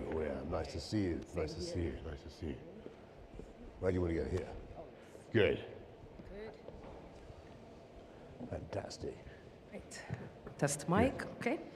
Assalamu alaikum wa rahmatullahi wa barakatuh. Your Excellencies, distinguished leaders from the world of business and politics, esteemed guests, ladies and gentlemen, hello and welcome. My name is Wa'am al-Dakhil. I'm a Saudi journalist and TV presenter, and it's my great pleasure to moderate this highly anticipated session with a renowned leader like Mr. Boris Johnson, the former UK Prime Minister. A heartfelt welcome, please, to Mr. Johnson. Thank you so much. Thank you. Thank you very much. It's great to be here, Wa'am. Thank you very much. It's a great pleasure having you with us. Absolutely wonderful. Mr. Johnson, the Real Estate Future Forum aims to share global experiences and invite best practices as well from around the world, making your presence with us today the more significant as we seek to explore the UK's approach to real estate development. So with the government focusing on leveling up the UK, how has the real estate sector benefited from leveling up funds rounds so far? Well, thank you. Let me first of all say that real estate is absolutely crucial for the UK economy, indeed for the economy all over the world, and it drives all kinds of sectors, but it's also so important for people's emotional lives and their happiness, getting the homes that they need. And the short answer to your question is that the leveling up agenda, helping businesses to invest all around the country, has gone well so far. Well, it was going well when I was Prime Minister. I think it's still going well. I'm sure it's still going well, but there's more to do. And just give you the crucial problem is that in my country, in the United Kingdom, it's such a wonderful country to live and invest, as I'm sure many of you know who've been to London, where as somebody was just saying, I used to be mayor, that the property prices have gone up and up and up. And the result is that you now have to have, and when I left university, you had to have about 4 times your income, annual income, to buy a house, right, or buy a home. You now have to have, on average, 9 times. 9 times. This is a lot. So my kids, and I didn't have as many kids as some people around here, but I have a lot of kids. And the ones in their 20s, they can't afford a house in the way that I could. So government needs to lead, and government needs to make it possible for young people to get their foot on the property ladder. And you can't just leave it to the market to sort out. You've got to put in all the leveling up incentives, and that's what we've been doing. Absolutely, and this will lead me to the question of what do you see as the most pressuring challenge for the UK real estate sector, with escalating property cost, a high demand for rental properties, and the most important, the imperative need to develop net zero compatible buildings? Yeah, look, I mean, the problem is that it takes too long to build beautiful new housing in the UK. And I'm encouraging you all to invest, and you'll get a fantastic return on your investment, be in no doubt. It's the #1 place to do it. But the problem is, I'm trying to modernize a house I've just bought in Oxfordshire, a modest place in Oxfordshire. And in order to put in a swimming pool, I've had to apply for permission from all sorts of bodies. Yeah, I read that in the news. That's right. I've had to build little kind of barriers to stop the newts. You know what I mean by a newt? Do you have newts in Saudi Arabia? A newt? Have I got newts for you? A newt is a kind of amphibian that is much beloved in our country, and they're very rare. And I've had to build little newt motels in case the newts get lost on the way across the garden. And I was digging this swimming pool, And the council insisted that an archaeologist came and watched the digging of the pool in order to see that, you know, no item of historic interest was found. Nothing was found. But I've had to pay thousands and thousands of pounds to these people. Anyway, look, it takes too long to get this stuff done.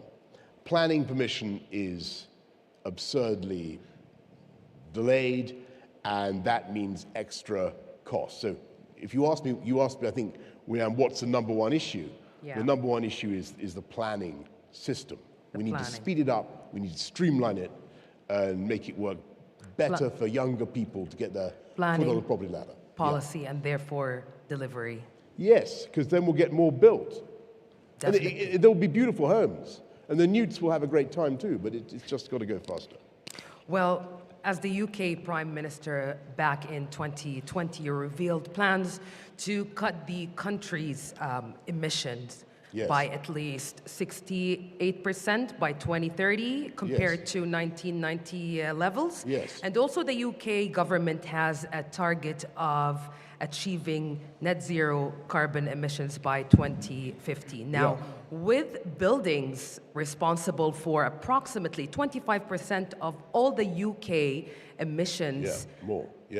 Or more. Oh, no, maybe you're right now. Sorry, go on. Okay, that's the exact percentage. Then, how do you envision the real estate sector supporting a Build Back Greener UK, which is the net zero strategy? You've got to move away from carbon technologies, and it can be done. In 1970, I think I'm right in saying 90% of electricity in the UK came from coal-fired power stations. In the 1970s, you know, you all look much more young and thrusting than I am now, but 1970s within living memory, right? Do you know how much we get from coal-fired power stations now? Less than 1%. And we've moved hugely towards wind, towards solar, towards other forms of renewables. We're reviving our nuclear program. And so this is all doable. But what you've got to do is look at ways in which you can make it affordable for people. And when it comes to people's homes, the problem in the UK is it's pretty cold. It's very cold right now in Britain. And you can tell I got a cold, actually, because I've been in the UK. It's so cold. And what you need is the ground source or the air source heat pumps. You need heat exchanger systems, but they've got to be much cheaper. So more energy efficient and less carbon intensive. Yes, you can do that. Absolutely. All right. And you can do it very, very cheaply. How? Well, if you do these things at scale, and if you've got a community that is all close together, then you can use ground source heat pumps to do heat and power systems for the whole neighborhood. You can put in air source heat pumps that are getting cheaper and cheaper. This thing will eventually take off. At the moment, there's a lot of consumer resistance, and I understand that, but there's only one way to go. The reason why the net zero agenda is not something to be scared of, and people get very nervous about it, is number one, it's technically possible. It can be done. Yeah. Number two, it generates millions of high-quality, high-wage jobs. Definitely. And so I would urge people to, even though this is the wonderful oil-rich, hydrocarbon-rich kingdom, I know that you're moving in that direction too. And you're going to be doing green hydrogen, blue hydrogen. Oh, yes. Yes? Definitely. The biggest in the world. It's going to be extraordinary. So there's a no big doubt. So even hydrocarbons can play a big part in the green future. Definitely. Do you think now the existing UK government decarbonization policies are sufficient enough to have that sustainable real estate sector in the UK? Yes, absolutely. I mean, I think we could always do more, and it will be tough to reach net zero by 2050. That's a very, very stretching target. But the way these things go, there's a sort of critical mass is reached, to borrow a meta from nuclear power, and suddenly everybody's doing it. You know, I just mentioned that we saw a huge reduction in the use of coal-fired power stations. When I was mayor of London, we massively reduced the amount of CO2 that London produced. We reduced the amount of pollution, nitrous oxide, particulates that London produced. Suddenly, when the technological fix is in, the big change starts to happen. Yeah. And you know, there's no reason to be superstitious about it. It will happen very fast. Let's focus on driving up home ownership across Yes. the UK. Well, the right to buy Yes. marked a significant change of approach to housing in the UK. It's a flagship policy of Prime Minister Margaret Thatcher government elected back in 1979. Now, the question is today, how will the revived right to buy scheme be tailored to meet the needs of the younger and new generations who are aspiring to own their own houses? It won't on its own be anything like enough, is the answer. I mean, the right to buy was good for council house tenants back in the 1980s, and it enabled them to buy their own property. The extension that we're talking about that I brought in allows people who are part of a housing association to buy their own property, but we're talking about a comparatively small number.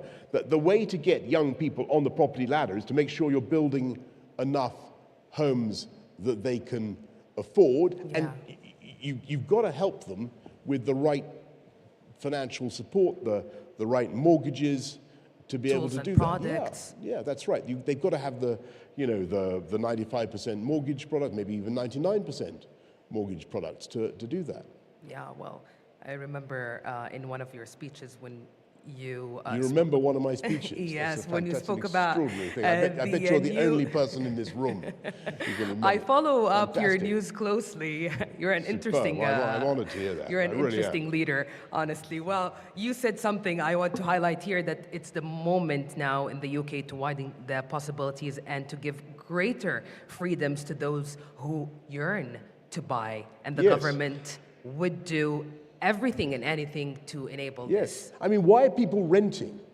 They pay all this money every month in their rent when they could pay that money on a mortgage and actually be the owner of the property. We wonder why young people aren't interested in capitalism as much as they used to be. It's because we don't allow them access to capital in the form of housing. We've got to fix it.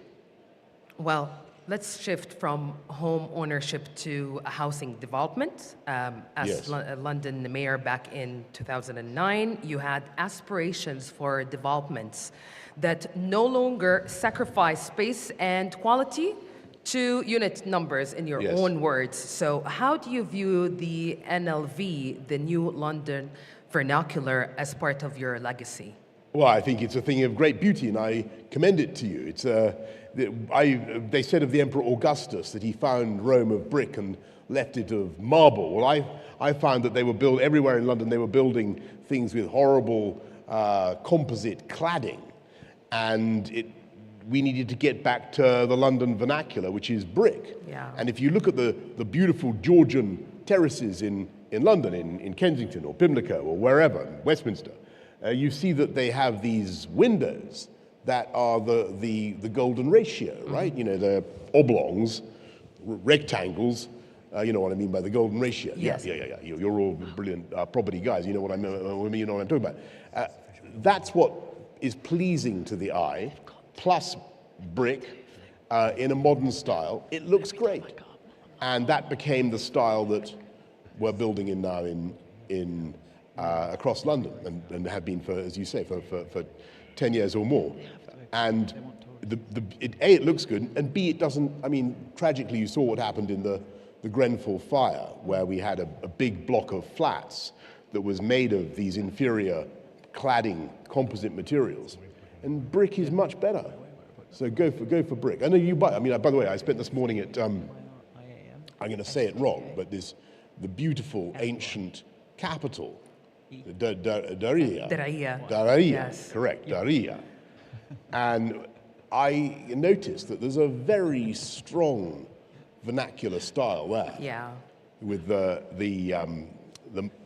mud bricks Yeah. And then this beautiful white. الطابع السلماني we call it. What? Salmani approach. Salmani approach. I thought it's anyway. We could do some of that in London too. That's beautiful. Amazing. And very durable, I understand. Absolutely. Yeah. And it's, by the way, the birthplace of the Kingdom of Saudi Arabia. Well, that's what I was informed. No, so yeah, it's fantastic. It tells a lot about the jewel of the kingdom. Well, back to the NLV. So its housing development style was observed back in 2010. Speaking of 2024, where do you see the long terms and the impact of NLV on future British housing design and urban development? I hope it will be something that people pursue, and it's going to be safer, and it's more beautiful, and it represents a great long-term investment. So I think it'll be around for a while. All right. So now, since we're reflecting on your distinguished career and amidst all the accomplishments, we have to reflect also and focus on the challenges. So as the Prime Minister of the UK during COVID-19, the toughest period in recent history, you had to navigate a pandemic that actually led to the shutdown, not only the UK, but the entire world. How this experience actually impacted and changed you personally and professionally?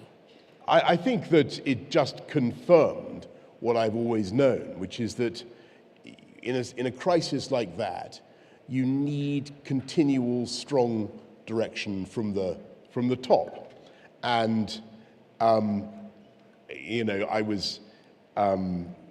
been very struck by what's happening here in Saudi Arabia, and there is no, we've talked about Daraiya and the things you're doing here in Riyadh, but that's nothing by comparison to the vision that you have, the 2030 vision for that the Crown Prince Mohammed bin Salman has for the whole kingdom. It's and beyond. And beyond.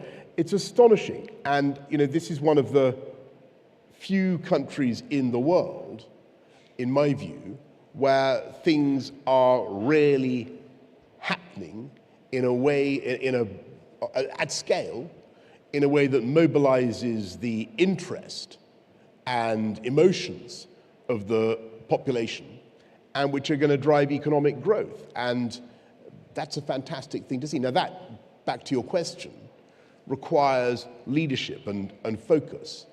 And I think the thing I learned from COVID really was how important it is, whatever the decision is, you've got to take the decision, but you've got to have full autonomy to do it. And, we got through Brexit, and there was a lot of controversy about it, people still bickering about it. Actually, it was a great, great thing to do, because we took back control of our legal system and our ability to take certain decisions and to do them fast. And I'll tell you this, and you won't hear this very much, but it's necessarily from some of the people who opposed Brexit, but it's absolutely true that because we came out of the European Union, which we were in, we were able to get a COVID vaccine, an effective COVID vaccine, into somebody's arm faster than any other country in the world. And we were able to approve both the Pfizer and the Moderna and the AstraZeneca vaccine faster than any other European country, because we were outside the EU bureaucracy. And that had a major impact. Because, on economic recovery?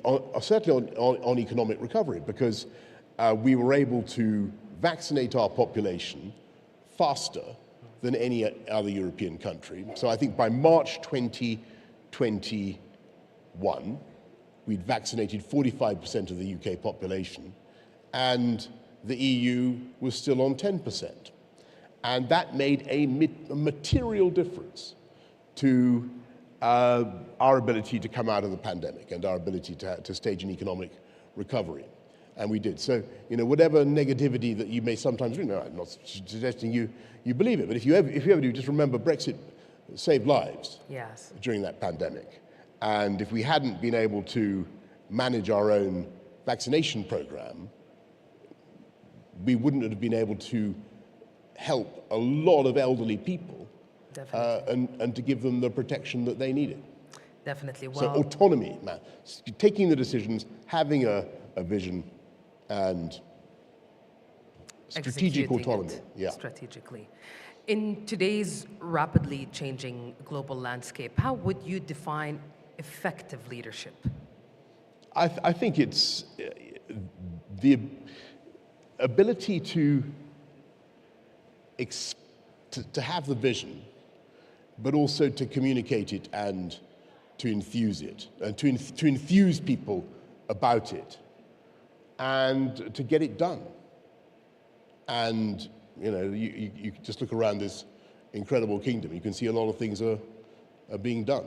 Yes, and this will lead me to knowing your perspective on the role of Saudi Arabia navigating the new compass, whether in the region or on global stage. Yeah, I think that we're living, frankly, in a time when many of us, you know, who are used to American leadership in the world are worrying that we're not perhaps getting it in quite the way that we need, and we're seeing a more multipolar world. And in that world, there's no question that Saudi Arabia is playing a very important and a very beneficial role. And you know, things that have changed recently on the foreign policy front, I've been very struck, actually, by the way that Saudi Arabia has stood by the people of Ukraine, given substantial sums of money to help them in the face of the vicious attack that they have suffered.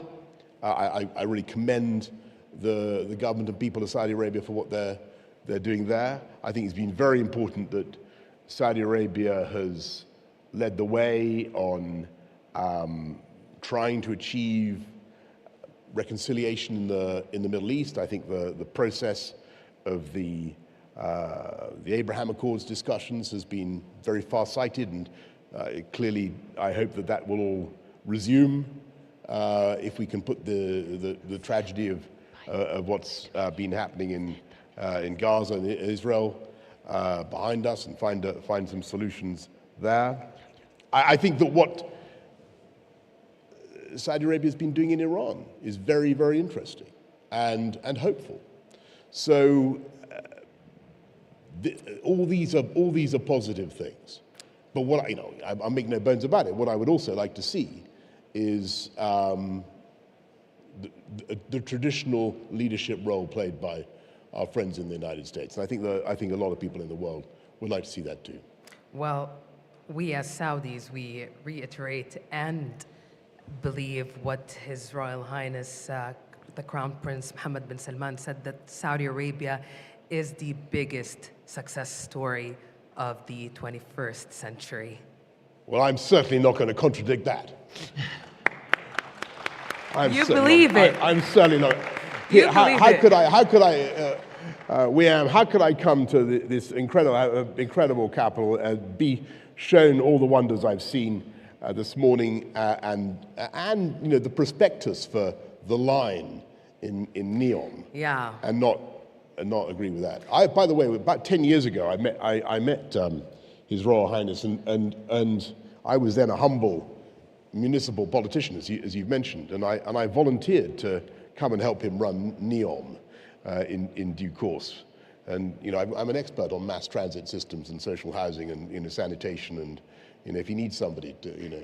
It's a land of dreamers and doers from around the world. If you're one, you're more than welcome. In fact, I did go there, and this was years ago. I went to the site, and there was nothing there. It was deserted. So the vision is incredible. Well, now we're talking about Neom. It is an ambitious undertaking, and it's taking shape. Now, I want you to describe this seriously, giga project. It is an incredible thing. Yes, tell me. Because it's you know, you look around the world, which other country is actually doing something as big and imaginative as that? Only in Saudi Arabia. It is true. I don't wish to sound, unnecessarily ingratiating towards my hosts, but it is the case. Well, if I would ask you to describe NEOM, what would you say in just a sentence? I would say it is a city that reveals a truth about all human progress, namely that sometimes it can only be achieved by the vision of one individual. That is I'm afraid that is the, that is not I'm not a communist, right? And nor am I a totalitarian.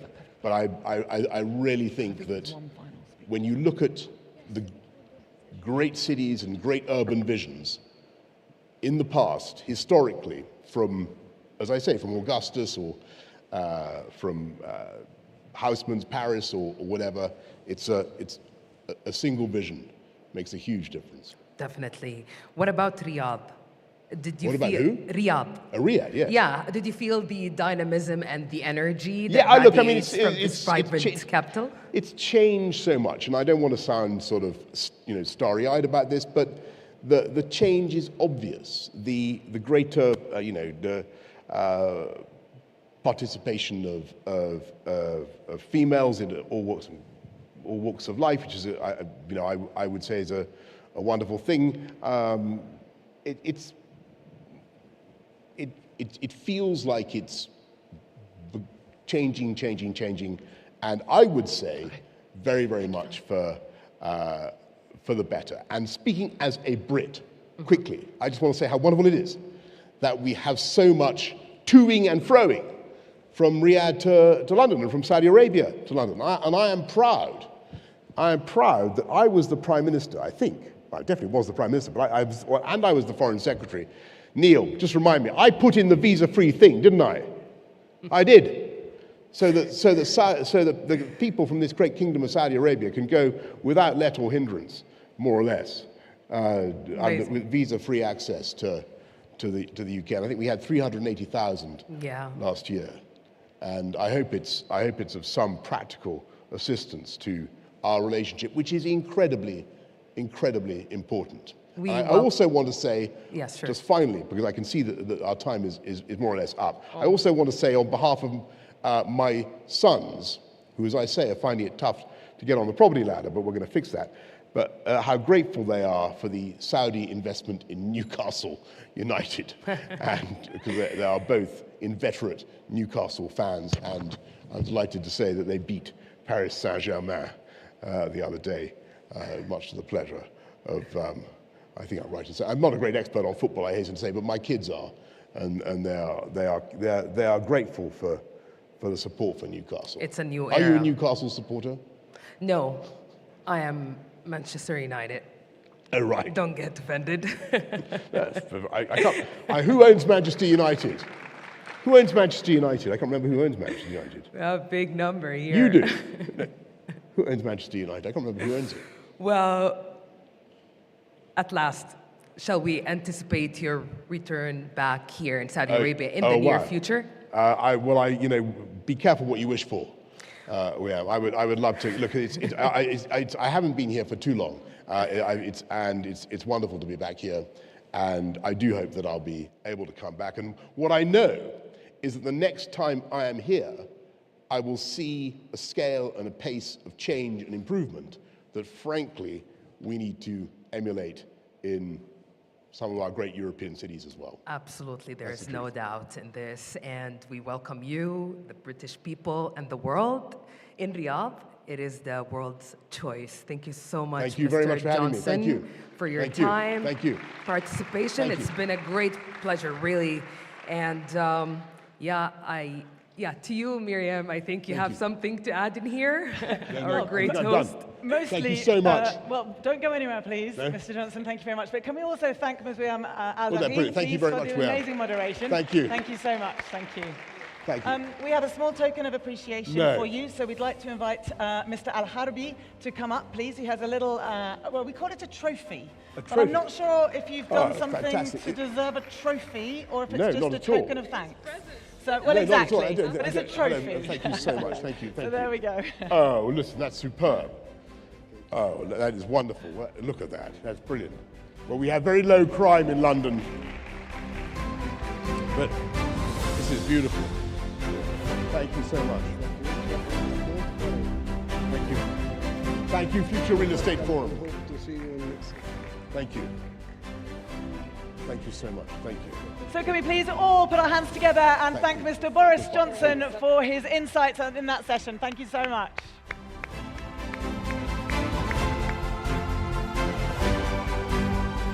Thank you. Winner's trophy.